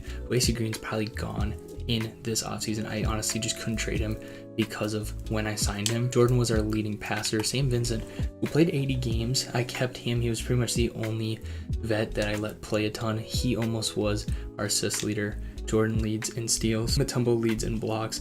And I would like to say he's come a long way. He really hasn't. He just is not efficient at 7'2". And so I think it's time to move on from him. I think him and AC Green should be a package that I can at least get something out of. Terry Mills was the most efficient scorer, and Greg Hodges, going probably 1 for 2 on the season, is our leading 3-point shooter. Michael Jordan takes 1.2 a game. Terry Mills takes 3 a game. Rex Chapman, pretty solid numbers as well. And so I don't even know why I looked. He never misses free throws. He's probably going to be the league leader also. As you can see, 36 and 46, finished as the 11th seed. We were not very good this year. It's always interesting to me because whenever I think Jordan's having a down year, he's still the league leader in points. It's like points just fluctuate based on how much Michael Jordan's scoring. Sean Kemp is the rebound champ. Nobody had over 10 assists game. Scott Skiles wins the best passer. I don't know what you call the assist leader outside the assist leader. Ron Harper is the steals champ, and Patrick Ewing is the blocks champ. Shaquille O'Neal is actually the most efficient player, shooting 59% from the field. I know he's not like the best efficiency in terms of like efficient field goal percentage, but 3-pointers like don't affect it enough yet. I'm still going to call him the efficiency champ for now. Reggie Miller shoots almost 50% on 3 shots a game, and like I said, Sam Vincent's going to be the league leader. I don't like being on this side of it where you just hit a button and it sims it all for you. The Lakers are finally over. I mean, we're not even a contender now, as the Hawks now get a championship. I think we may be entering an era of parity, to be honest. David Robinson, 16 and 11 a night here. The Trailblazers and the Hawks. Shaquille O'Neal potentially could take over. And this is the Jordan era, but Jordan has not been very dominant thus far. I was planning on doing a couple seasons this episode, but blowing it up just extended the amount of time that this physically took me to record this. I am going to get through this off season, and then we're going to call it from there. Player retirements: Alex English, Purvis Short, Reggie Theus, Bernard King, Bill Cartwright, and many others. Bill Laimbeer, we saw in a lot of trades that we potentially could have gotten. And do we lose anybody? Kurt Rambis, who we cut. We ended his career, unfortunately. It is what it is. Alex English is the only Hall of Famer from that whole group. And Reggie Theus also gets his jersey retired by the Chicago Bulls in all kinds of different rules, starting with new tech, I guess. The newspaper is gone. Oh, I can't even see it. The newspaper's gone.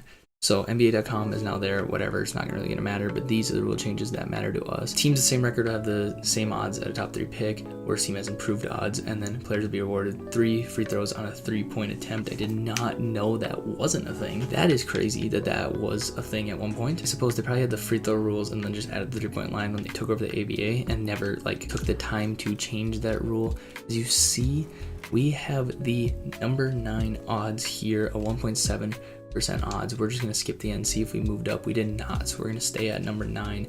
I think it's still worth trading all those seconds away. And Mitch McCaw here, going into year 4, potentially move on from him. We will see. I mean, he's been a tumultuous coaching run for Coach McCaw here. Looking at this draft, this is big here. Jason Kidd. Ooh, okay, we could potentially move up. Do we give up Mutombo to move up? and get a point guard, because I think we can move AC Green to center. Actually, I might try and move AC Green and number 9, see what we can get. So the Charlotte Hornets have the number 1 pick. Alex Meeks is basically just a contract filler. Hopefully this works. They do not want to give it up. I am willing. I don't have any seconds anytime soon, but 1997. How about I give you the 98 ones as well? And that hopefully is enough to move number 1 and get Jason Kidd. It is not. Everybody else I'm willing to give up. And look at this whole team potentially is gone. Wow, that is crazy. Yeah, quite literally I have to, if I want to add anybody, add Michael Jordan. So it looks like this isn't going to happen unless I'm willing to throw in a first, which I'm really not.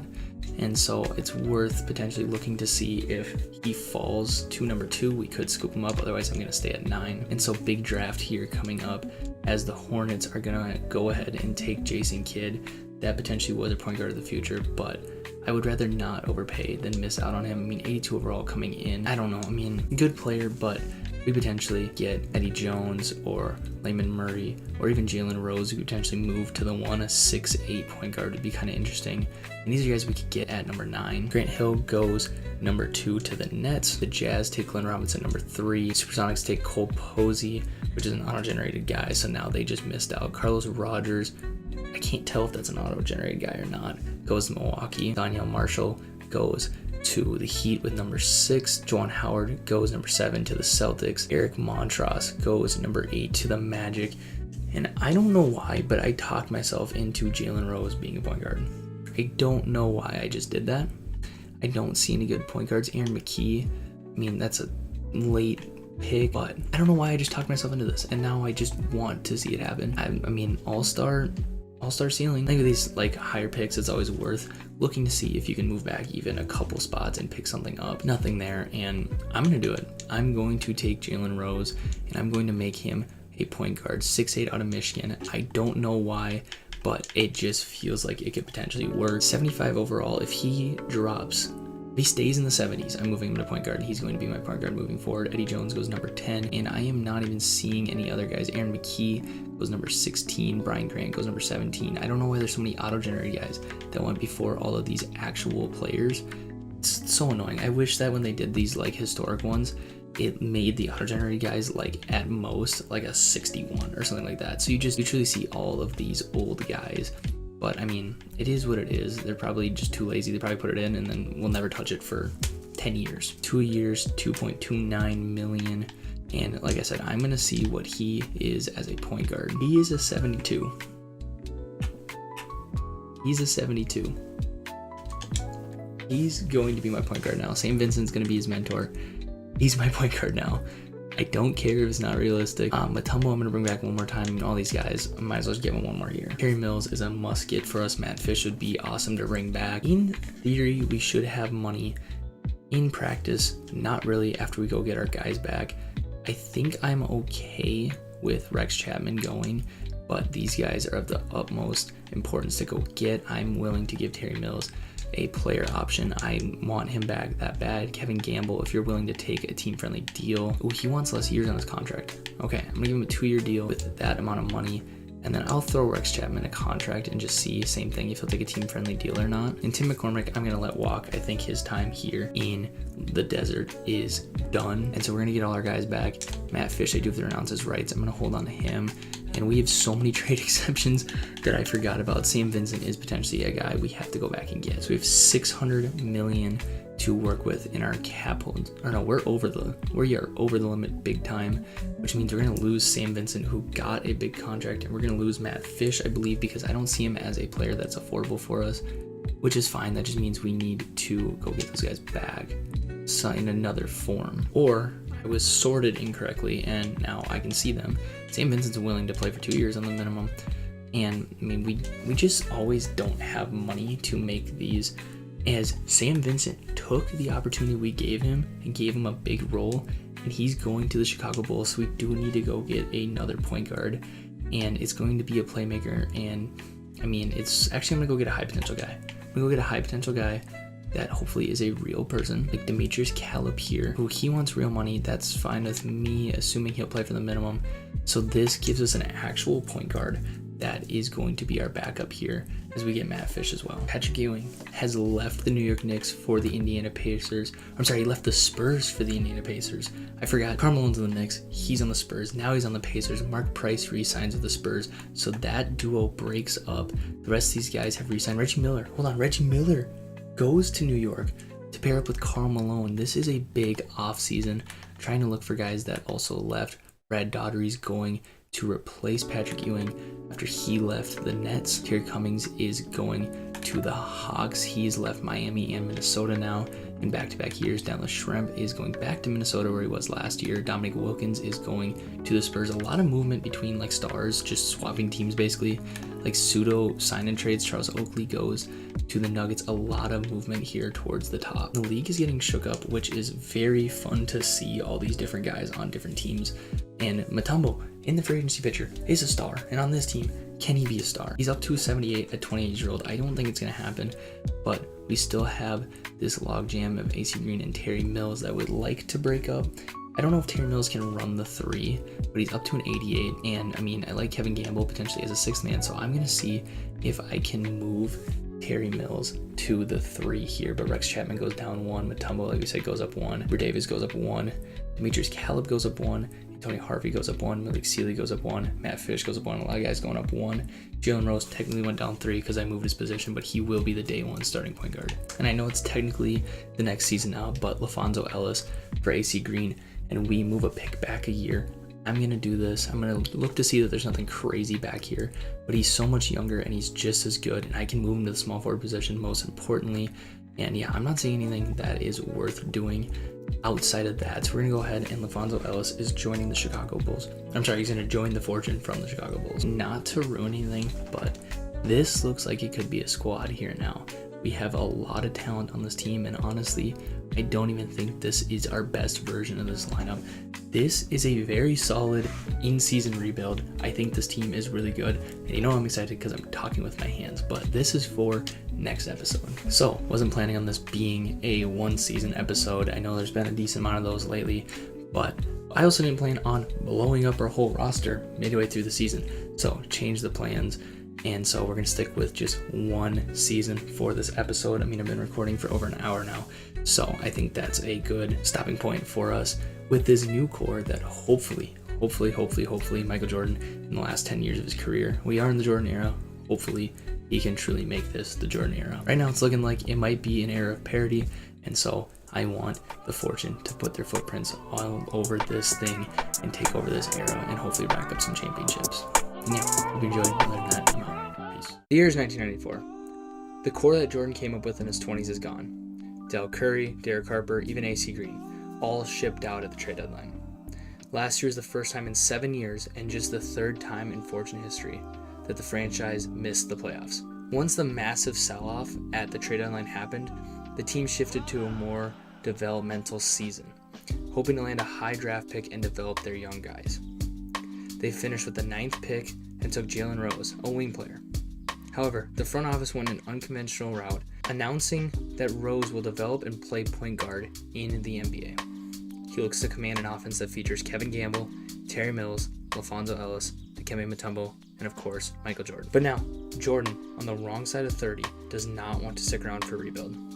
He has told the front office that he expects to have a core capable of supporting a finals run and wants to win a ring in the next 2 years, or he wants out. With his legacy at risk, Jordan has forced the hand of the front office. They had their year to rebuild. Now it's time to compete.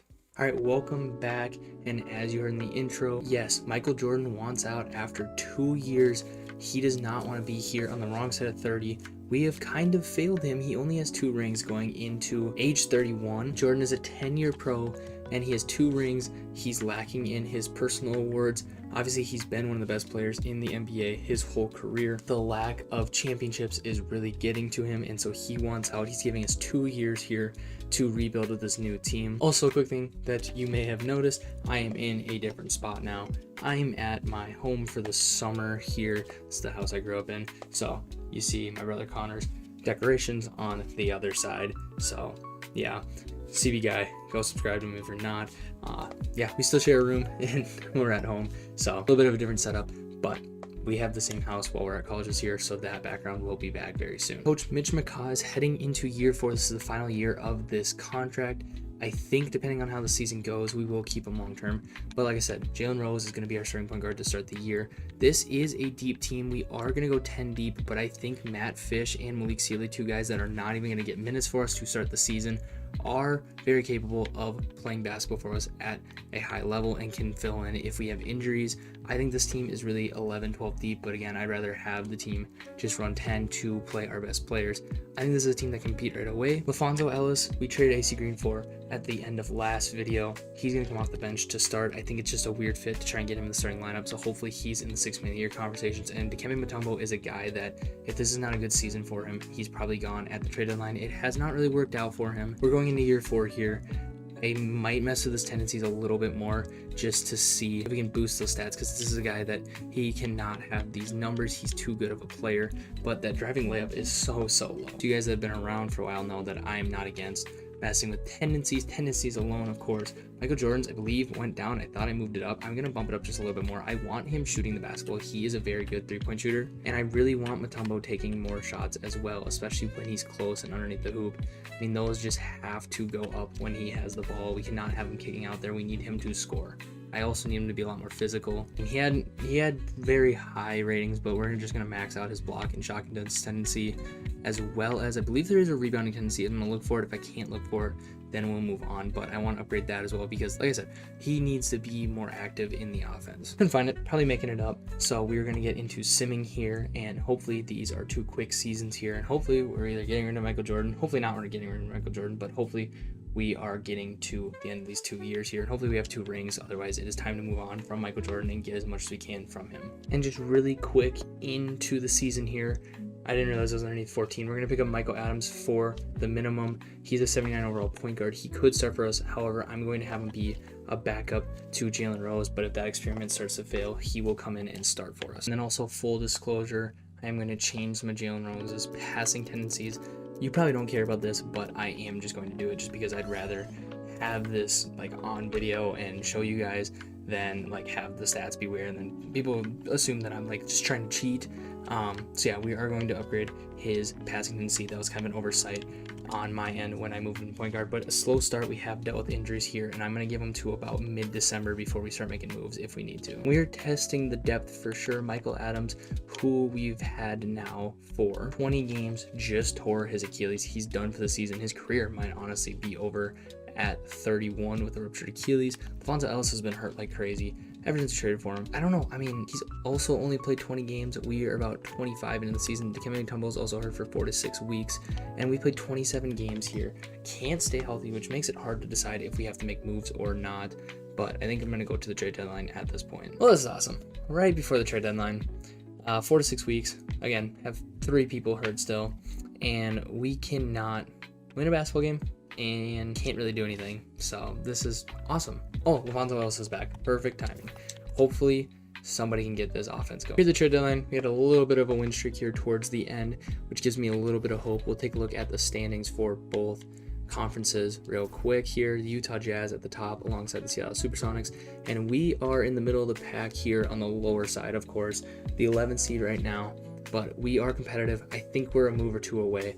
That move might be to move Dikembe Mutombo at this point, but Clippers and Nuggets are 2 bottom feeders, and out east, the Miami Heat are terrible. The Orlando Magic are terrible. The Bullets are okay. The Bulls are okay. And at the top of the conference, it's the Knicks, it's the Pacers, as you'd expect. Despite MJ having an absolute down year, he is still at this time just kidding. Charles Barkley and Karl Malone are the most popular players in the NBA right now.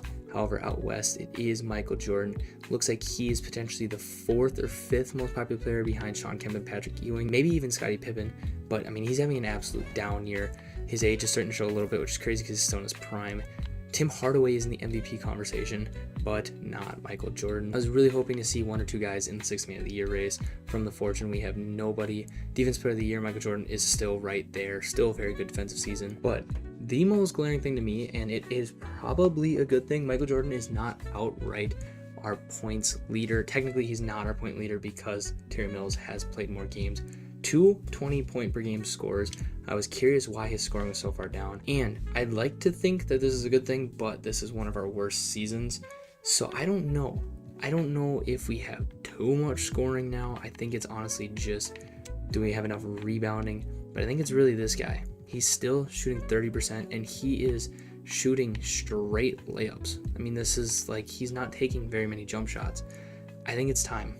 I think it's time we admit defeat on Dikembe Mutombo and move on from him. And I don't know if we have anybody else that's like very inefficient. Potentially Demetrius Caleb, if we could package those two, that might be the move. I think it is time to move on from Dikembe Mutombo and get a different center, which has been the weak point of this team, no doubt. We've not necessarily had the strongest of center play in the Michael Jordan era, or just as a franchise out in the desert. And Antonio Davis looks like the guy. We are going to have to pay a little bit because it is an upgrade. He is an 82 overall, but a very good defender, very good rebounder, and low shot tendency. And aren't worried about him becoming a scorer by any means. I mean, he has shown himself to be a near double-double guy. If we can get him to that double-double level, I am happy with that. Dikembe Mutombo for Antonio Davis straight up is not going to happen. He's the older player, of course. I'm going to see if we can throw in Demetrius Caleb to make it work. They won't have enough players on their roster, and this team is bad. I mean, this is a very bad team. That's what's going to make this hard, is that this is really their guy that we're trying to trade for. I mean, Derek Coleman, maybe we potentially go get Derek Coleman. He's a newer guy to the team, not a very good rebounder though, and he wants to take a lot of shots. I think we honestly need less guys to take shots. I think that might be part of it. I think I might have pushed Dikembe's tendencies too much. I wish I could trade 2000s. I mean, I don't know enough of these draft classes to know if these are good trades to be making or not. Do I potentially move on from this Bulls pick? I suck at draft classes. That is Tim Duncan's draft class. We're going to trade 1999, and hopefully that's enough. That is not enough. I will throw in a second round pick for you in 98. Is that enough? I'll throw in a second round pick in 98. That's not enough, and I don't know if this is a price I'm willing to pay to give up 3 second-round picks. I don't know. Let's try it. That's enough. 3 second-round picks. We have Antonio Davis on the team now. Obviously, never a fan of giving up on your first-round pick, on your number 1 pick, Dikembe Mutombo, but sometimes admitting defeat is the best play. I wish Dikembe all the luck moving forward. This clearly was not going to be a team that he was going to develop well on, and a bunch of second-round picks that I think I can get back in trades down the road, especially if I'm aggressive with flipping bench guys. And the first-round pick in a very bad draft. Again, we are going to use a little bit of our future knowledge when it comes to this, but I think if you think about it realistically, we would know about draft players enough in 1999 when we're in 1994.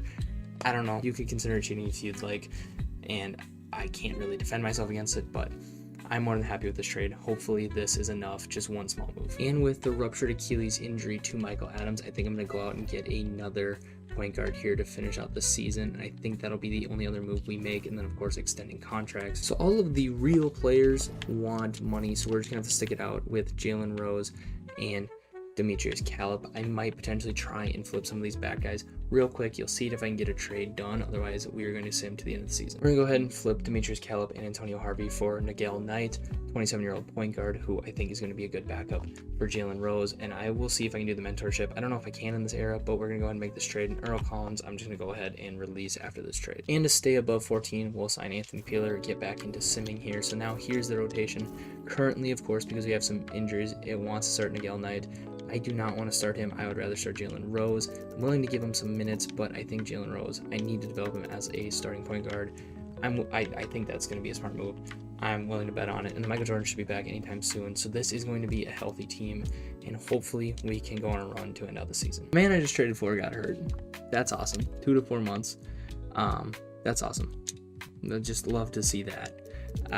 We were, I think, rolling a little bit, so we should be okay, assuming we can make it work. But I mean, a good start coming out of the trade deadline.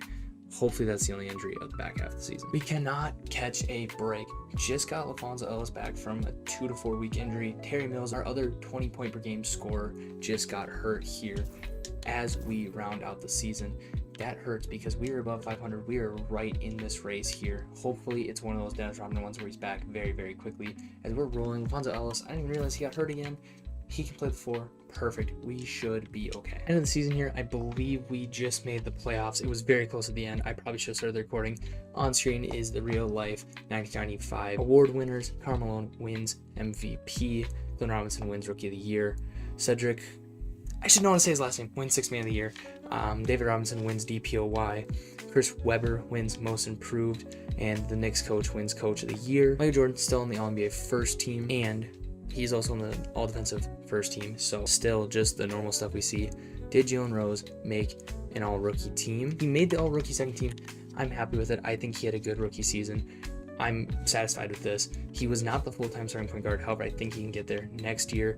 We had multiple guys start at the starting point guard. So, I mean, he was about a little bit more than the third of the season he started. So despite Jordan having scoring-wise a down year, it is still a down year in PER, but anything above 30 is like a very historic season. He's been above 30 his whole career. Still a very good season. And what I love seeing is that we have another 20-plus PER guy. Anthony Peeler, I guess technically is our third, but we have a lot of guys here that have good PERs as well. My favorite thing about this is Michael Jordan is still the points per game leader. Like we saw, his scoring was down because Terry Mills is such a good scorer alongside him. Kevin Gamble, an underrated scorer for us, a 15-point per game guy. Love to see that. Terry Mills, this is going to be his team if we have to move on from Michael Jordan. 20 and 10, I think he has potential for more. Michael Jordan, I believe this is one of the highest assist rates of his career. It actually is the highest. I thought it might have been his highest.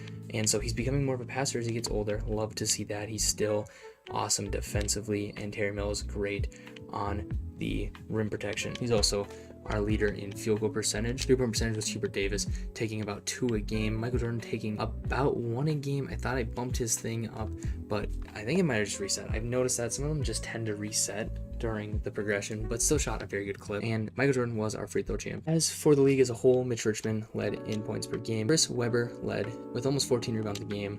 Mark Price with 9.5 assists, tied with John Stockton. Michael Jordan was the steal champ.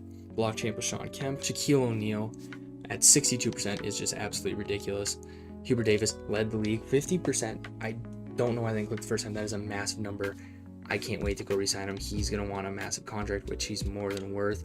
And Larry Bird was the free throw champ at 38. I'm going to be completely honest. I didn't know Larry Bird was still in the league. I thought he retired. I probably should have noticed that he hadn't retired because I think I would have seen him retiring. He's bad. Like 86, he should not be putting up these numbers. 86 overall. So a clear fall off for Larry Bird. I don't know why I just assumed he was gone because they've been in the lottery the last couple of years. Speaking of being in the lottery, we're not. We were the 7th seed. No, just kidding. We were the 6th seed. I thought we were the 7th seed. I will take a 6th seed considering all the injuries we had to deal with here. I am going to shorten the rotation, but real quick, let's look at the matchup. And Magic Johnson, 92 overall. He's still rocking. James Worthy's still there. But the rest of this team is starting to show their age. Byron Scott's overall has dropped. John Williams' overall has dropped. Kareem's nowhere to be seen.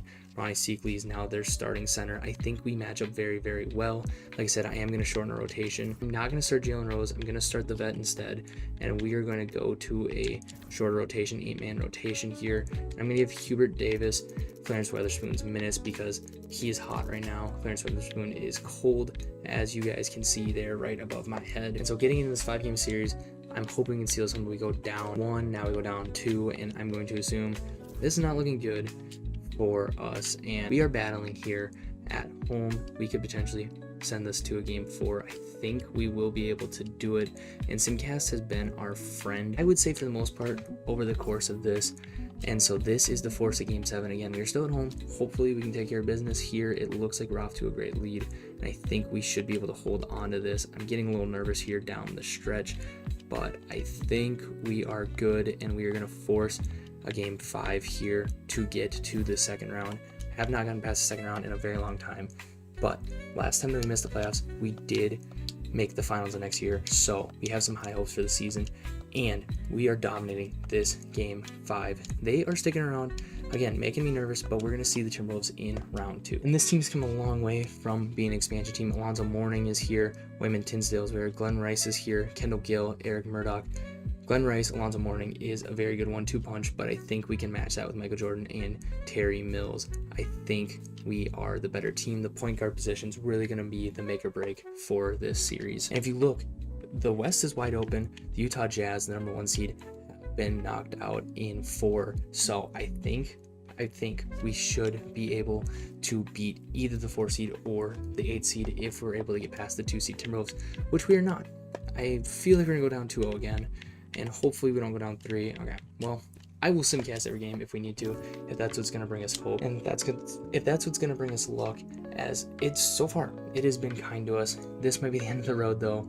A sweep in the second round is not how you want your year to go, and that is what our fate is going to be as we're eliminated by the Minnesota Timberwolves in 4, not even gentleman's sweep, just a straight up sweep. And the 76ers win the 1995 NBA championship behind Charles Barkley, the most popular player in the NBA at this point.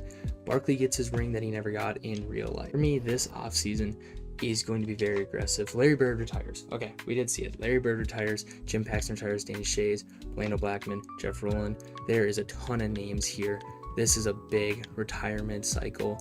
I mean, even Sam Perkins down here, Sidney Green. There's going to be a lot of Hall of Famers, I would assume. Decent amount of head coaches retiring as well. 3 head coaches all retiring. Lenny Wilkens is probably the most notable, I believe, actually. He's 1 of 2. Doug Moe also. So we have 2 very notable real-life coaches. Larry Bird, surprisingly, is the only Hall of Famer. I would have thought we'd get 1 or 2 more. He's also the only jersey to be retired. And the Toronto Raptors and Vancouver Grizzlies are joining the league. This is going to be very important to us because we need to secure our youth and our win now, and one of the 2 isn't going to survive. And so that makes me a little nervous. We are, of course, going to approve those teams to join. As well as hand checking being forbidden from the NBA, 2 rules that happen in real life. And then here's some league realignment, as now I believe we are at 30. We are at 30. There is 1 more team that joins the NBA, which when that happens, we are going to add another team to get to 32.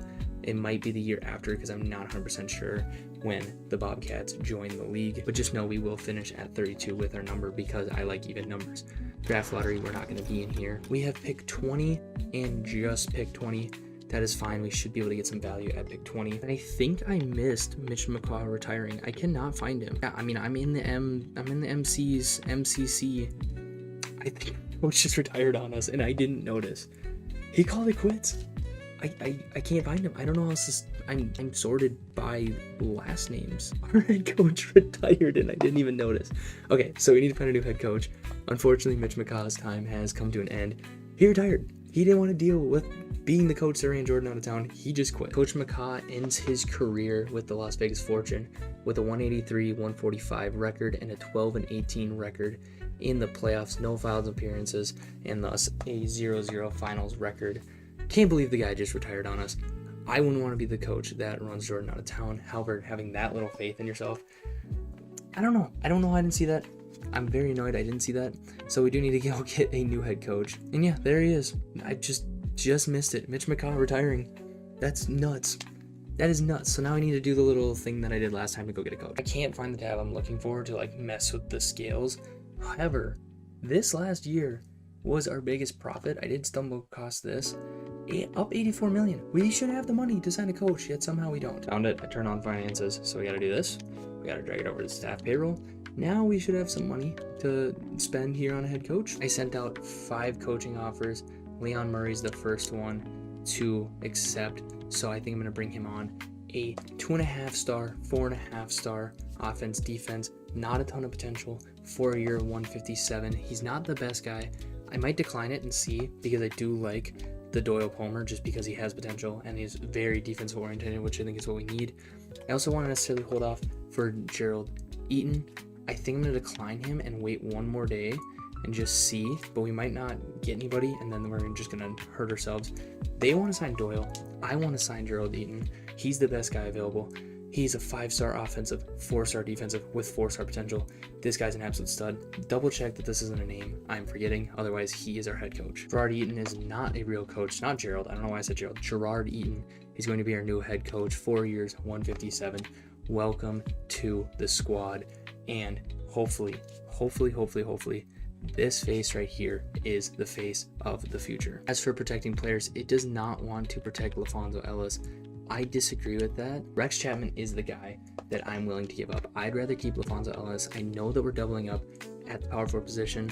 I know that we necessarily cannot move this around, but I would rather have a solid 6-man that's young in LaFonso Ellis than a shooter in Rex Chapman. This is a more replaceable player in my opinion. We're going to go ahead and submit this and we will watch this draft where the Grizzlies will take Rex Chapman #1 overall. So now he's going to be the leader of a team. Monty Williams goes #1 to the Raptors. Already seeing auto-generated guys in the second round, that's insane. We'll scroll through looking for potential real players, but I don't think there's gonna be a ton of them. I mean, you're getting auto-generated guys in the second round, so this is going to be rough for these teams. And so imagine if LaVonzo Ellis was here. He would put up 700 points a game. Rex Chapman, good luck, thank you for your service for about 1.5 years in Las Vegas. Good luck in Vancouver. Don't think I have the assets to move up. I think I'm okay with where I'm at. I will of course try, but I don't think there's really anything I'm willing to give up to try and get that number. I think we need to stay put because we have Tim Duncan coming up, and I think we can make a splash for him potentially. I think we'll have a little bit more worth there. So in the NBA draft, the San Antonio Spurs will take KG with the #1 pick. Again, wasn't going to give up anything more than one player. I think they might have taken LaVonzo Ellis, but we are okay with where we're at. The #2 pick, the Denver Nuggets take Antonio McDyess. Still a really good player, but I don't think it's worth trading up for. Joe Smith goes #3 to the Magic. The Raptors take Jerry Stackhouse, their first draft pick ever, and the Vancouver Grizzlies will round out the top 5 here by taking Damon Stoudemire out of Arizona. 2 really good picks for the new franchises. Here are some of the other names here that have gotten drafted before us: Gary Trent, Michael Finley, Theo Ratliff, Brent Berry. A lot of solid players getting picked up. I think there is still some value here at 20 for us to go out and get. And you look at team needs, I think we're really just good. Potentially a backup wing now that we lost Rex Chapman. But I think we're really good. Maybe a center. That could be somewhere we need to go, and I wish I was a real player. Fred Hoiberg is potentially where we go with this pick. Or we're going to take Greg Ostreg. C-, probably a little bit of a stretch, but 7'2" out of Kansas, 22 years old. He is an absolute beast on the defense side of the ball. We'll take him with #20. I think that is going to be a steal. And that being our only pick here, let's see if we absolutely reach. I hope we didn't. I think we're at 17. It's 71 overall. I think he's a 73. He is a 70. Okay, we're still in the 70s. There was a 73, but auto-generated player. I do not want to take auto-generated players. So yes, I do lose value there sometimes, and I'm okay with that. And I mean, we're already seeing this is a little bit of a smaller draft class when it comes to like real players in it. I mean, usually you can get in the second round and there's still a decent amount of guys, and I don't really see any names that are popping out to me, and these all look like auto-generated faces. So a little bit of a weaker class from 2K. Greg's gonna be our backup center, at least competing with Matt Fish as our backup center. Speaking of, he's not up for a team option. However, we're gonna bring back all of these guys. Malik Sealy is potentially gonna get traded here in a moment. Miguel Knight and Anthony Peeler are gonna get qualifying offers extended to him. Probably gonna be signing trades for picks because I do want to start getting some picks down the road, and I don't think I have anybody just like out there in free agency. It appears I do not, but we do need to get a point guard. And Michael Adams. This is a big question mark. Do we bring back Michael Adams here? We will have cap space if we release all of these guys. I think we get rid of Miguel Knight's rights. I would rather get Michael Adams, even though he's older. I think if he can come back from this torn Achilles, he's worth it. Anthony Peeler's worth getting, and then we should potentially have some cap space here in a moment. The issue with this is that if he wants legit money, we cannot give it to him. I mean, we are stuck 2 point guards that want the minimum. And so now we're looking at a Sam Vincent, which he just comes to Las Vegas every once in a while when we need a point guard, and he might still be our backup point guard. He's willing to play for the minimum for 2 years, or I'm willing to bring him in. Sadly, all we can do, we might have to see Anthony Peeler walk in free agency, which didn't really play for us, but I thought we could potentially get a second for him. Sam Vincent, I would much rather have on the squad than deal with all that. And magically now we have more cap room, but still not enough to really do anything with it. Massive move here as Isaiah Thomas leaves the Clippers, goes to the Rockets. Larry Johnson stays with the Seattle Supersonics. Reggie Lewis stays with the Bucks. Ron Harper stays with the Dallas. Everybody else seems to be staying home, but Isaiah Thomas goes to the Rockets. 2-year deal, so kind of a prove-it deal at 34 years old. But, I mean, the old-timers moving to his 3rd team in this save. No, the year we started, he was still in Detroit. Just kidding. This was his 4th team overall, 4th team in the save here. Isaiah Thomas was not a Piston for life in this. He was a little bit more of a journeyman. Rod Strickland's another guy that left the Hornets here. Drazen Petrovic leaves for San Antonio. He wants to go play with KG. And then here is a couple more for you here. Derek Coleman going to the Jazz, leaving the Nets. The Nets are terrible. The Nets cannot hold on to anybody. That team is bad. And Malik Sealy, big contract. 25 years old, worth a lot to Vancouver Grizzlies. I'm going to get a 97 first and a 98 second for the and a bench guy. I'm going to send Matt Fish for a 96 and a 97 second round pick to Vancouver as well. So kind of 2 trades in one, but Vancouver's going to be bad as they're an expansion team. I might actually see if Toronto's willing to give me anything. They actually want to give me a player, so I'll take Vancouver's picks.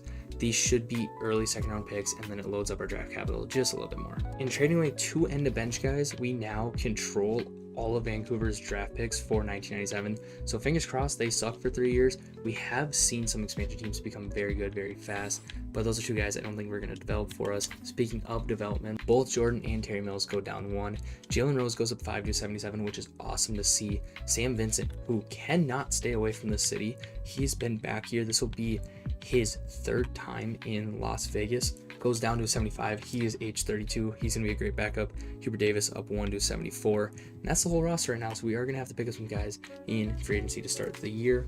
But I like the roster. I don't like that MJ is starting to age out a little bit. Same with Terry Mills. The Terry Mills definitely worries me. I was so low on the roster. It has signed 4 guys for me. Harvey Grant, Marvin Frazier, Todd Leachy, I believe is how you'd say that, and then Kevin Edwards. Really solid players, actually very solid players. I'm just going to write this down in my notes real quick, then we will get into the rotation. Harvey Grant probably will get spot minutes for me at some point. However, I'm going to give these to Greg Ostertag. Gerard Eaton, new head coach here. He is a 5-star offensive coach, 4-star defensive coach. We want to run 10 here. Here's the starting lineup. Jalen Rose, Michael Jordan, Kevin Gamble, Terry Mills, Antonio Davis, LaFonso Ellis still going to come off the bench. And I think we have a solid bench. And with the computer signings, we have some depth here. And we are set up for a future when it comes to draft capital. If we need to move on from Michael Jordan, which may unfortunately happen this season, if we are sub 500 at the trade deadline, I might try and maximize our value for him. I don't know. I think if we're near 500, I might need to eat my words there. If we're really bad, we are going to move on from him, but we look like we're going to be really good, which hopefully it stays that way. We're in the thick of the playoff race at the trade deadline. We are the 4 seed out west here. Simmed really fast for some reason, didn't even have time to go do something. Usually I have time to do something else while this sims. I'm gonna look at the player stats. Wow. Okay, Jalen Rose might win most improved because this guy's come out of nowhere, and Michael Jordan is not even a 20-point per game scorer. Think about this. This was early in the 90s. He was a 35-point per game scorer. He's a 19-point per game scorer. I don't know if that's a good thing or not. We have a lot of scoring options. Is he even an all-star? He might not be an all-star. Michael Jordan might not be an all-star. He is the number 4 ranked player. Do we have anybody else that potentially could be one? Terry Mills could potentially be an all-star. I don't think we've had any other all-stars because we haven't had any bigs worth checking. Well, Michael Jordan, down horrendous, at least when it comes to scoring, but the team is pretty solid. I might try and make a move.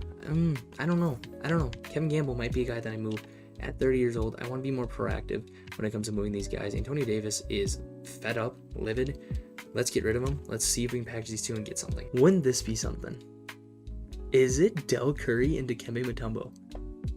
Is that the move? That might be the move. I think that potentially is the best trade I've seen. I think that is. Charles Oakley is here. That's a really good player. But honest to God, regardless of narratives, I think Del Curry to Dikembe Mutombo is the best trade we have here. I'm gonna do it. These are 2 guys that are locked up for 2 more years. Antonio Davis is down for 2 more years. Kevin Gamble, he's gonna age out soon. Del Curry's held his overall. We're gonna do it. We're gonna bring him back. It's done. I don't know what their jersey numbers were. I might go check an old video just to see if they get the same jersey numbers, because I don't think Del Curry was 34. I know Mutombo was 55. Full circle moment here. As Michael Jordan, potentially, we could spin the narrative that Michael Jordan wanted his old core back, and we're going to give it to him. Dikembe, I hope it was a good vacation in New Jersey and Milwaukee. Weird places to vacation at. Welcome back. I knew I couldn't give up on you. We're gonna roll. We're gonna roll. So in the last 2 videos, I don't think I ever showed Del Curry's number. We're gonna assume it was 34, and so they gave their numbers back. I don't know why I'm so juiced for this. I love this team already. I think this is the team. We needed to bring back the old core to win us a championship. Let's roll, and let's get them signed extensions at the extension break. Jordan is happy with the moves we've seen. Clearly, he was upset that we moved on from his core. He's going to sign a 3-year, $22 million extension to stay in town through his 30s, which we will more than happily keep him around. Nobody else is able to sign an extension. 5 years, $35 million is what we need to pay Michael Jordan, probably for the rest of his career here. He'd be 37 when this contract is up, which more than worth the money.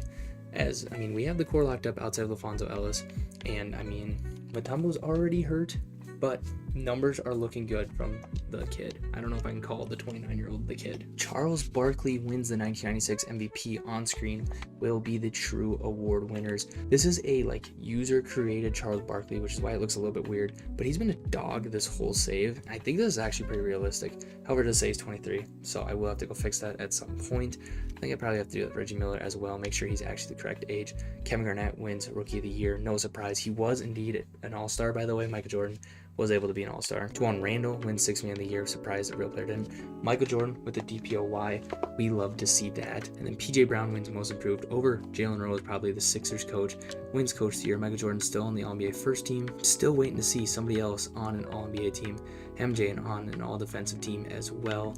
And nobody else on any other teams. But we're a 4 seed, a strong 4 seed in my opinion, 47-35. You see that break in the conference here. We're on the top half of the conference for sure. For the standard Michael Jordan has set, this is a terrible year for him. His worst career year at age 33, 26 PER would still be leading the league, probably one of the better ones in the league. He's not the outright scoring champ for the season, but he is the only 20-point per game scorer we have on roster. Terry Mills at almost 9 rebounds a game. Jalen Rose is our leading passer with 7 assists a game. Love to see that.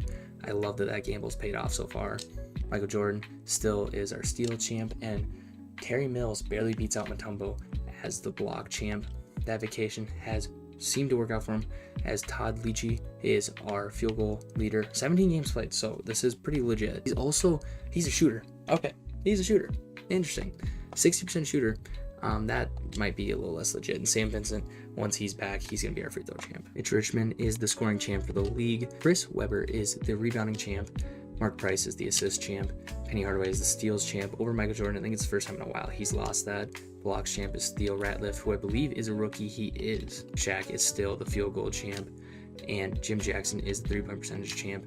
Mark Price is the free throw champ. Where is true shooting? I think we potentially are to the point where true shooting and efficient field goal percentage actually matters, but it looks like it's too flooded with players that didn't play a ton. I do like this. I don't like that the pitcher looks absolutely terrible, but kind of cool.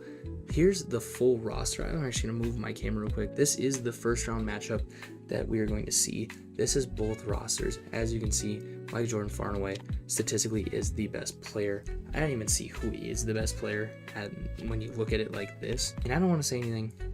I don't know how they're a 5 seed. Dennis Scott's a good player. Buck Williams is a good player.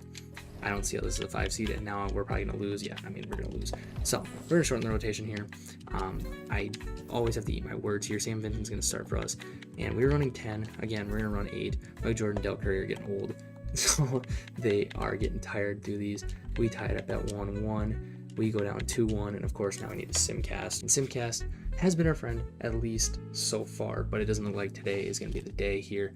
We are mounting a little bit of comeback. But down 3, there's a chance. Not anymore. We're first on exit in year 1 underneath Coach Eaton. Go out 3-1 in the first round. Curse continues. We cannot get past the second round. The Sixers win back-to-back championships. Charles Barkley is solidifying himself. There is a world. Michael Jordan and Charles Barkley are on the same level. Crazy to think about when you consider our real world, but that is the world we live in. I think we made the right decision to trade back for some of these guys. Del Curry is actually a higher overall than when I traded him. And Mutombo, nice little vacation for a year, and he played well in the playoffs. That gives me hope that maybe he's going to peak at 32, but Michael Jordan for sure is getting towards the end of his prime. And Terry Mills being hurt, I did not see that, because every time it seems like that I go and mess with some of the settings, for whatever reason, it automates lineup changes, so then I don't see injuries. That would have been nice to know that we were missing our second best player the entire playoff run. And actually, it was during the playoffs he got hurt. He played a game in the playoffs. He got hurt in the last game. Okay, that's why I didn't see it. That sucks. That's next year that means that's the season. So some changes are definitely going to be made. But the big thing is we just locked up Michael Jordan.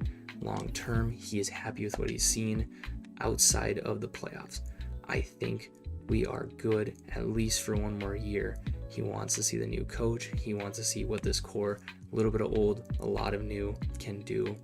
But I think we keep rolling potentially one more year and then see if we need to move on from Michael Jordan. So that's going to do it for me. Like I said, this is going to be the background you see all summer when it comes to these 2K videos. You have seen a little bit of me in my other recording spot here at home, but obviously these take a little bit longer. Believe it or not, these take longer for me to edit than the videos that have all kinds of edits, just because these are so long. This is a 48-minute video, so having the time to edit, I mean, it takes like 2-3 hours to sit down and do these, and I'm gonna be honest, I have more fun at this point in my life doing the recording for these than the editing, and I like the editing of the other videos more than the recording of those videos. It's very weird. I like the ideas of these, and I like playing the 2K. I don't like editing the 2K. So I'm gonna get this out as quickly as I can, and then you're gonna see a couple more of my now regular content, more of the essay style videos coming up. But I want to say we're in a good spot. And I'm gonna keep hope that we are.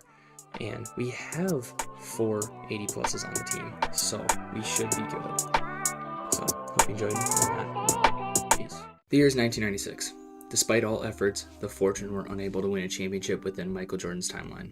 He wants out. It was nearly a decade since the last time the Desert was out of the second round, and Jordan wanted to win. He was seen as one of the best basketball players to touch the court, but nowhere near the greatest. At 33, MJ still has time to change that. However, the front office had other plans. See, MJ signed a 4-year extension during the 1995-96 season.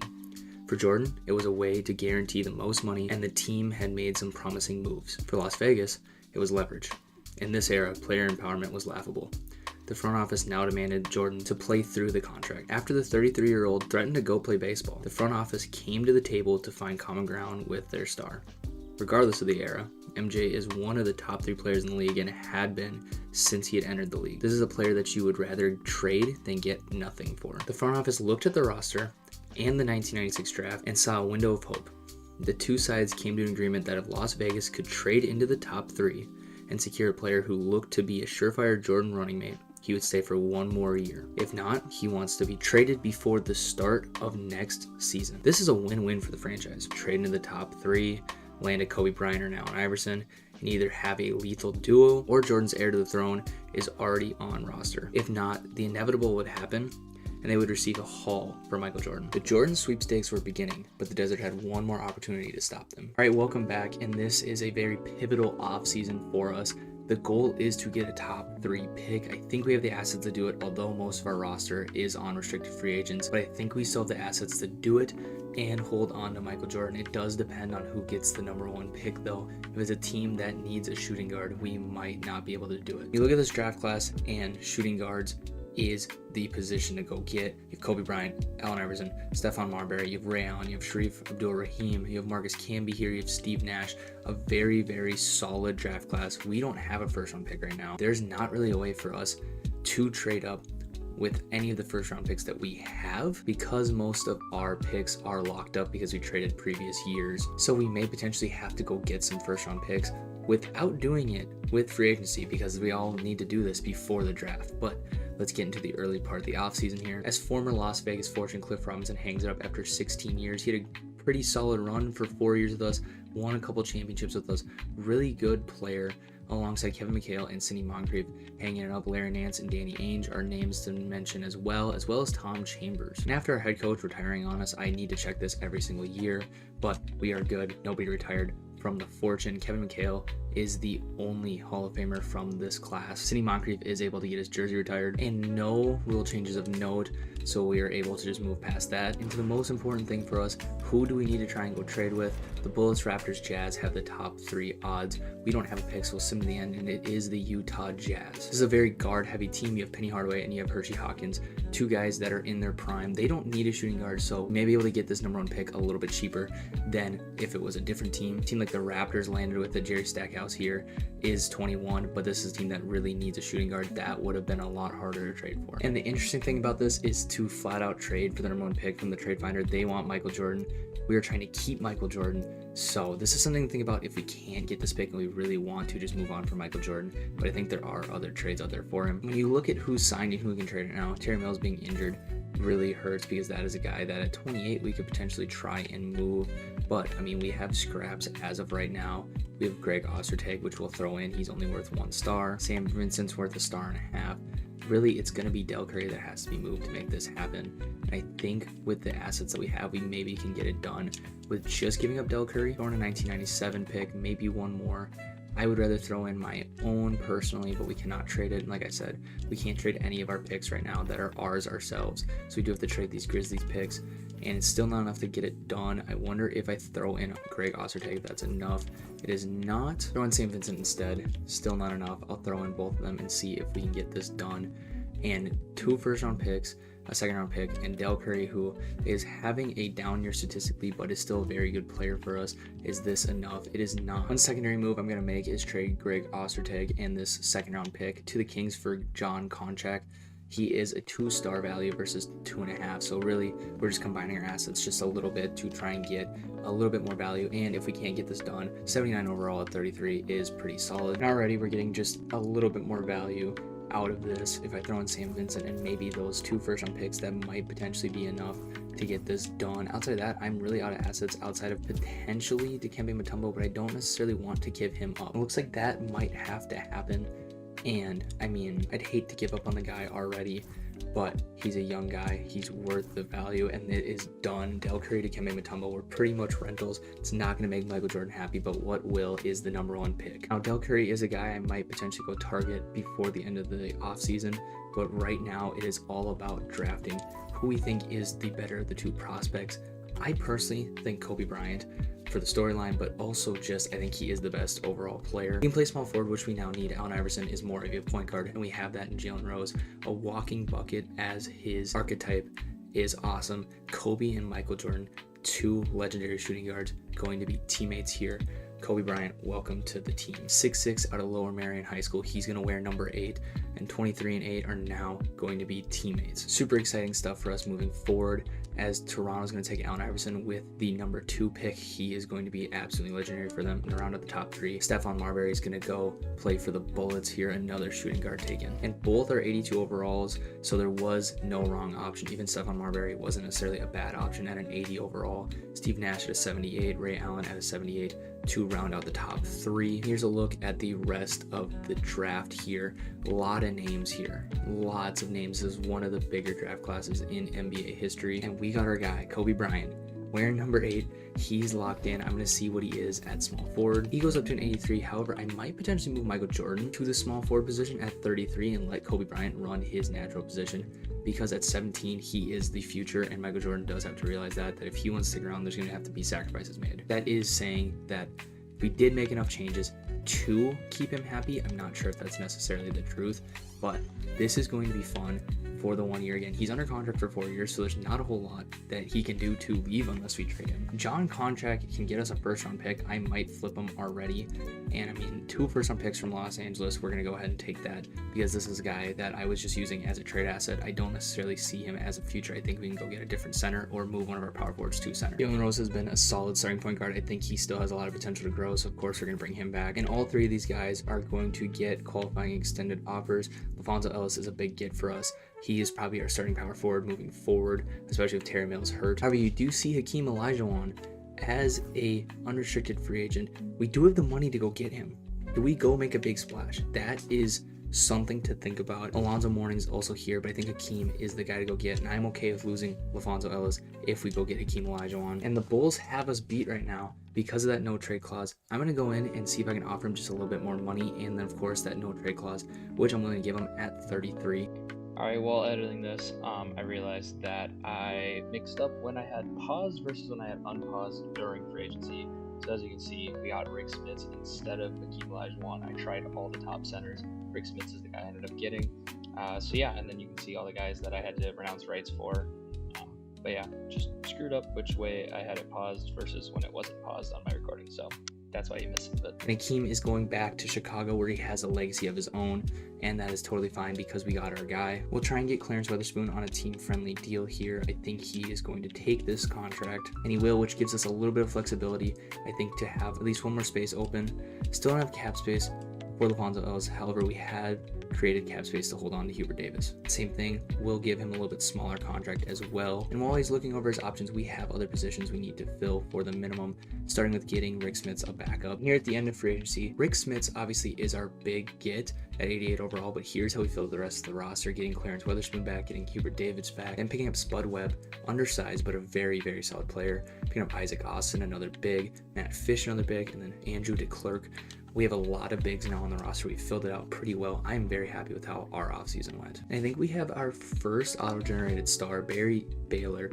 Doesn't look like a face that is like a real face. Looks like an auto-generated face, but he's an 88 overall. He signed back to the Sixers, and really this is an offseason of loyalty. Rick Smits is the best player to swap teams. Jules Kings, by the way, another auto-generated guy, at least as far as I know. Kenny Smith is really the only other guy to switch teams, going from the Clippers to the Knicks. And yeah, just a lot of guys re-signing for big contracts at their former teams, and I think we filled out our team very well. Player progression is going to be very important. Completely different team. Michael Jordan down to a 94 overall. Jalen Rose goes up 2 to a 79. Matt Fish goes up 1 to a 73. Completely different roster than what we had just a couple months ago, and we have a secondary star in Kobe Bryant. I am very excited. Michael Jordan should be happy to stay for at least 1 year. It says he's enthusiastic, which we're going to take as a positive. And at 33, he's starting to regress. We also did switch his position, which could affect that as well. Something important to look forward to next offseason is Tim Duncan, Tracy McGrady, Chauncey Billups, and more. Another draft class we could probably try and trade into the #1 pick. And by the way, at the start of the year, we're able to pick up Dominique Wilkins with a minimum contract. That's a massive pickup at 81 overall, 36 years old, another absolute superstar to add. Granted, he is on his last leg in the NBA, but we did need to fill 2 roster spots, and 2K gave me 2 auto-generated guys. So we're gonna go pick up Dominique Wilkins, and then we're gonna go get Rick Fox as well. Isaiah Austin will get the day 1 start. However, this is what our rotation will look like once we're fully healthy. Terry Mills will start at power forward. Almost a full 80 overall starting lineup. We have Dominique Wilkins coming off the bench. We have a lot of small forward minutes. We probably will trade somebody at the trade deadline, hopefully for some first round picks. But Gerard Eaton, heading into year 2, has to feel good about the roster. I feel really good about what we did in this offseason. I'm excited. This is what's going to look day 1. However, Terry Mills, once he's healthy, will get his starting job back. And so, expecting a little bit of a rough start, but I think this is a team that'll figure it out as the season goes on. Here at deadline, we are quite literally 500. Not a single 20-point per game score on the team, but we do have 4 guys in the teens.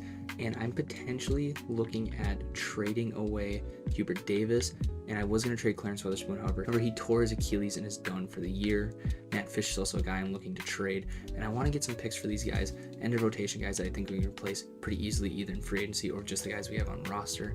This is a team that when we're healthy, we're fine. Both guys having down years from last year, so we're going to go ahead and flip them for a young Malik Rose and a 2000 first round pick from the Chicago Bulls. We're going ahead and sign Bo Outlaw as well to finish out our roster. I want to keep the changes light. I think this is a team that is very close. We can stay healthy. I might try and trade a couple of these end of rotation guys just to get a better backup center. As you see, we're very heavy on small forward and power forward minutes, so I might try and do that very quickly. Greg Austin and Rick Fox are 2 guys that have played themselves back into NBA contracts. We're going to go ahead and flip them to the Utah Jazz, who we're very good friends with now, and get Oliver Miller here, their starting center, who's been solid for them, as well as Travis Knight, who's another young prospect. And then we'll go pick up somebody else in free agency, but we get very solid center minutes, and then we limit our small forward and power forward minutes here, balance our team out just a little bit. We'll finish up the changes by signing Lamont Murray to be our backup shooting guard, and I think that this is small changes, didn't do anything massive, but we balanced our minutes per position, which is very important. I think we got better as well. Add another 80 overall to the rotation, which is always good to see, and we are currently healthy, so I think this is a team that is slightly better, but we didn't do too much to try and make them better. I wish Clarence Weatherspoon wasn't hurt, because it was a guy I was going to try and trade. Real quick, I'll do contract extensions before we start simming again. Terry Mills has 2 years left. I believe he is under contract for 1 more year before. Yes, he is. He is under contract for 1 more year before his player option. So I don't see a need to try and trade him right now. However, I might look into it real quickly. Looked around, almost every single team wanted Terry Mills. However, there's nothing that fit our timeline or position needs for this current moment. So I think he's a guy that I move on from in the off season if I am going to. Two things I missed at our trade deadline stop is looking at other trades, which I haven't done a good job of looking at lately. Luke Longley got traded from the Warriors to the Spurs. That's a pretty solid trade. BJ Armstrong gets traded from the Supersonics to the Raptors. So we are starting to see computer trades, so I do need to check this a couple times. Ronnie Seekley and Reggie Williams swap teams alongside picks. And AC Green gets swapped from the Bulls to the Hawks for Kevin Willis. So we do have some very important trades in here outside of ourselves. Usually it's just been ourselves making trades, but we are starting to see other teams make trades. The real reason I stopped is I also forgot to look at the all-star teams, and I believe we should have Michael Jordan. Do we have anybody else? We do not, which is sad to see. I was hoping we get somebody else, especially since he made it at 18 points per game and 7 assists. And I mean, he is on the back end of his career. This isn't necessarily just his team anymore. This is a team by committee thing, but he's probably going to be the one getting the award still. On screen will be the true 1997 award winners. Charles Barkley wins MVP. I believe this is his third straight. It is his second straight. He won a championship before he's won his first MVP, but he is becoming one of the best players of this era. Allen Iverson wins Rookie of the Year over Kobe Bryant. I think he just has flat out better stats. Kobe Bryant was a second option. Allen Iverson was handed the keys to the franchise, no doubt about it. Kevin Johnson wins Sixth Man of the Year. Kevin Garnett wins DPOY in year 2. He potentially might have won Most Improved Player. Robert Horry, another Spur, wins Most Improved Player. And I mean, switch teams, switch roles. Interesting choice. Oh my goodness. Franklin Hunt won a Coach of the Year before someone from the Fortune. A former Las Vegas Fortune head coach won Coach of the Year for the Atlanta Hawks, 56-26, which is the same record we had. And that is one of the things I was not expecting to see here. I was also not expecting to see Michael Jordan not on an All-NBA team. Wow. His run of All-NBA first teams is over. He makes the all-defensive second team as the only thing he makes. Wow, at 34, I believe that is the first time in his career he has not made an All-NBA team. He has made 12 All-NBA first teams, did not make one this year, 13-time All-Star. Wow. Wow. Kobe Bryant finished 5th in All-Rookie voting. He's on the All-Rookie first team, and that is it for us. Michael Jordan, biggest shock of the year, although looking at his statistics, not that much of a shock.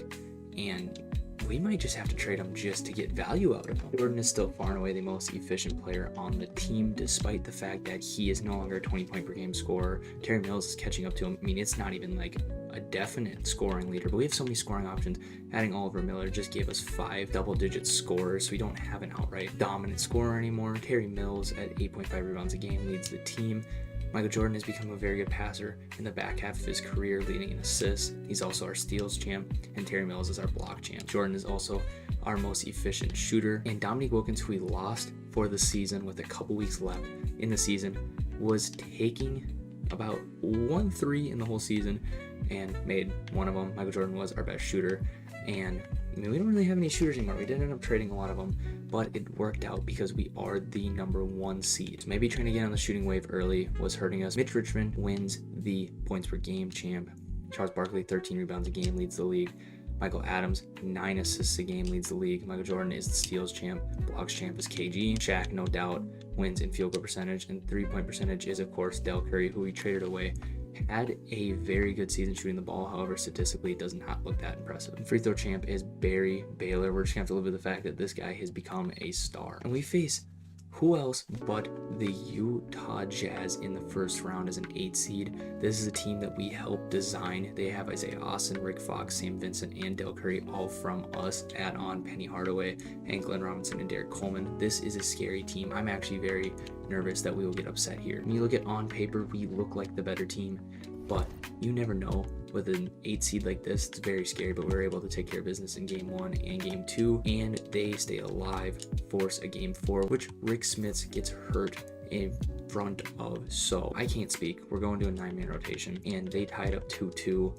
And like I said, this is a scary 8 seed. On paper, they don't look like an 8 seed, and they're going to hang around, and they're going to make this interesting. They might steal this on our home court. This is a very tight game here. We are going to pull away towards the end and take care of business. We will play the Phoenix Suns, and this is a team that I think is better than us. I think this is a team that's better than us. Allen Houston is better than Kobe. Mark Jackson is better than Jalen Rose. Obviously, Michael Jordan is going to dominate, but he doesn't look like a dominant player anymore. They have the better starting center. They have the better starting power forward. I don't like this. We're going to shorten our rotation. And this is where injuries have caught up to us. Rick Smits is back. But, I mean, the injuries, we went and got some exciting veteran guys like Dominique Wilkins, but they just get hurt halfway through the season, and it really hurts us when it comes to the playoffs. However, we are at a 2-0 lead, so maybe I'm doubting this team too much. Up 3-1. Hopefully we can get out of the second round. 3-3. Winner has to face Shaq and the Portland Trailblazers. We're at home court once again. And Simcast, please continue to be nice to us here. It looks like we have a little bit of a lead. They are hanging around, and it makes me very nervous for the end of this game where they take a lead here. This is very close down the stretch. 105-109, minute left. 107-109, 39 seconds left. We're going to jump in. And what I was anticipating to be hopefully a good playoff run might come to the end here. Hopefully I've messed with my settings, so hopefully the game isn't too loud and you can hear me over it.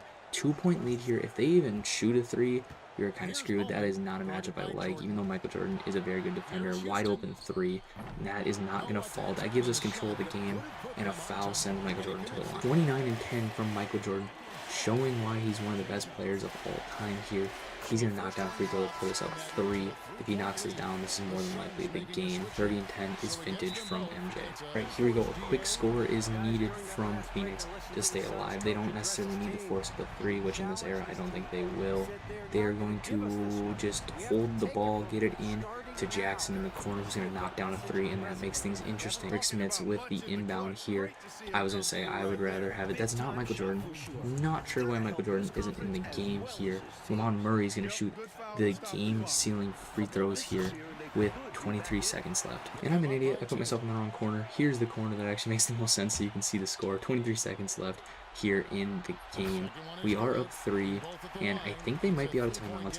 And the game, I don't think, allows them to roll the ball in. So Jackson's going to bring the ball up here. He did just hit a 3, so I'd prefer if we have a hand up on him so he can't just take another 3 here. 15 seconds left. Over to the corner to Gibson here. Chris Webber. And he misses. Murray's going to get the ball here, give it to Jalen Rose. And I'm not sure why Kobe's not on the court to end the game, but more than likely that is game right here. And this will be the first time in the 1990s that we get out of the second round. We are going to be going to the conference finals. The only other time we've been in the conference finals, we have won the NBA championship, so I'm very excited about that. 1 second left. He will miss. We win by 5. Protect home court. Vintage Michael Jordan, almost a triple-double. Jalen Rose, 19 and 12. I'm so happy that we drafted him and made him a point guard. And Terry Mills played very, very well. Kobe, as a rookie, pretty quiet game from him with just 10 points and just 6 shots taken. So it happens when you have a lot of scoring options, as now we'll face Shaq. And Rick Smits should be healthy, as he is there. And this is Chuck Person and Shaq. And that is pretty much it. And obviously, Billy Owens is a guy to watch, and Howard Williams we need to respect. But I am not as worried about this as I was the other 2 teams as we go up 2-0 like we have in every other series. And so they'll win. Okay, we're up 3-1. Clarence Weatherspoon gets hurt. Dominique Wilkins is back. That could be an X factor if we're able to win, and we are. We're going to the NBA Finals against the Cleveland Cavaliers here. Dominique Wilkins is back. Had a very good season for us. Thought he was done for the year. Instead, we're going to be in the finals against the Cleveland Cavaliers. We have not been here in almost a decade, and it is Scottie Pippen versus Michael Jordan, both playing the small forward position. Outside of that, the teams are pretty even. I think we have a good chance here. Can MJ get a ring over his former co-star in real life? We tie up at 1-1. Go up 2-1 here. Mount Murray comes back from injury. Up 3-1. We're going to simcast. It'll be their home court here. And hopefully we can see us winning a trophy here. However, it looks like they're going to take this game here. Yeah, they have a pretty good lead. Can we win it on the road here in game 6? I'd like to avoid a game 7 and a 3-1 comeback, and we look relatively dominant. However, they are making it a game. It is a game of runs. 1-point game here midway through the third, and we have lost the lead here. Are we going to see a collapse? 3-3. Are we going to see a collapse? I might potentially go down to a 7-man rotation, just play our best the whole game. Dominique Wilkins is the worst player that's going to get minutes for us at an 80 overall. I'm nervous. I am very nervous. This is not how I thought this series would go. We are at home court. It would be cool to win at home. Obviously, at this point, it'd be cool to win it all, and it looks like we will take care of business here.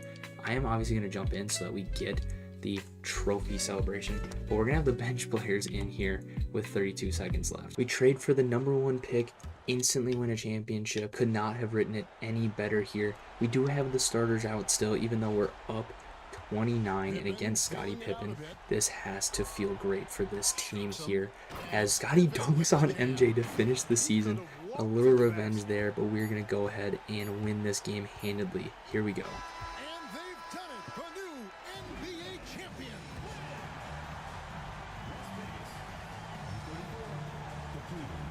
All the travel, all the practices, all the meetings, all the games, wins and losses, the emotion, the exhaustion, culminating into tonight. And whenever you win the NBA championship, there is a level of accomplishment and excitement that really can't be matched. Pretty amazing to have accomplished this goal. The celebration is here, and this place is going crazy. The bench loves it. The fans obviously overjoyed. This is one of those moments these players will never forget. And we've enjoyed bringing you every minute of the action here on 2K. Michael Jordan was not okay. Never mind. Terry Mills with a 40 bomb in Game 7 deserves Finals MVP. I was gonna say Michael Jordan didn't win Finals MVP. Terry Mills takes home Finals MVP. He played well. Michael Jordan played well. Kobe Bryant. This is our core moving forward. Jalen Rose is going to be our 4th leading scorer, and I'm fine with that. This is the team. We're just going to run it back of this team next year. But we're back on top of the mountaintop. We win our 3rd championship in franchise history. Terry Mills, 25 and 11. Let's give him 26 and 12 in the finals, deserves Finals MVP.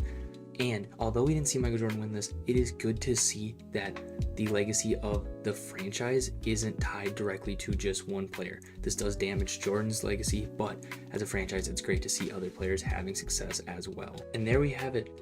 One season was all I was planning to do. Wasn't planning on it being like 40 minutes long. I'm sure this is going to be longer than I planned for it to be. I'm so excited.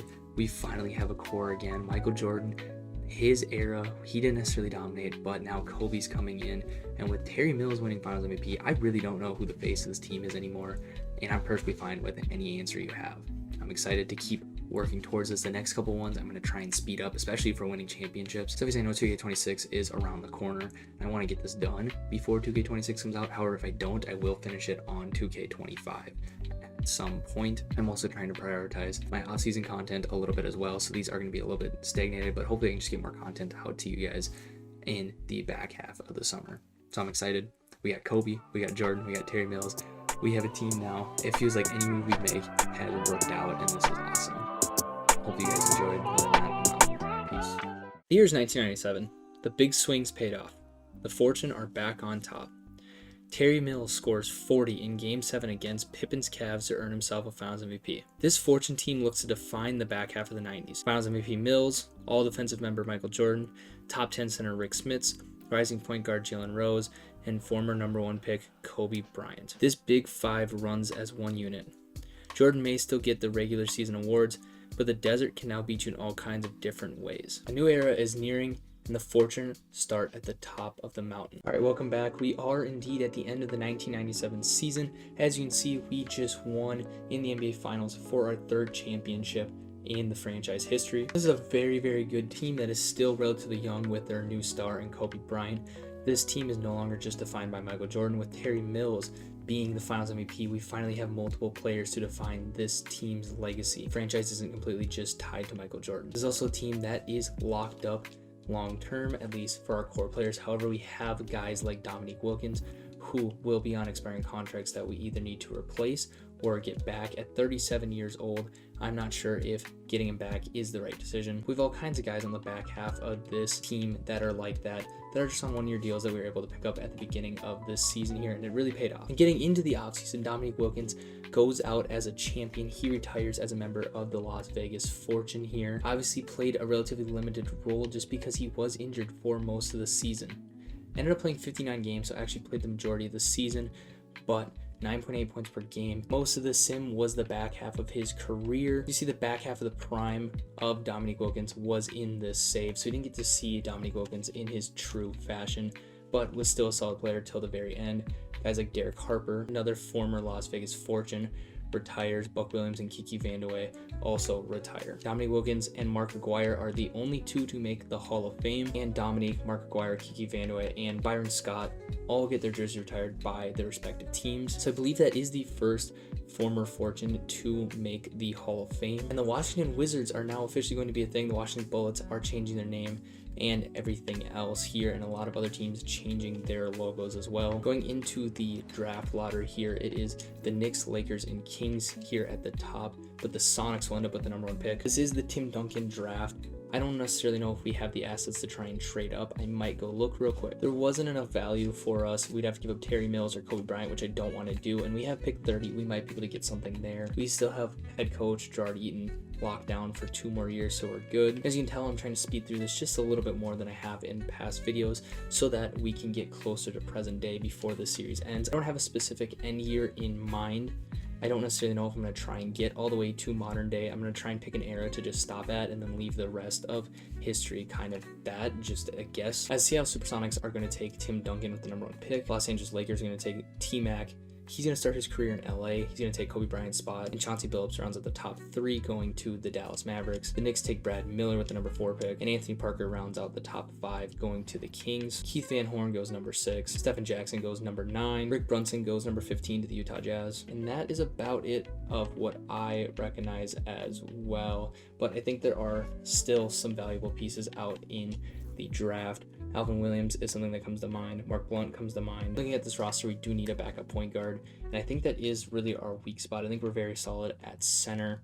So I think the very easy pick is to go pick up Alvin Williams. Still some 70s that were taken in the 2nd round here. As for us, Alvin Williams was also 70, so it wasn't necessarily a reach. Team player options will bring back both of them, even though Travis Knight did not play for us at all. I actually might let him walk because that is a relatively big contract. I think that's a little bit above the minimum, so we'll let him walk. Bo Outlaw and Lamont Murray, we'll give them qualifying offers. I don't necessarily know if they're going to come back, though. There's really not a lot we have to replace. 1 shooting guard and 1 power forward. I don't think we're expected to have any open money. Yeah, we are not. So we honestly might lose our guys just because of the lack of bird rights on them, because they're here for 1 year. Charles Barkley's out here unrestricted. Sean Kemp's out here unrestricted. Scottie Pippen's out here unrestricted. So this is a very, very big offseason. Karl Malone's also out here unrestricted. We're seeing a lot of guys hitting their unrestricted free agency, and so it's going to be very interesting to see where these guys go. I'm going to scoop up and offer Paul Graham a 2-year minimum contract here to be our backup shooting guard. And for power forward, I'm going to go try and get a very good rebounder. And Anthony Evans going to be that guy. If we can get him, he does have another offer currently. It looks like we are going to get both those guys, and I might let Bo Outlaw walk. He is 26, so I might just hold on to their rights because we don't need to get rid of them. Now those first 3 days are done. We get to see all the changes to the league, starting with Charles Barkley going to the Chicago Bulls. He's going to join up with Hakeem Olajuwon. Sean Kemp's going to LA, leaving Milwaukee. That is massive money for both those guys. Chris Webber's going to re-up with the Suns. Brad Daugherty's going to go to the Warriors, leaving the Spurs. And there is still a ton of talent out there. Tim Hardaway leaves the Pistons to go to the Celtics. Sean Elliott is going to re-up with the Kings. Isaiah Thomas is going to re-up with the Rockets. Hershey Hawkins is going to re-up with the Grizzlies. Sabonis is going to the Celtics. And like I said, I mean, there's still Scottie Pippen still here, Karl Malone still here. These are guys we need to wait for to see where they sign. Gary Payton is taking forever to sign, but Scottie Pippen is going to go to the Pistons. He's leaving the Cleveland Cavaliers. He lost his last game as a Cav. Karl Malone is going to stay in New York. Glenn Rice is going to Toronto, leaving Minnesota. Gary Payton is loving the attention as the last 90 overall to not sign. I can't even see where he went. We're going to get our guys back on qualifying offers. Gary Payton is going to sign with the Vancouver Grizzlies for 4 years, $34 million. That is a massive pickup. The Grizzlies might have won the offseason, and we are looking pretty stagnant now. Into player progression, Michael Jordan's down to a 92, but Kobe Bryant is up to an 88, up 6. Jalen Rose is up 3 to an 82. We have an all 80 plus starting lineup for the first time in franchise history, with Oliver Miller coming off the bench at 80 overall. And some of these guys like Alvin Williams, Andrew DeClercq, maybe even Malik Rose, they are potentially going to get moved here because they did not progress whatsoever. And I want to keep a roster spot open for if we get one of these vets like we got Dominique Wilkins last year. We are now in the Vince Carter, Dirk Nowitzki, Anton Jameson draft here in the 1997-98 season. I want to see if there's any really good free agents that we can scoop up for the minimum like we did last year. And Nick Anderson is here. If we can get him on a minimum, that would be massive. And we can. We have a roster spot for him. And welcome to the team, Nick Anderson. He's going to be our backup shooting guard. Another guy worth bringing back is AC Green. I think the team is full, which it is. We're going to go ahead and trade Andrew DeClercq, try and open up that roster spot. Able to move him and a second-round pick for a first-round pick in 2002. And with that trade done, we will go ahead and get AC Green. And obviously all these guys leave day one or relatively quick. So I see this as a second free agency. I'm only really going to go get one or two guys every offseason. I think it's kind of cheesy if we get more than one or two guys. But if there's one or two guys that want to play for the minimum, which is not necessarily what it's going to be, some of those guys are going to want real money, then I will go get them. And I won't necessarily make too many trades, but I'll make maybe one trade and sign two guys. Gerard Eaton's up to a 5-star and a 4-star defensive coach. The 10-man rotation looks very strong. Our top 8 are all 80 overall plus. Nick Anderson is coming off a season where he averaged 12 points per game in Chicago. I'm surprised they didn't go re-sign him. He must have wanted a big contract. He started all 81 games. AC Green is still a serviceable player, now coming off the bench. And this team looks very, very good. And Michael Jordan, still our best player on paper. However, I think Kobe Bryant is probably going to be our stat leader. We have created our most dominant team to date at 34-7. I don't think this is the perfect team. We are very strongly in the first seed. However, I don't think, like I said, this is going to be a team that's going to break any records here. We're firmly in the number 1 seed and are going to win our division. Although the Warriors are the 2 seed, are very, very good. Out east, there's some very solid teams. The Boston Celtics are still very good despite losing multiple starters. They have replaced them well. And it's the Sixers with Penny Hardaway and Vin Baker that are the number 1 seed right now. Toronto with Allen Iverson and Glenn Rice are the worst team in the East. And in the West, it's the Sacramento Kings with Sean Elliott and Horace Grant, and that's an interesting team right there. You see some of the best, some of the worst. As we are in full control of this season, we look like favorites to go back-to-back. I want to look at all-star voting here, and Kobe Bryant is number 3. Michael Jordan might not be a all-star anymore. Just kidding. I forgot to move him to small forward. We might have 3 all-stars if Terry Mills can get a couple more votes. That is something to watch. And out in the East, Jason Kidd, Penny Hardaway, Mitch Richmond, and Charles Barkley is probably going to be the top vote getter. He's still 23. I do need to change his age real quick. I have to do it to Reggie Miller as well. However, he has not had as big of an effect where I think it's like necessary that I need to go track him down immediately. But I am going to go change Charles Barkley's age to what it should be, and it should be, see, 12 years pro at 23. I think that makes him 35. I could be a little off on that. I'm gonna give him 34. I might have his birthday off by a year. And Reggie Miller's is working normally, and I think he was a couple years after him, so 87 and then 86.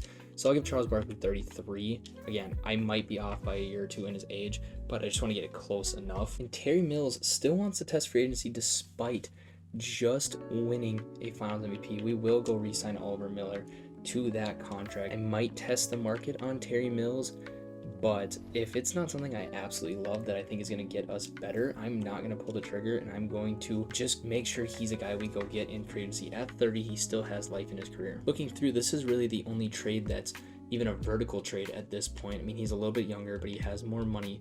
I think he just wants that big payday, which I'm willing to give him, so I'm not sure why he wants to leave, but I'm not even seeing anything that, like I said, is a vertical trade. I mean, they're all just horizontal trades. We're not getting any better from any of these trades. So I'm going to hold on to him, and I'm going to make him play through this contract. And I mean, it's going to suck if he does opt out, but I think winning back-to-back rings, he will sign an extension. I think he just wants to hit the open market to see what his value is. But that is a guy that we cannot afford to lose. However, Terry Mills was not a all-star. Michael Jordan and Kobe Bryant were, but as you see, no Terry Mills. As the season's coming to a close, Terry Mills is out 4 to 6 weeks. Here in February, he should be back for the playoffs, but AC Green is going to start for us once again. And 44-12, like I said, this was going to be a record-breaking team that can go only lose 10 games. This is a team that's going to have their up and downs, but still a very, very solid team nonetheless. And 4 to 6 weeks, sometimes I'm confused by that because that was about 2 weeks, but he's having a very, very good season. And now that I'm here, I'm kind of curious. Kobe at 20, Michael Jordan at 17. We were going to have our first non-Michael Jordan scoring champ. On screen would be the true 1998 award winners, but Scottie Pippen takes home MVP for his new team, the Detroit Pistons. That's potentially a most improved season as well, only shooting 18% from 3. I think threes are becoming a little bit more prevalent. Tim Duncan wins Rookie of the Year. I don't think anybody expected anything else. Grant Hill wins 6th Man of the Year. Scottie Pippen also wins DPOY. 2.5 steals, 1 block a game. Very, very good numbers. Glenn Robinson wins Most Improved Player with what just looks like a natural jump, so I don't really get that. Gerard Eaton wins Coach of the Year. Our first coach to win Coach of the Year at 61-21. We won our conference. I think this is the second executive of the year that the Fortune franchise has won. Jeffrey Temple is now our executive. I don't remember who the other guy was. Nobody on the All-NBA first team. Nobody on the All-NBA second team. Nobody on any All-NBA teams. I think that's the first time in a long time we've seen that. No Michael Jordan even on any defensive teams. And we're not going to have anybody on rookie teams. So we are number 1 seed. We got no respect from those voting on awards. Crazy to see. We'll take on the Vancouver Grizzlies, as we'll see in a moment. But first, let's get to our stat leaders. We have a couple first-time happenings, starting with Terry Mills being our PER champ. The first time Michael Jordan has not been that. I think this is also the first time we've had 3 players with over a 20 PER. It's also the first time Kobe Bryant has been our scoring champ, and Michael Jordan, first time he is not the scoring champ. He's our 4th leading scorer. Shout out Nick Anderson for being our 5th leading scorer off the bench, straight off the free agency market on a league minimum. Terry Mills leads in rebounds. Like I said, this is a guy we got to go get. Michael Jordan is still our assist champ and our steals champ. Blocks champ is Terry Mills. He's also the most efficient field goal shooter alongside Kobe Bryant, not too far behind him. And I know for a fact Kobe takes threes, and so does Terry Mills at 3 a game, which I think is a higher number. Nick Anderson, by the way, also takes a decent amount of threes. Jalen Rose takes a lot of threes. We're starting to take threes as a team again. As for league leaders, Chris Webber wins the points champ and the rebounds champ. The assist champ is Mark Price. Steals champ is Scottie Pippen, the DPOY. Alonzo Mourning is the blocks champ. Jamal Mashburn is the field goal percentage champ. And Steve Smith shoots over 50% on 2 threes a game, so it's not necessarily a small clip. If you want the leader in probably the most threes as well, it's Ray Allen at 5 a game. He still shot 46% from 3. So as we get into the playoffs here, you see the Gary Payton, Hershey Hawkins. The Dikembe Mutombo is on this team as well. They're on their bench. I don't know what happened to the starting center, so potentially Mutombo starts at center. Marcus Camby is starting at center, and we are better at every position but point guard. I think we should be okay. I hope we're okay against this team. We win game 1, and Lamont Murray goes down with a broken right ankle, and it is tied up at 1-1. Can we take a commanding 2-1 lead? We can. Can we win in 4? We can. Now we're going to face the Minnesota Timberwolves here. This wasn't a team that did well in this offseason, but they still have Alonzo Mourning. They still have Kendall Gill. They still have Michael Finley and Wayman Tisdale. Eric Strickland is definitely their weak point at 76 overall. I think we are good here. We go up 2-0, and I think we should be able to take care of business here. They make it interesting. It goes 3-2 and 4-2. We get to see Tim Duncan, rookie Tim Duncan, in the conference finals here. And he's not even starting. Larry Johnson, 92 overall. Wow. Okay, so that is just... I'm surprised he didn't win 6th Man of the Year. That makes sense why his stats were relatively low for what I thought they were going to be. As yeah, Tim Duncan here has been playing well, but has not been starting. Only started 20 games this season. This is a big man heavy team. I think we are the better team still. Dell Curry is here as well, a former Las Vegas Fortune who won a couple rings with us. I think this is a team that maybe could give us some trouble as it's tied up 1-1. We go 2-1, make it 3-1, and 4-1. We are back in the finals here against the Atlanta Hawks, who are starting 68 overall at point guard. David Robinson and Mitch Richmond pretty much dragged this team here. I'm going to be upset if this is not a 4-1 win and we lose game 1. I'm being disrespectful, and so they smack us in the face game 1. They go up 2-1. We tied up at 2-2. If we can just take care of business here, go up 3-2, hopefully we can still get our way here and go and win this. However, it might be going to a game 7 again. I would love to just win in 6, not have to worry about it. We are going to take care of business. I will hop in once again. I think it's cool to see that celebration time and time again. 1 second left. You can't get any better than that. 1.1 seconds left. Rick Smits is shooting free throws here with just 4 points. It'll be interesting to see who wins Finals MVP for this team. Obviously, I was covering the stats, but he has not had a good game here to ice the game up 20, a blowout win in game 6 here on the road as well. I think this is the first time that we're going to win a finals on the road here. And all the subs are in, which still includes some very good players here. 141-113 is going to be your final score. And they've done it, the new NBA champions. We would like to thank all fans for making it out to tonight. Oh, to be crowned a champion on the road is something else. To win and to do it with a crowd that was so emotional and so into this game, you've beaten the team and you've conquered everything that this great arena holds. Yeah, it's a bittersweet moment for the home crowd. But all full credit to the visitors and the amazing job they did to never lose focus or drive. And boy, this is the moment they've been working towards. I believe that was Rick Smits that just won Finals MVP. To be honest, I was putting in all the information into our spreadsheet here, so I didn't see it. Mitch Richmond played pretty well. Kobe Bryant, 41 points. Michael Jordan, 29 and 13 in the final game. Our two shooting guards went to town here, 8 and 23. Played very, very well here. Back-to-back champions.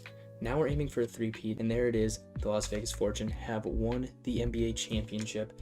And Michael Jordan wins Finals MVP. I thought I saw Rick Smits hold up the Finals MVP trophy. Maybe that was just the NBA trophy, but very good numbers from the old man here at age 35, winning his third Finals MVP. A dominant team performance as well in Game 6 to get us ring number 4 here. Do we have anybody retiring on our team? Sleepy Floyd retires, Michael Cage retires, Jules King at 37.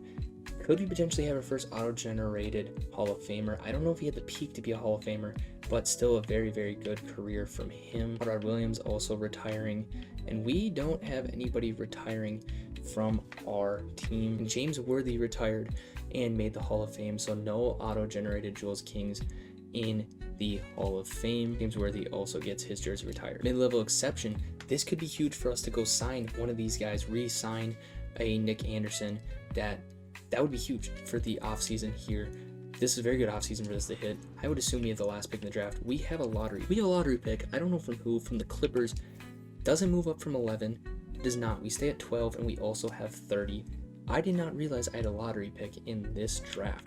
So hopefully my scouts are on their game, and we potentially could go get maybe Vince Carter, maybe Dirk. Do we potentially go get Dirk? I could see myself moving on from Terry Mills if we can move and get Dirk. So the only issue with this is that I don't know what we have to trade, and I don't know where Dirk's gonna go. If he goes number 1, I don't think we can do it because I don't want to give up Rick Smits. I don't want to give up Michael Jordan. Those are really the only guys we can move. I would trade Oliver Miller. Then we would definitely like to get Terry Mills back, but I might push him to the bench. I don't really have any other assets except for draft picks. We will see. Obviously, these Hall of Famers don't slide like they did in real life, so he's going to be one of the top 3 picks here. So starting off the draft, the Phoenix Suns are going to trade the pick. They wanted Michael Jordan from me. I just went and checked. They get Chris Mullin. So now the Rockets are going to go ahead and take Paul Pierce, number 1. And I don't know if I'm going to get nervous here and try and trade too early. Vince Carter goes number 2 to the Jazz. Now Dirk potentially could go here, and I don't know if Anton Jameson is worth moving up and getting. I know he's a very, very good NBA player. So I'm going to try and trade with the Cavs very quickly. The Cavs can't trade their pick. They're not allowed to trade their pick. I'm going to see if I can do it this way, but they may not be allowed to move this pick. They can't. So we need to see if they're going to take Dirk here. If they take Dirk, we'll stay where we are. And they do take Dirk. Guy I was very excited about. 79 overall, which coming in wasn't necessarily the strongest. I don't know what Anton Jameson is, as he will likely go number 4 to the Raptors, who did indeed take him. 6'9" out of North Carolina. He's also 79, so that is good to know. We'll round out the top 5 here real quick with Ralph LaFrance, I believe is how you say his name, 6'11" out of Kansas. We'll sim to our pick. Mike Bibby goes number 6 to the Jazz. Jason Williams, number 8 to the Wizards. Rashard Lewis, number 9 to the Trailblazers. Al Harrington, number 10 to the Heat. Larry Hughes, number 11 to the Magic. So a lot of good players gone. Fonzie Wells is still here. Ricky Davis is still here. Earl Boykins is still here. Mike James is still here. Tyronn Lue is here. A lot of names here that are recognizable still on the board. What do we need? We really don't need anything. Granted, a lot of these guys are potentially gone. I could maybe go get another point guard, or maybe it's a long-term replacement for Clarence Weatherspoon that's going to be a position that's weak soon in small forward. I think Bonzi Wells is potentially the guy we go take here. Maybe Matt Harping. His ceiling is just a starter though at 22 years old. I think Bonzi Wells, a ceiling of an all-star, is potentially the guy we go get, and I'm gonna go grab him at number 12. And with number 30, I'm gonna get Pat Garrity, a power forward, just in case we can't get Terry Mills and we don't get AC Green. At least we'll have a little bit more depth there, and we can maybe do a power forward by committee thing. Pat Garrity, welcome to the team. And finally, with pick number 46, I believe, I need to find somebody who's actually a real player to pick up here, and I don't know if that's going to be possible here. Nazir Muhammad is going to join the squad just because I don't see anybody else that's a real player. So we got 3 rookies on our team. It's going to be a big progression for last year's rookies, because if they don't progress, we are potentially replacing them with younger guys already. Here is the rest of the draft. Ricky Davis goes number 19, Tyronn Lue goes number 20, Mike James goes 22. I don't really see that many real players being drafted in the second round. Ryan Bowen, I think that is a real face that we saw. Michael Olowokandi, who I think was the number 1 pick to the Clippers. I could be getting those wrong. Goes in the second round, 71 overall. That is low-key a steal for the position that they got him. Terry Mills does decline, which makes this very interesting because we do need to go get him. But of course, bring back Kobe Bryant and Malik Rose to extend qualifying offers to all 3 of our guys. Jalen Rose is also a must-get for us. And Clarence Weatherspoon, also a guy we need to get. Jalen Rose wants real money. I'm willing to give it to him if he's willing to take a little bit of a pay cut, which I think he will be, because Terry Mills, we do need to throw as much money at him as possible.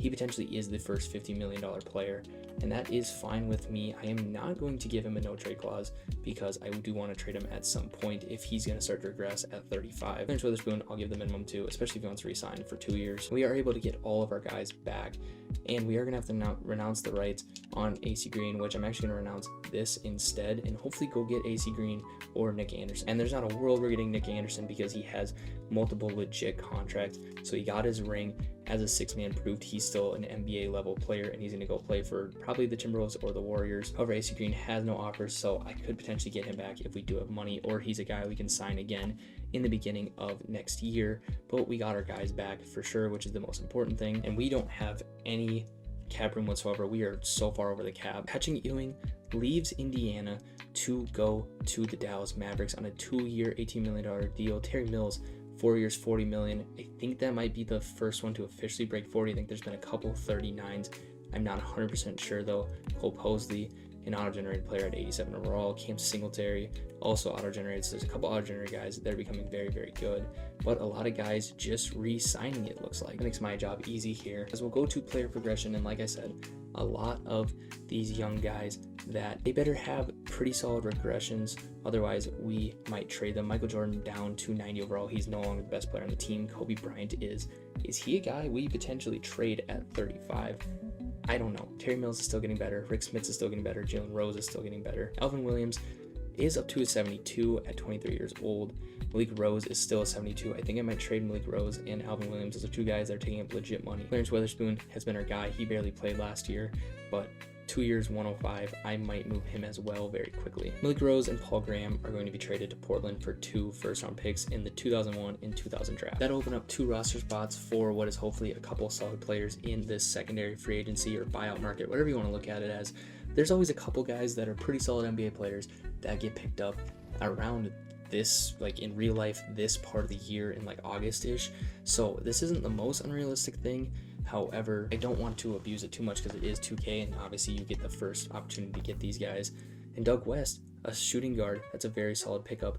We're going to go ahead and snatch him up if he wants the money, and he does not. See, this is the other thing. Every once in a while you don't get guys that want to play for nothing. Yeah, this is a group of guys that all still think that they deserve money, which is perfectly fine, but none of them want to sign. And again, that's the risk you run. That's why some of these guys are here. They refuse to play for the minimum. We've just gotten lucky.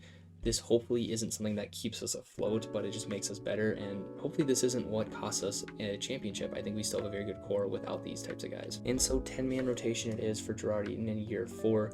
Very similar team, however the bench looks a lot weaker. I still think this is a team that is 10 deep. gives guys like Bonzi Wells an opportunity to replace a Clarence Weatherspoon, to replace a Lamont Murray. So I think this is a team that's very good. It also auto-signed us Nate McMillan to start the season, which I'm okay with. Somehow a 1 seed, realistically we're a 2 seed, realistically we're a 3 seed. We just have more wins than some of these teams. They have less losses than us. So we are a little bit more competitive this year at 27-13. Kobe Bryant is the leading vote getter out west. Jalen Rose is up here. This is really exciting to see that we have multiple guys that can go and get it. Michael Jordan might not even be an all-star. Terry Mills definitely is not. However, I think it was worth paying him. And here are the potential all-stars from out east. Really, it shows you the top 40 players instead of just like the top 10, 15 see from the All-NBA teams. I don't think we've had that many trades here. This is something I forget to look at. Manute Bol and Terry Cummings are traded for each other. Clyde Drexler is traded to the Magic.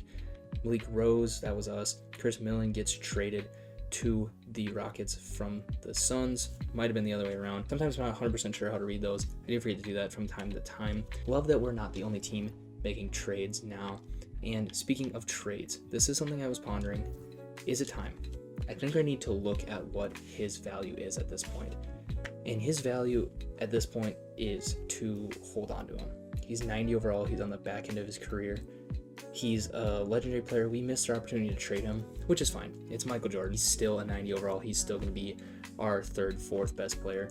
But you're seeing the guys that we're getting back in this return. Nothing that's really makes me want to move on from a legacy guy for this team. Although he is 100% on the back end of his career, he might retire relatively soon, which would be an absolute shock. Clarence Weatherspoon might be a guy I try and move on from real quick. It's been a guy I've been meaning to trade for multiple years. At this point, at 73, if I can get anything for him, I'm happy, and then we'll get back to simming. I'm gonna go ahead and trade him to New York for this 1st round pick, and I'm gonna waive Zach Curry, which opens up a roster spot for me to go sign somebody in free agency. Round out the team, we're gonna get Eric Snow, just another point guard on the roster, so we at least have a little bit more depth there. And I think the pick was worth it. Clarence Weatherspoon was a guy that, like I said, I've been trying to get rid of for a couple years now, and it's going to open up some playing time for other guys. And I'm going to go ahead and waive Zach Curry real quick, and then we'll get right back into simulating. Because we're not going to trade Michael Jordan, I am going to sign him to an extension. I'm going to sign him to a 3-year extension, try and lock him in for a cheaper amount of money. And I don't necessarily know if he'll take it, but I'm not giving him a trade clause. I'm not giving him a player. Actually, I will give him a player option just because it'll let me lower the amount of money I can offer him, and he'll still take it. And he's declined that, and so I'll try again, but we are going to re-sign Michael Jordan to a player option 3-year contract here. Keep him around for 5 more years. He's really the only guy that we need to re-sign, and we're just going to continue simming. Every single time I do one of these and I think I'm going faster, I look down and we've been recording for 42 minutes and we're only 2 seasons in, but that's what happens when we are competing. It is a lot harder to get through seasons very quickly with the detail I want to give it, which is why there's so many episodes, and which is also why I don't necessarily know if I'm going to get to modern day by the end of the series. Like I said, I might just end it at an era switch, or maybe when Kobe retires, something like that. Just, there is a way to end this where it's not necessarily modern day, because modern day is also a very harsh ending. Here are the 1999 real life award winners. Chris Webber wins MVP. Antoine Jameson wins Rookie of the Year. Tim Duncan wins 6th Man of the Year, which was bound to happen at some point. Kevin Garnett wins DPOY. Austin Crochet wins Most Improved. Gerard Eaton back-to-back Coach of the Year. However, we do not get a back-to-back Executive of the Year. We are exactly 1 game better than we were last year at 62-20. Kobe Bryant on the All-NBA second team is great to see, and we have no other award winners whatsoever, so now it's the Kobe Bryant show. Kobe and MJ, once again, are only 2 All-Stars out west. Like I said, 62-20, we will play the Los Angeles Lakers. Let's look at our stats real quick. Happy to see another new face as our PER champ. Kobe Bryant up to a 95 overall. He's also our leading scorer, our only 20 point per game scorer. Terry Mills still the rebound champ, but Rick Smits is right there like usual. A great pickup, even though he's not a statistics guy. Still a very, very solid pickup. Jalen Rose is our assist champ. Michael Jordan still our steals champ. Oliver Miller is our block champ. Very solid backup big. We have 2 very solid shot blockers. Terry Mills is going to get the field goal champion from me. Kobe's going to be our 3-point field goal champion as well. Against the league, MVP Webber is the points champ. Kevin Garnett is the rebounds champ. Gary Payton is the assist champ. Jason Kidd's the steals champ. KG is the block champ. Chris Webber is the field goal champ. And Reggie Miller is the 3-point champ.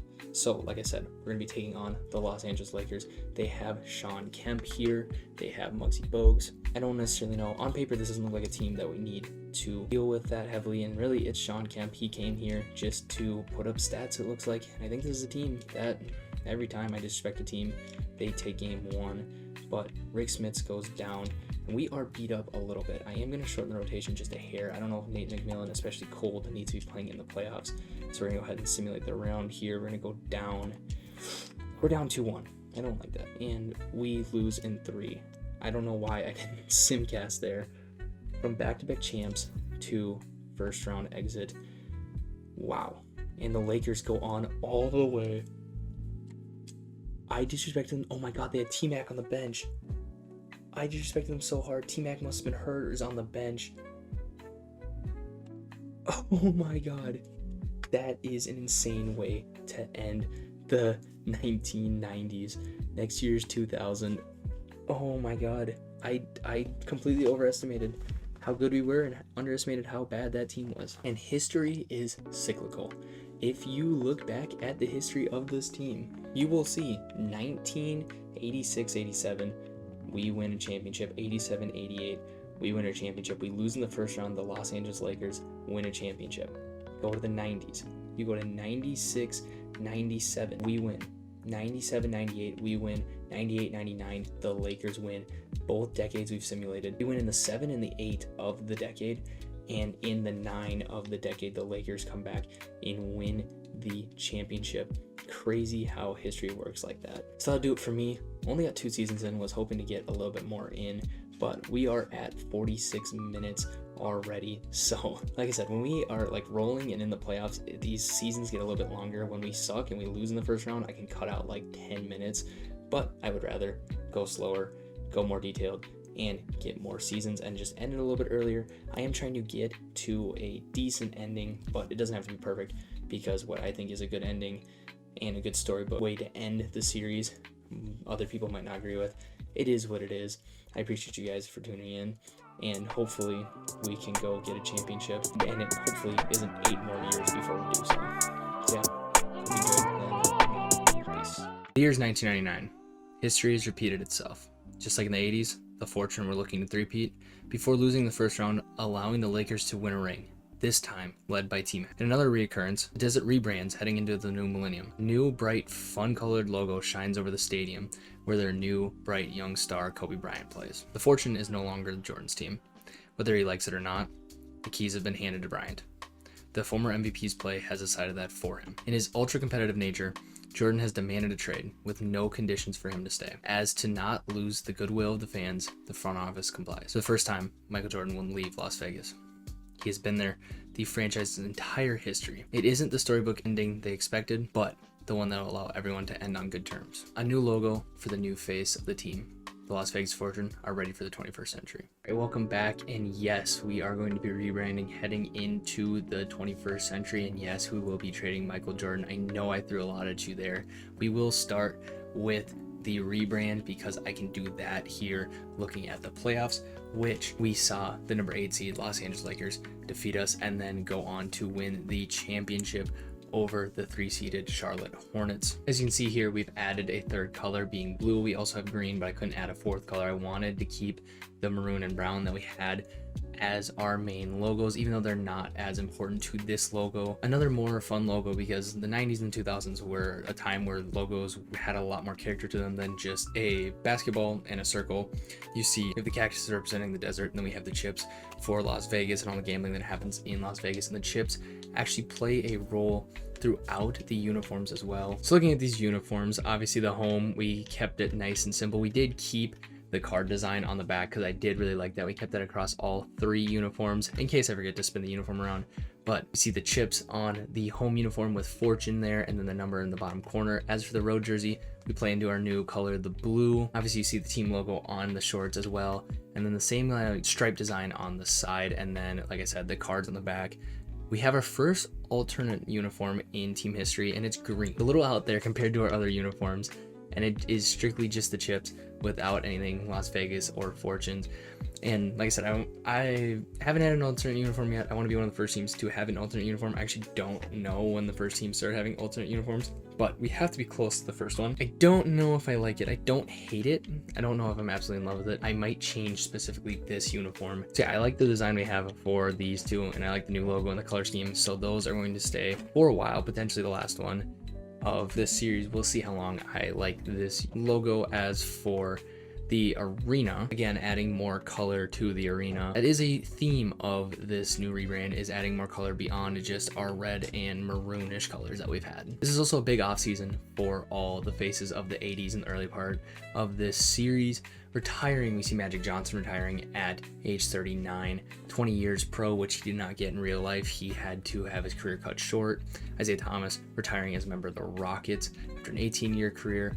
Fat Lever's been here for a very long time. Doc Rivers has been here for a long time. We see a former Fortune champion, AC Green, who was on the team just last year, retire. Even Kevin Duckworth calling it a career. That's a notable name. Dennis Rodman, a former Las Vegas Fortune. I believe he was here for a championship or two. He actually just missed out on our championship runs, so not necessarily one of the better Fortune alumni. Nate McMillan, who's currently on the team, does retire. Did get a little bit of playing time on that minimum that we signed him to. And a couple other names here retiring. Germany's head coach is retiring. I'm not sure why I got that notification. And our head scout is retiring, so we will need to get a new head scout. We also need to go get our head coach back. Franklin Hunt, a former Fortune coach, retiring. He did win one coach of the year with us. I'm sorry, not with us, with Atlanta. He was not able to get one with us, but we launched his NBA career as a head coach. Magic Johnson, Isaiah Thomas make the Hall of Fame and get their jerseys retired. The luxury tax has been added, which is probably going to hurt us, but we are trading Michael Jordan, which may drop us below it. And then the 5-second back to basket is being added. And now I guess there's a third mock draft. The Heat, Rockets, and Clippers get the top 3 picks. And now we can get into trading our franchise player, which isn't something that happens very often, but it is time. And I have already looked at these in a separate save. This is the trade I'm going to go with. Grant Hill and Derek Coleman for Michael Jordan and Pat Garrity. Grant Hill is 26. This would be his third team, but a near 20 point per game scorer should be a good secondary star alongside Kobe Bryant. And you look at some of these other offers, Vlade Divac is not at a position of need. Ronnie Rogers and Robert Horry just doesn't seem like there's value there. Rashard Lewis, that's a big question mark on a 19-year-old to trade our franchise guy, and a question mark that didn't play a ton, so I don't necessarily want to do that. And then obviously Vin Baker, we have to throw in Terry Mills, and Barry Baylor's a great player, but he's auto-generated, so I don't want to go trade for an auto-generated star.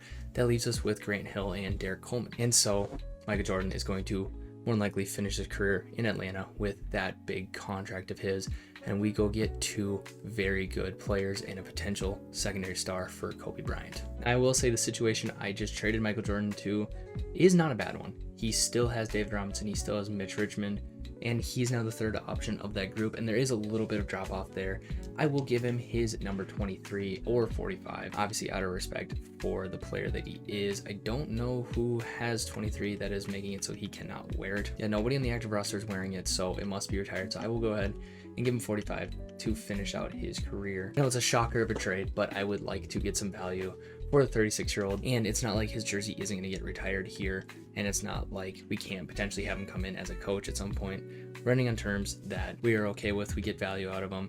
We didn't hold on to him for too long, and situation where we're set up very nicely with a new core. We need to go ahead and get our head coach back in Gerard Eaton. Eaton is back, so we are good to go with 4 more years of Gerard Eaton, and I don't think we have a first-round pick. I think we traded our pick to the Nets. Yeah, we have nothing in this draft, which is fine by me because this is not the strongest of drafts, as you'll see in a second, with Baron Davis being the number 1 pick to the Miami Heat. Steve Francis goes number 2 to the Rockets, where I believe he did play in real life for the majority of his career.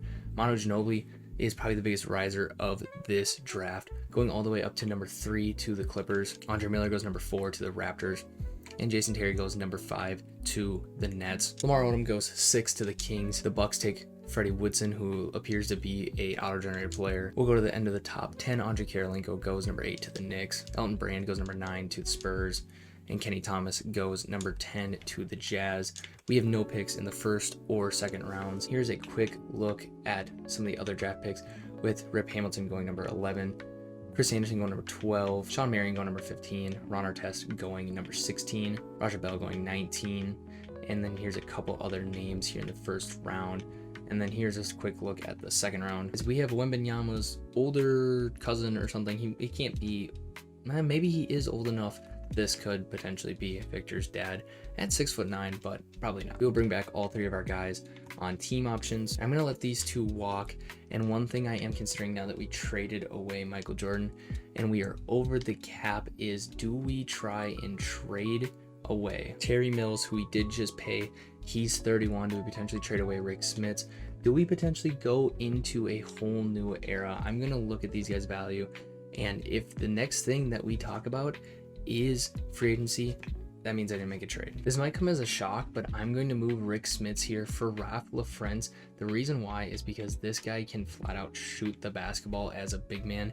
In the early 2000s, I'm going to make this a shooting team. 87 three-pointer in an era where centers have an average of a 50 rating, and he shot 48% from three in his rookie year. We also get a top 3 protected pick from the Kings in the 2000 draft, which loads up this 2000 draft that we've created. And Rick Smits has been great for us. He has won 2 championships in his 3 years here, but I think is time to make a move here and rebuild this team around Kobe, and I think this fits more with what we're trying to do. He's also about 9 years younger, which helps. He has B+ potential. I think this is a good trade. So with those moves, we still are over the cap.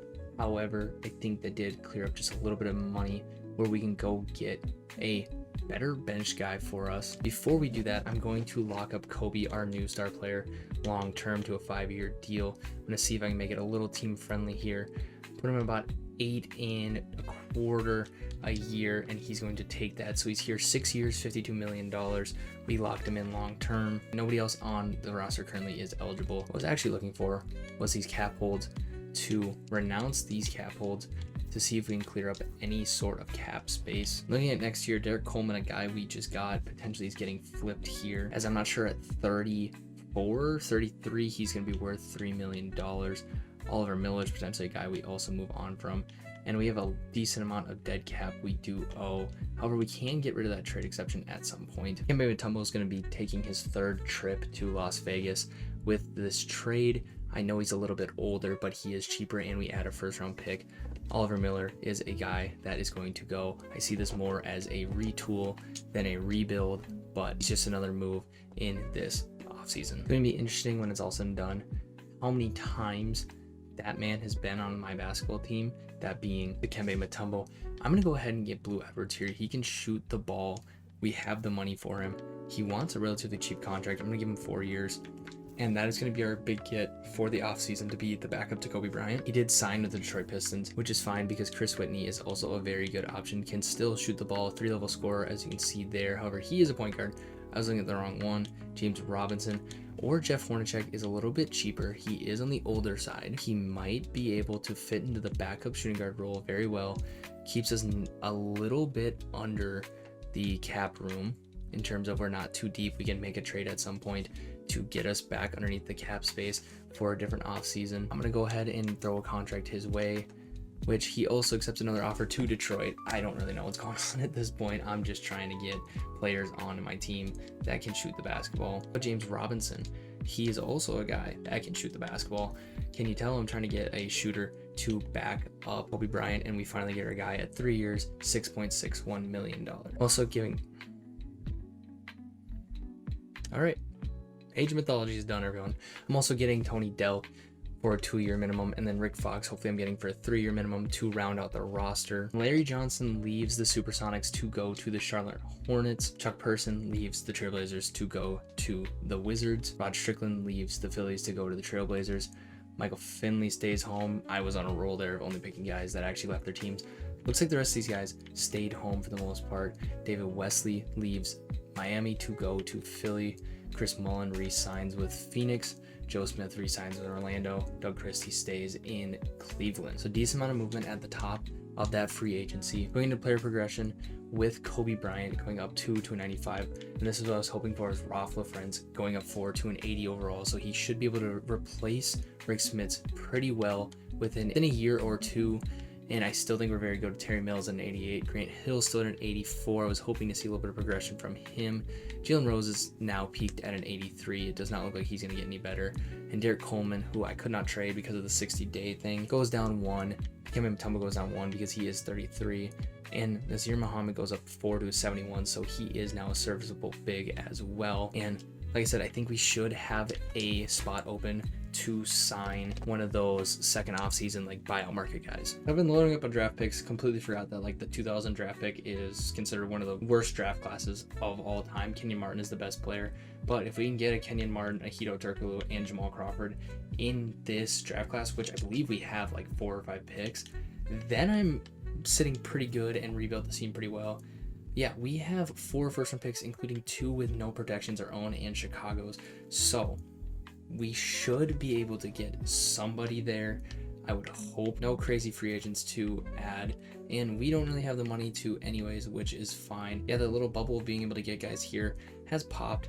We can't really get anybody there. We do start the year as the 6th power rank, which you can't see. However, you should be able to see now. And our rotation looks very weird and not seeing Michael Jordan's name here, but Kobe Bryant, Grant Hill, Terry Mills should be able to be a very good lineup with Jalen Rose and Ralph LaFrentz as very solid starters as well. And I think we still have enough depth here to run 10. I am going to run 10. Chris Robinson appears to be an odd-generator guy, so I will go cut him and sign somebody else. So for now, we'll give those minutes to Alvin Williams, and then we will get into Sim. Real quick, halfway through this season here, a little bit before the trade deadline, I am going to upgrade Ralph LaFrentz's shot tendency to 70. I just want to be completely clear when I change tendencies, so quick little pause. We are not doing very well. We are 9 and 10 here so far. I might actually see if we can trade Derek Coleman yet. We cannot for 3 more days. So let's go ahead and sim those 3 days on camera. And this always seems to happen anytime I pause. I don't know what happened on December 4th. This is great. There we go. Simmed a little bit farther just to be safe. We're gonna go ahead and see if we can get anything from Derek Coleman because I don't see him being here long term. I don't think he's having the greatest of seasons. He has been hurt for a little bit of it as well. Yeah, just an overall down year from the 32-year-old. And the first trade I see, I like Wally Szczerbiak and Vladi Potakempo. I'm not 100% sure if that's how you say that name, but Wally Szczerbiak at 22, another small forward. He can play the shooting guard. Interesting. I'm curious if he could play the power forward at 6'7". Could get the other Cliff Robinsons. We have both Cliff Robinsons. I don't think I'm going to do that though because same thing, doesn't really fit our timeline. I'm a fan of that first trade that we saw. I'm going to see how many first round picks I have in 2001. I also have a decent amount in 2001, but I don't want to give up my own. I'm going to see if I can give up this 2000 Portland Trailblazers first round pick instead. And it is thinking. Yeah, about a minute later, finally have a counter offer. A 2001 first round pick for 2002 first round pick. I don't have enough knowledge of how these drafts play out, but I am willing to give up a 2000. Whoa, just kidding, not that one. I'm willing to give you a 2001 lottery. Let's just see. I don't want to get into like mixing up picks for no reason. Throw them a second, see what they say. This will probably take about 30 seconds. They really want me to give up another first round pick, especially my own in 2000. But I want it because I don't know if we'll be that good. I'm willing to give up 2 second round picks. Otherwise, we're going to have to walk away from this deal because I just don't see 2 first round picks. They want to give us another first round pick for a bunch of second round picks. That is fine by me. And just like that, we get another young player in Wally Szczerbiak to join this team. And he cannot play the power forward. He is a 71 at the power forward spot. Can Bonzi Wells play the power forward? I mean, he can, but he is 6'5". Can Grant Hill play the power forward? He can. Terry Mills, it might only be the only power forward on roster now, I suppose. Yeah, he is the only one on roster. We'll move Nazir Muhammad there, which may actually give him a route to play for us. I think this is going to make us better in the long term, and Wally Szczerbiak is definitely going to get Alvin Williams minutes. I'm not sure why he does not want him to play. I'm even going to give him Vitali's minutes as well, and we're just going to play basically a 9-man rotation here. At 11 and 11, this might be one of those seasons where it's a down year to try and develop a couple guys. Terry Mills goes down, so thankfully we moved Nazir to the power forward position.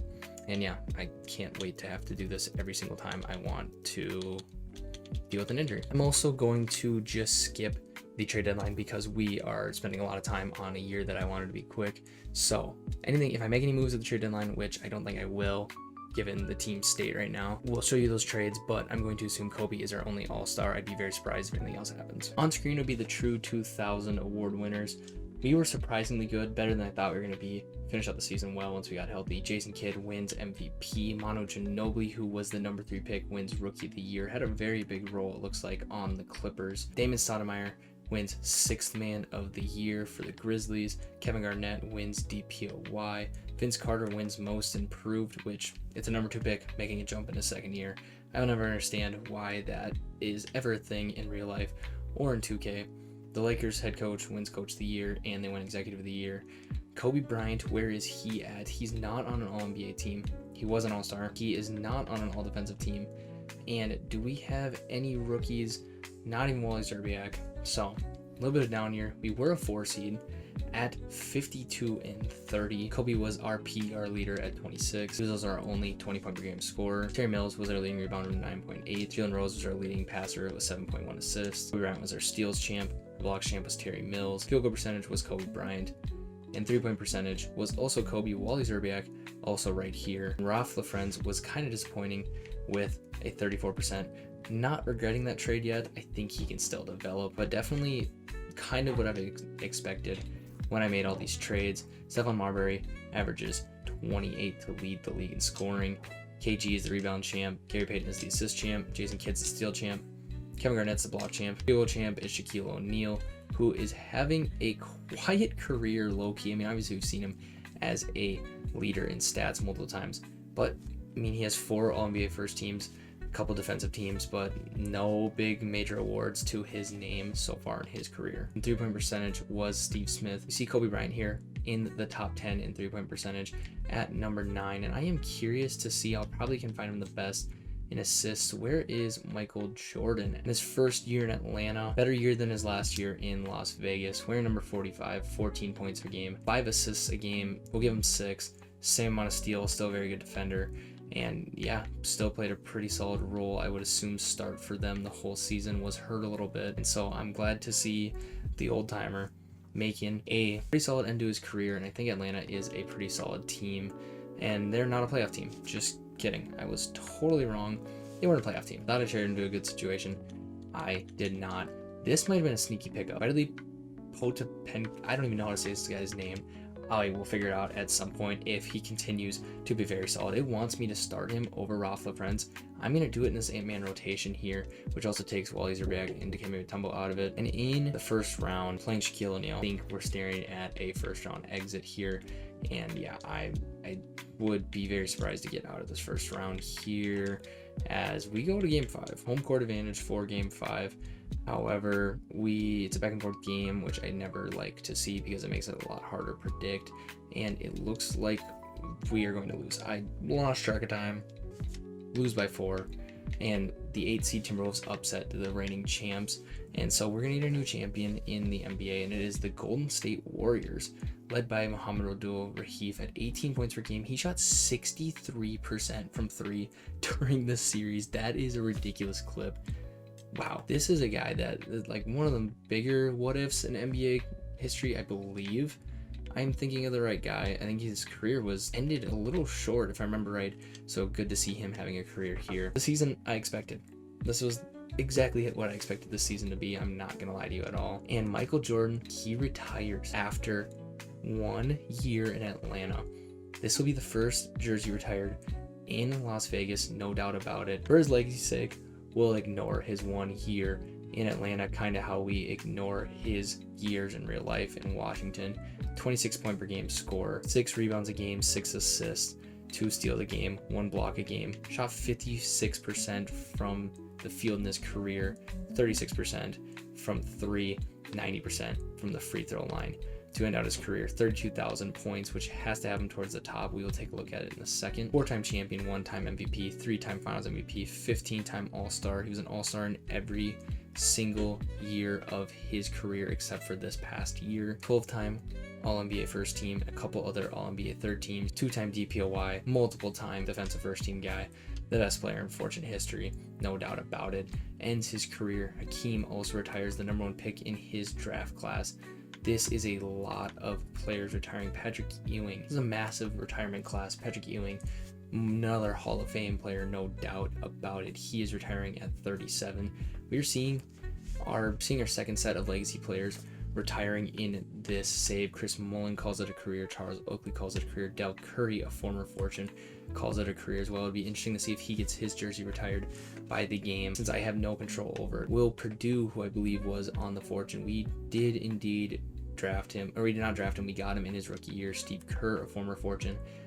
That whole run of our first championship teams has retired. And while I'm still thinking about it, Michael Jordan, who in a moment will probably be wearing a Fortune uniform, finishes number 2 in the total points. If he would have had a full career, he probably could have beat Kareem. And for legacy's sake, I would assume he's retiring because he's going to have a very quick overall drop here. So I'm just going to let him retire because I don't think he's going to be able to get the 4,000 points if he retires in one more year. But I don't think he is going to be the GOAT when you compare him to Magic Johnson, whose career accomplishments I did not look at before he retired. No doubt about it, I think Michael Jordan is a top 2 player in this save that we've seen so far. Maybe top 3. Hey, Greece's head coach is retiring. Nope, just kidding. His assistant coach is retiring. Michael Jordan, Hakeem Olajuwon, and Patrick Ewing all retire at the same time, all go into the Hall of Fame, and he is no doubt the best player of these 3. What a career for Michael Jordan. I'm very happy that we did get something from him, as he will indeed get his jersey retired in Las Vegas. No one will wear number 23 again. Joe Dumars, Chris Mullin, Jay Humphries, Patrick Ewing, and Hakeem Olajuwon all get their jerseys retired as well. From 1984 to 1999, he was the face of this team and deserves his jersey retired. No doubt about it. Not sure what the use the timeout system is, but it has been introduced to the league. It's just a new timeout system. It's about as simple as it gets. All right, into the draft lottery, where we hold the number 9 odds and the number 12 odds to get the number 1 pick here. And we stay at number 9 and number 12, so it'll be interesting to see what we can get done. We also hold 26, which was our own pick. I feel like every offseason I've done this, and it's becoming one of those situations where I'm blanking on the people that it happens to in real life, but the players that we see the rumors every single year of. Terry Mills is becoming that guy, but still I just can't find anything that looks like good value for him. Allen Houston would be cool, but then he's just gonna be Kobe's backup. Like Eddie Jones, yeah, that's all right, still would just be his backup. And Rodney Rogers, he's a little bit younger, saves us some money. We get a 2nd round pick. Danielle Marshall, kind of the same thing. Actually, Danielle Marshall might not be a bad move. Saves us $5 million. We have to give up Tony Delk, but we do get a 1st round pick. That might be what I do right there. Or I just go get a certified star in Joe Smith, move him to power forward. We save a little bit of money. We give up 1st round pick in the 2002 draft. I'm gonna do this. This looks like the much better trade. He is younger at 24. The guy just came off a 27 point per game season. We're gonna go ahead and get Joe Smith from the Orlando Magic. Again, this secondary championship core that we won with is gone, and that was a window that the window was there, very limited with the ages of some of our guys, and we need to adjust just ever so slightly. And with that being said, Kobe Bryant, Joe Smith, Grant Hill looks like a very similar core, but much younger and fits our timeline a lot better. And Jalen Rose might be a guy that is traded very soon. At 27, he's hit his peak. I will go take a look just to see if we can get a better point guard without giving up too many picks. Nothing for Jalen Rose, so we'll hold on to him for another year, and we'll get into the draft where we do hold the number 9 pick. There's nobody that I necessarily want to trade up for. Kenyon Martin goes number 1 to the New York Knicks. Jamal Magallure goes number 2 to the Maverick. The Bucks will trade pick number 3 and Terry Porter for Glenn Robinson and Alan Moore. And so now the Jazz will take Hedo Turkoglu, who was a guy I was looking at, but it's okay that we didn't get him. Miles Swift goes number 4 to the Clippers, and we'll round out the top 5 with Darius Miles going to the Nets. So I'm hoping Jamal Crawford is available, and he is. That is who we're going to take. Michael Redd was a guy that also would have potentially been a good pickup here, but I'm happy with getting Jamal Crawford, a very solid player. He can't play the 1, but that is fine. He can be another backup for Kobe Bryant. We'll go ahead to our next pick being number 12. And we're going to go ahead and maybe have a little bit of a reach here, but Quinn Richardson, I will move him to the 3 here in a second to be the 12th pick. And then we'll wrap up here with the 26th pick. And we definitely need to get a big here. I mean, Mike Miller I would love to pick up, but 6'8" power forward. The power forward above him is 6'9", so I'm just going to draft Mike Miller, move him to the power forward with the 26th pick. And that is going to be our 2000 draft class, which I think is pretty solid. Jamal Crawford is a 76. Q Rich is a 72. Brian Cardinal goes number 13, by the way, as a recognizable name. Speedy Claxton goes number 18. Sean Stevenson goes number 24. And we got Mike Miller, a 71 overall. I will be interested to see what he is at the power forward position. Mike Miller goes down 2, but Q Rich goes up 2 to their new positions that they will play. And I do like this team now. I think Dikembe Mutombo is a guy that potentially I need to move on from again. I know he's actually on an expired contract, so I might just let him walk in the free agency. We will bring back all 3 of these guys. There's no reason not to. We are way over the cap, so we are definitely just going to go re-sign our guys. And Dikembe Mutombo, come play for the minimum for 2 years. Vitali, come play here. That looks like a very cheap contract. And perfect. We'll lose Nazir Muhammad. We'll lose Paul Graham. And I got my replacement for Nazir Muhammad in Mike Miller. We are $10 million over the cap. $10 million. Charles Barkley leaves Chicago to go to the Dallas Mavericks. Ray Allen resigns in Houston. Steve Nash is in Miami like he has been. Allen Iverson stays. Scottie Pippen leaves Detroit for Dallas. So Dallas is now going to be more likely at the top of the Western Conference. Jamal Mashburn goes to the Pistons. Stephon Marbury re-signs with the Wizards. Ahmed Abdul-Rahif, Finals MVP, leaves. Pulls a Kawhi before Kawhi. He goes to the Suns, and Ben Wallace re-signs with the Bucks. Marcus Camby re-signs the Grizzlies. Jermaine O'Neal re-signs the Celtics. Rick Smits re-signs with the Kings. I didn't even realize his contract was expiring, so that was a good move to get rid of him regardless. Kobe goes up 2. He's a 97. Bonzi Well goes up 4. He's an 82. Ralph LaFrentz goes up 1 to an 81. James Robinson goes up 1 to an 80. Wally Zerbiak goes up 5 to a 79.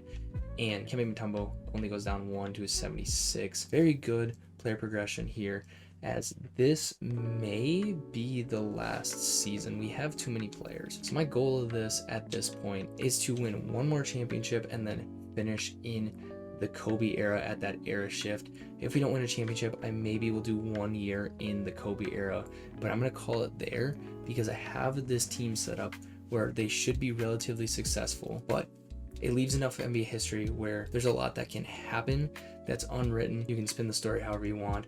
It also allows me to finish the series, so I can finish the series in time for 2K26, as I'm going to take 2 first-round picks from the Golden State Warriors for Tony Delk and Rick Fox to open up a roster spot. I just feel like that's a good spot. It's the Kobe era. We have Kobe.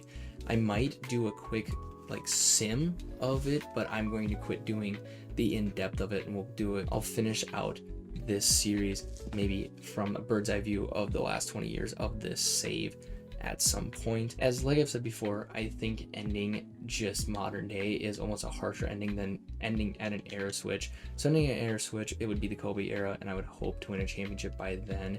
And I think there are some pretty solid players in this free agency. Stephen Jackson is a grab. Did not get picked up off of his rookie deal, so we'll go ahead and sign him. Must be our mid-level exception that we signed him on, as they want to start him over Grant Hill. That is not happening. However, this is a team that I think is 11 deep, so we will start with 11. Jalen Rose, Kobe Bryant, Grant Hill, Joe Smith, and Ralph LaFrentz start off in the starting lineup. Stephen Jackson, Bonzi Wells, James Robinson, Wally Zerbiak, and Vitali are going to be our secondary rotation, and then Jamal Crawford I want to get minutes for. He potentially is going to earn more minutes, as we have a lot of small forwards. We might need to move on from them at some point, potentially Stephen Jackson at the trade deadline, but we're going to get into simming, and hopefully this is a very quick offseason. I will stop at the trade deadline very quickly because I think I will make some trades, but we are going to try and speed this thing up just a hair. At the trade deadline, I'm going to trade Dikembe Mutombo once again, and Alvin Williams for Muggsy Bogues and an 03 first round pick, because any 03 first round pick means a chance at LeBron James. And Muggsy Bogues is a fun guy to have. We're 31-10. We're very dominant. Those are guys that weren't in our rotation. I don't know if Muggsy Bogues will be in our rotation. And it wants us to start Stephen Jackson, who I did not realize is 22 because I thought about trading him. Honestly, Grant Hill might be the guy that we have to trade. He has not been very good for us since getting here. I will give it this year, but it really wants us to start Stephen Jackson. And I mean, the only thing is he's probably going to be gone after this year because he's going to want real money. Having a very good season, but I literally do not have a way to extend him if I wanted to, because I signed him that 1 year. Grant Hill will resign, looks like a relatively small deal, and we will go ahead and lock him in because I'm not going to trade him this year. Like I mentioned, Jalen Rose, I'm not going to trade this year, so I will give him money as well. Interesting that Jalen Rose wants more money than Grant Hill. I suppose he's a year younger, but yeah, I mean, like I said, he's probably gone after this year, and we are the front runners for the championship at the trade deadline. So I'm good with holding on to him, and if we lose him, we lose him. We're going to start on the screen. Gerard Eaton winning his 3rd Coach of the Year, 16-22, a very good season for Las Vegas. On screen are the real 2001 award winners, MVP being KG, Kenyon Martin winning Rookie of the Year, Damon Stoudemire winning 6th Player of the Year, 6th Man of the Year for the 2nd straight year. Shaquille O'Neal, I was just talking about how he has won no major awards, finally gets his DPOY. Greg Becker, an auto-generated player, wins Most Improved Player. And then, like we mentioned, Gerard Eaton wins Coach of the Year. Happy to see him continuing to get awards. And Kobe Bryant is probably the most talented player to not be on an All-NBA team. But Joe Smith, I almost missed him. Joe Smith makes the All-Second team, had a complete down year, completely different role than what he had in Orlando. But clearly the trade worked out for him, and I'm so used to looking at the guards. I mean, you look at the guards that are in front of Kobe, I mean, I guess, but I'm a little annoyed that we have not seen any Kobe Bryant on the all-rookie teams, and we did not even get Jamal Crawford on an all-rookie team either. But we were the 1 seed, 16-22, we were pretty handily the 1 seed. Kobe Bryant was our PER leader. He's currently hurt, he's an 88 overall. I think it is left shoulder tendonitis for 4 to 6 weeks, so that is the entire playoff run, which sucks. He's our only 20-point per game scorer, but we have, what is that, 2, 4, 6 double-digit scorers. Joe Smith, our rebounding champ. Jalen Rose, our assist champ. Kobe Bryant, our steals champ. LaFrentz is our block champ. Kobe is our field goal leader and our 3-point leader. And yeah, I mean, this team is so deep that we don't really have any crazy scorers. We haven't really had any crazy scorers since Jordan's early years when the team was terrible. Peja Stojakovic is a 30-point per game scorer. Marcus Camby is the rebounding champ. Chauncey Billups is the assist champ. Starbury is the steals leader. Shaq is the block champ and the field goal percentage champ. And Manu Ginobili, who is in year 2, I would take him for most improved over the other guy, even though, you know what, I'm going to take that back because he's a number 3 pick that just made a natural jump. So never mind taking that back, but he was the 3-point leader. And I'm really hoping that we can take care of business against the San Antonio Spurs. They have Elton Brand, they have the MVP in Kevin Garnett. We keep facing pretty solid teams in the first round, but I think KG is really just the team, and we sweep them, and KG is quite literally just the team. We had to play Manu Ginobili, Dennis Scott, Tom Gugliotta, Gary Trent, and D Brown, just an overall just solid team. That's like a 5-seed team. Like if I were to pick a 5-seed team, it would be that Clippers lineup that I just, whoa, what? So much just happened. It's about 3 injuries heading into game 2. That was an interesting day at practice, but are we? Oh, okay. Shouldn't have mentioned it. See, I jinxed it by mentioning it. I was gonna say, are we gonna just like sweep our way through the whole thing? Playing DPOY Shaq in the conference finals here. Rod Strickland is here. Cliff Towns is a pretty solid player as well. That doesn't really look like a 2 seed to me. I would put them as like a 3 or 4 seed, but they are playing like a 2 seed as they have won more games against us in this round alone than anybody else has. Kobe is back healthy, full, so hopefully we can take care of business. I'm shortening the rotation as we now have our backs against the wall here. We have home court advantage. We need to win 3 straight. Looks like we'll take care of business to stay alive for a game 6 here. You guys can't see it. We have a dominant win. That is entirely on me. You've been missing the whole Eastern Conference as well. My apologies. I am trying to get through this season because I think this is the season. As once again, it looks like we're going to dominate and force a game 7 to stay home. However, they are making it interesting with a couple minutes left. Oh my god. 118, 1-0, or 111, 108 is the final score there. Joe Smith, legacy game to keep us alive. They came storming back. A game 7 here. I believe the Nets won on the other side, so we will face the Brooklyn Nets here, and they will not go away in this game either. I don't think we'll need to hop into this. Ooh, we might need to hop in. This is scary. Yeah, we're good. We're good. I'm so scared here. I should jump in. I'm gonna jump in. I don't know why I'm debating it. I need to jump in here. Oh, there we go. The scoreboard changed. Oh, I'm controlling the players. Okay, hold on. I'm too busy looking at the scoreboard. I think Kobe Era must be soon if the stuff is changing. Get the ball in, please. Oh my goodness, Jalen Rose. We're winning.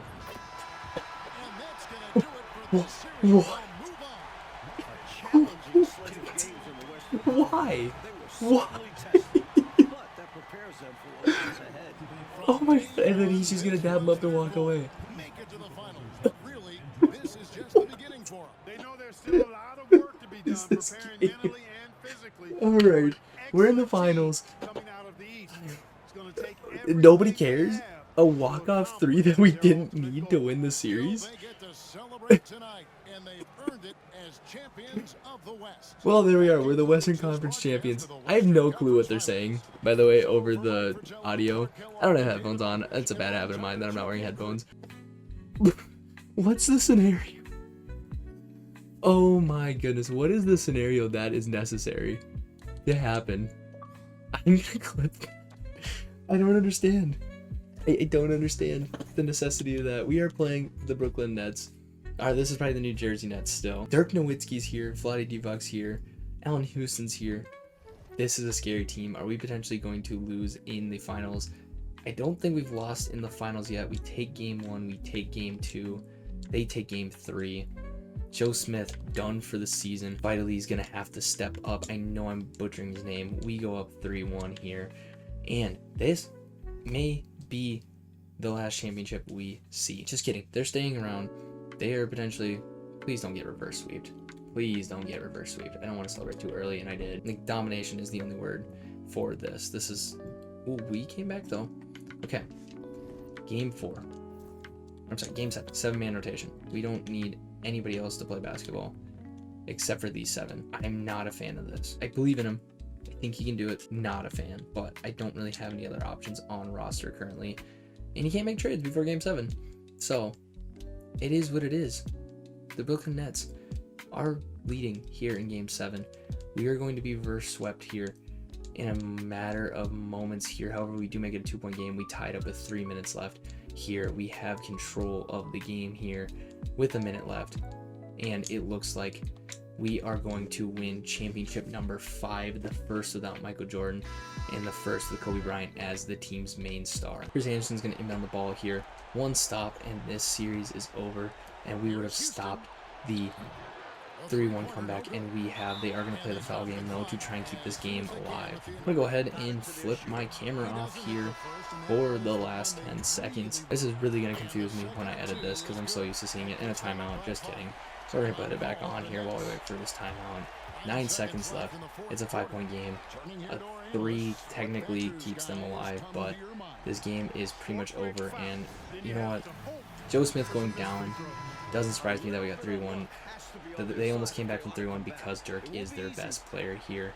Like I said, they basically need a 3 here to stay alive. Allen Houston is going to get it in the corner here. It looks like he's going to dribble out the clock here and step out of bounds. That's a way to end the subs are in, and it looks like they're still going to foul. They're not. Welcome to ring number 5. And they've done it, the new NBA champions.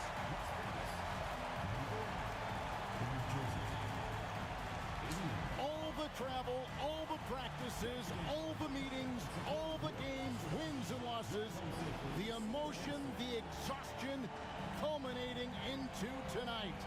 And whenever you win the NBA championship, there is a level of accomplishment and excitement that really can't be matched. Pretty amazing to have accomplished this goal. The celebration. Doesn't show me Finals MVP. Kobe Bryant raises the trophy. I would assume it's Kobe just based off that game. Bonzi Wells played very, very well. Ring number 5 for the franchise here, as I think the Kobe era is just around the corner here. Kobe Bryant does win Finals MVP. Kobe shoots 47% from 3 in the finals.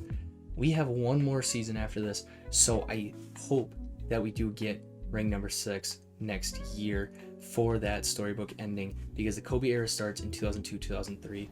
I want this to be the last episode, and I want us to end it out on a championship here.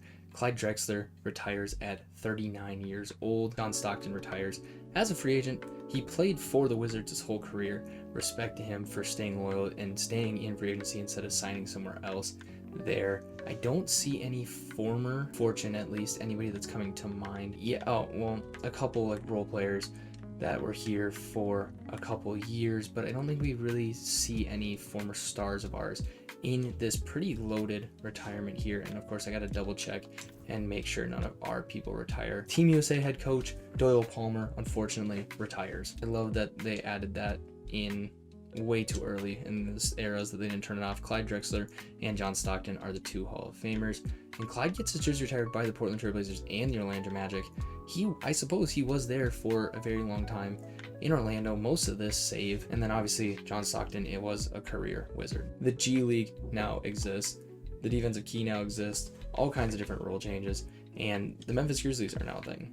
We get the number 8 pick from the New York Knicks. We also have pick number 24 and pick 30 in this draft class, which I don't know if I actually looked at. Pau Gasol, Gilbert Arenas, and Joe Johnson, Tony Parker. Pretty solid draft class to end on. We will not see LeBron James in this at all because of when I want to end, which I'm just now thinking about, but we will do the offseason just to see where LeBron ends. That is pretty important to like the next era of basketball. With the number 1 pick, Gilbert Arenas goes to Toronto. Tony Parker goes to the Chicago Bulls. Henry Flores goes number 3 to the Supersonics, so they potentially wasted a pick on an ungenerated guy. We'll finish out the top 5 here. The Pacers take Pau Gasol, who I was really hoping would fall a couple more spots. And the Nuggets take Tyson Chandler, who I didn't even see on that list. That is a great pickup from them. We'll just do the last couple. Joe Johnson goes number 6 to the Wizards. Number 7 is Richard Jefferson. Another guy I would have loved to pick up in this draft. But Eddie Curry's here. We know he's a 74. I don't know if center is necessarily an absolute need. Although coming off a championship, what really is a need? I would say power forward or center. I'm going to look for power forwards, and Kwame Brown, the former number 1 pick, we'll take at number 9. Oh no, I saw Zach Randolph. That's bad. That's bad GMing right there. That is terrible GMing. Number 8 pick, Shane Battier goes number 9, Jason Richardson.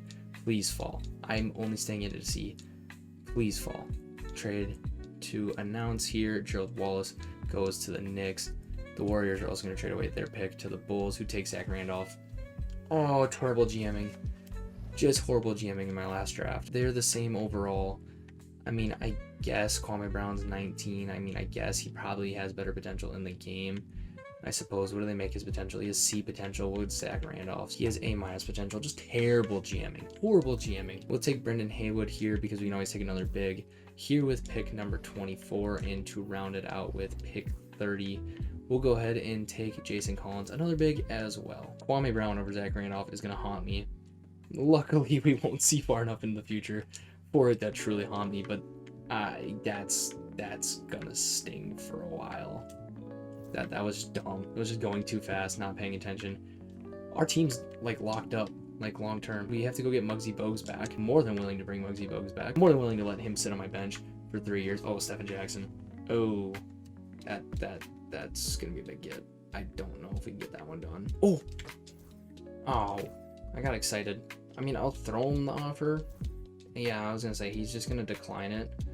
That's unfortunate. I mean, it's not the first time it's happened, so it doesn't hurt as much as like the first time. We are his only offer currently. It's 32, so I don't think he's gonna take it. But like, the offer's there if you want it. I don't think he's gonna want it. Yeah, he's just straight up declining the offer.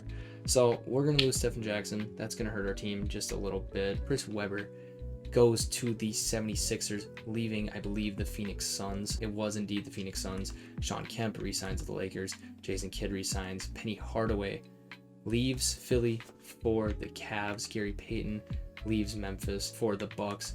Tim Hardaway leaves Boston for the Wizards. Vin Baker leaves Sacramento for the Clippers. Glenn Rice stays in Toronto. Christian Laettner goes to the Suns. Vlade Divac re-signs the Nets. They're hoping to try and beat us in the next year. Kenny Anderson signs with the Rockets. So player progression is going to be huge here to see if we can still progress, which we are. This team is pretty loaded at this point that I'm not necessarily worried about this year. It's going to be a pretty quick year. We're over an hour into this. Don't know what it's going to be when it's all said and done, but if you can't tell, this is probably going to be the last episode, and I'm curious if I'm going to get over an hour. Sadly, Mike Miller and Jason Collins are probably going to be gone here, 2 guys that we just added, and we're going to go get an 03 and an 02 from the Seattle Supersonics. I actually don't even know what that was. Yeah, an 03 first round pick, and then an 02 second round pick here the 02 draft class. Now you think about it, we're not actually going to see where LeBron is because we're still another draft class away. Yeah, this is the Yao Ming draft class.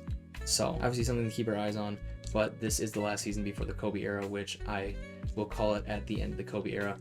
Should probably not skip over our rotation though. This team can be 12 deep, and that is to get our rookie Kwame Brown 8 minutes a game here, but Jalen Rose, Kobe Bryant, Grant Hill, Joe Smith, and Ralph LaFrentz are here. Wally Szczerbiak off our bench is an 84 overall. Bonzi Wells an 83 off our bench. This team is very deep. Kwame Brown is terrible. He's horrible. What's Zach up to? I need to look. This is gonna bother me. Okay. He's not playing either. I could actually use him with the injuries. Oh my god, never mind. We'll continue to sim. Holy, no. We're gonna sim. Yeah. Cool. On screen would be the 2002 award winners. Jason Kidd wins MVP. Gilbert Arenas wins Rookie of the Year. Not really a surprise. Baron Davis wins Sixth Man of the Year. Ben Wallace wins DPOY. Larry Hughes wins Most Improved Player. Gerard Eaton gets Coach of the Year number 4. 16-22, I think, was the same record we had last year, but we did not get Executive of the Year. Did we have any All-NBA team players? No. Once again, we did not. Kobe Bryant, I don't even think made one at all in the save. Would also like to point out we did not have any All-Rookie players, despite having the number 9 pick. So that's great. We drafted a bust purposefully. Didn't realize it. We are the number 1 seed. Playing the Utah Jazz. We'll go through the stats real quick, and then I do need to shorten rotation for the playoffs because some of these guys do not deserve to get playoff time. Kobe is our PER champ at 24. He's also our point leader at 20 flat. Joe Smith at 10 flat. Jalen Rose at 7 flat. Kobe at 1.3 steals. Ralph LaFrentz at 1.2 blocks a game. Kobe is our field goal percentage champ and our 3-point percentage champ. Looking at the league leaders here, Vince Carter just under 30 points per game for the Pistons. Ben Wallace, 13 rebounds a game. Steve Nash, 8.7 assists a game. Starbury at 2.2 steals. And George Mearson at 2.4 blocks a game. Shaq at 61% from the field and 52% from 3 from BJ Armstrong, who's had a pretty solid career. I almost forgot about him. Assuming we win a championship, which looking at Tim Duncan and Sharif Abdul-Rahim, it's going to be tough even to get out of this first round, but assuming we win a championship, we are going to finish the series here. I'm going to be honest, I'm pretty burned out already, and I don't want to make another episode of this, so I'm really hoping that we can take care of business. I didn't shorten the rotation. We're up 2, or we're tied 2-2 with a 12-man rotation. So let's shorten that thing up to 8. We can go 9. We can go 9 because Jamal Crawford's an 80 overall. We can play him. We do need this win. This is a pretty important game here because this determines if we end the series on a championship or not. We should be good here. They are keeping it close, making it interesting. We take care of business here. We will face the Denver Nuggets, a very solid team here. Tyson Chandler, Antonio McDyess, Tony Kukoc, Eddie Jones, and Casey Mitchell. This is not a bad team as they are gonna tie at 1-1. They win game 1. Kobe has a sore knee. We go up 3-1 and we win in 5. Facing a familiar foe in Shaquille O'Neal, LaFonso Ellis, Cliff Towns, Rod Strickland, and Andre Rowe. I think that team got better. I don't think they had LaFonso Ellis last year. I am a little nervous. Is Jamal Crawford still hot? He is not. So we are going to drop this to an 8-man rotation and pray everybody stays healthy here. Win game 1, lose game 2, lose game 3, lose game 4. Man, this is not exciting. All right. This is not how I wanted this to end. Can we hold on to the basketball? Okay, 108, 104. We survived for game 6. This is nerve-wracking for sure. Yeah, I'm not entirely thrilled that I've had the Simcast this much and it be this close. Like, I would just love for us to be able to blow out teams, but they want to stick around and make it interesting. Obviously, they don't want to get reverse swept. Hey, who knows what's going to happen here in Game 7. The 76ers are awaiting the champion of the Western Conference, which we are hoping is the home team, Las Vegas Fortune, and it's not going to happen. Yeah, you're not coming back from that. 117-71 here, and Kobe Bryant 23 points in the last game of the save here. And we'll simulate the 76ers win. Chris Webber wins Finals MVP to finish out the save. The Las Vegas Fortune are unable to finish on top here. And I am going to make a save real quick and just double check that this is the last season. And it is. So this will be the ending point. We ultimately lose our last game of the series, but that is okay because we finish as one of the more decorated teams in NBA history so far. 5 championships to our name across 3 decades of basketball. Our 5 NBA championships put us at the 4th most in league history, behind the Los Angeles Lakers with 15, the Philadelphia 76ers with 6. They just got their 6th, the Boston Celtics with 15, and then of course us with 5. We have completely destroyed the history of the Chicago Bulls. Obviously they had Hakeem Olajuwon, but no NBA championships to show for it. Michael Jordan more than likely is no longer the GOAT because of Magic Johnson's greatness. Magic Johnson finishes number 2 in total points for a career here, for whatever reason wearing an Atlanta Hawks uniform, although he played the majority of his seasons here in the desert. And you take a look at this list and you see a lot of changes because of the history of this league. Hakeem Olajuwon here at 23. Terry Cummings here at 27. Jamal Wilkes at 43. I believe he finished his career here, so it must just take where they finished their career because he was not a legacy guy for us. Michael Jordan finishes 3rd in field goals made. Nick Anderson 33rd in 3-pointers made, spend a year in the desert. Michael Jordan made the most free throws, and really we're not going to see a ton of guys from the Fortune in the NBA record book. I am going to just look through real quick to see if I see anybody near the top that played the majority of their season, majority of their career here in the desert. Johnny Moore at number 12 with 7,000 assists is the highest there. Michael Jordan was the steals champ, the all-time leader. And Magic Johnson you see all over this place. Turnovers, not a good stat to be towards the top. And Michael Jordan, 26.1, finished his career 5th in points per game average. I'm going to switch to the Fortune history because that is the more important thing to me. And career records is not going to work, unfortunately. So we are going to have to just look at total points, where it's dominated by Michael Jordan, and then a singular year of Kobe Bryant. Field goals made is the same thing. Wally Szczerbiak is the 3-point champ in a season. And you see a lot of different names here. Jalen Rose, Kobe Bryant, Terry Mills, Ralph LaFrentz. Free throws, it's just Michael Jordan. Rebounds, you see a lot of names. Cliff Robinson, it's been a while since we've heard that name. Joe Smith, Terry Mills, AC Green. He's had multiple stints here. Rick Smits, Johnny Moore, our original point guard here. Jalen Rose, our final point guard. Then Derek Harper, another very solid point guard in Fortune history. Dikembe Mutombo, who couldn't stay away from this team for more than a year or two. Randy Brewer, we haven't heard from him since the 80s. Mark West, we haven't seen since 86. Kurt Nymphius, we haven't seen since the early days. There's just all kinds of different names here in some of these stats. Michael Jordan just dominates steals. I really wish that the career stuff worked because we're missing out on so much history here. 3-point percentage, you see Hubert Davis, we see Steve Kerr, we see Del Curry.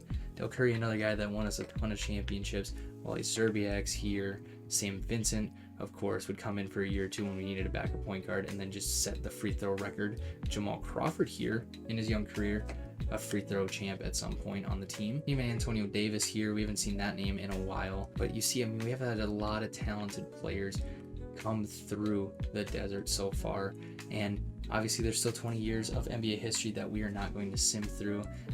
Even though it's fouls, we see some other names, Sidney Green, Kevin Gamble. These are guys that also played pretty solid roles for us at some point in the team's history. I just really wish the career thing works. It doesn't on created teams, or it must not at all. It must not work on any expansion teams. It's just unfortunate oversight from 2K.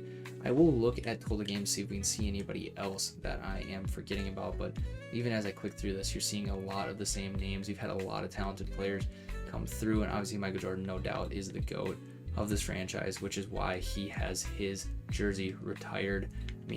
Joe Smith, Mark West. Joe Smith was an amazing pickup for us down the stretch of this. It's unfortunate that he got hurt down that stretch. We had a lot of injuries this year from our playoff run here. Really just a lot of Michael Jordan all over this thing. Even in the playoffs, You see a ton of Michael Jordan, Antonio Davis, I think we mentioned already, but just a look at the history. I wish 2K had a way to look at all of the players that played for your franchise. If I'm able to do it, which I think I can from my spreadsheet, on screen will be a list of every single player that put on a Fortune jersey in a game or was in a trade. This will exclude auto-generated players, so I have no clue sitting here right now how many names that is, but it is going to be a ton because we did a ton of trades, drafted a lot of guys, signed a lot of guys. And you look at this roster: Kobe Bryant, Joe Smith, Jalen Rose, Grant Hill, Bonzi Wells, Wally Szczerbiak, and more. This is a team that is destined to win more championships. I personally am not going to sim through it. I'm going to leave the rest of history up to the imagination here, but this is a team that no doubt would be towards the top of the NBA standings year over year, and the Fortune are in a great place. So that's going to do it for the series. I had a ton of fun with this. If you're watching only this episode, if you've seen all the episodes, if you're watching the supercut, which if this isn't the supercut itself, will be out soon. If this is, thank you for sitting through and watching the entire thing. I have no clue how long it is. Unfortunately, because of the time constraints with 2K26 coming out and just my personal time that I am able to do this with school coming up and all my responsibilities there, and just because of the fact that 2K My League doesn't hit the same. I love doing ideas like this, but it gets a little stale for me. It is hard for me to do this from 85 all the way to 2025. However, if I get a lot of comments and support for me to do it in the next game, I will start it up immediately in 2K26. If not, this was an awesome series. That was a fun idea. I may try and do it on a different game, like a basketball GM. It's more web-based. The sim speeds are a lot faster. I can get a lot more done in a singular episode. I can also start farther back in history, but this was a great run through 2K25 from the 1980s all the way up to the early 2000s, where we turned Las Vegas into a bubble of basketball. This is one of the more historic franchises in NBA history, led by Michael Jordan, but all kinds of different names. Kobe Bryant here is going to lead them into the next era. You've had Terry Mills, you've had the Del Currys of the world, you've had all kinds of different big men come through. You've had all kinds of different #1 picks. Some of them worked out, some of them not. This has been a really fun series. I hope you enjoyed, and I would love to see what your theories for what the next era of the league would look like. As it stands right now, teams like the Phoenix Suns, the Dallas Mavericks, the Milwaukee Bucks, and the Houston Rockets are all towards bottom feeders of the league. Where does LeBron James land there? Where does Carmelo Anthony? Where does Dwayne Wade? When the Bobcats come in 2004, are they able to have the success that we did, or are they just another team in the league? Would the league go to 32 or they stay at 31? All these questions, I would love to see what you would see the history of this playing out as. But as for me, I've had a ton of fun, but I'm ready to quit staring at 2K and just focus on the essay stuff for now. And this was fun. I love the creative story building side that I got to do here. And yeah, it was fun. I'm going to have a heck of a time editing this last episode, and hopefully it is worth it and you guys really enjoyed, because I sure did. So that is it for me. I hope you enjoyed once again. And I'm out. Peace.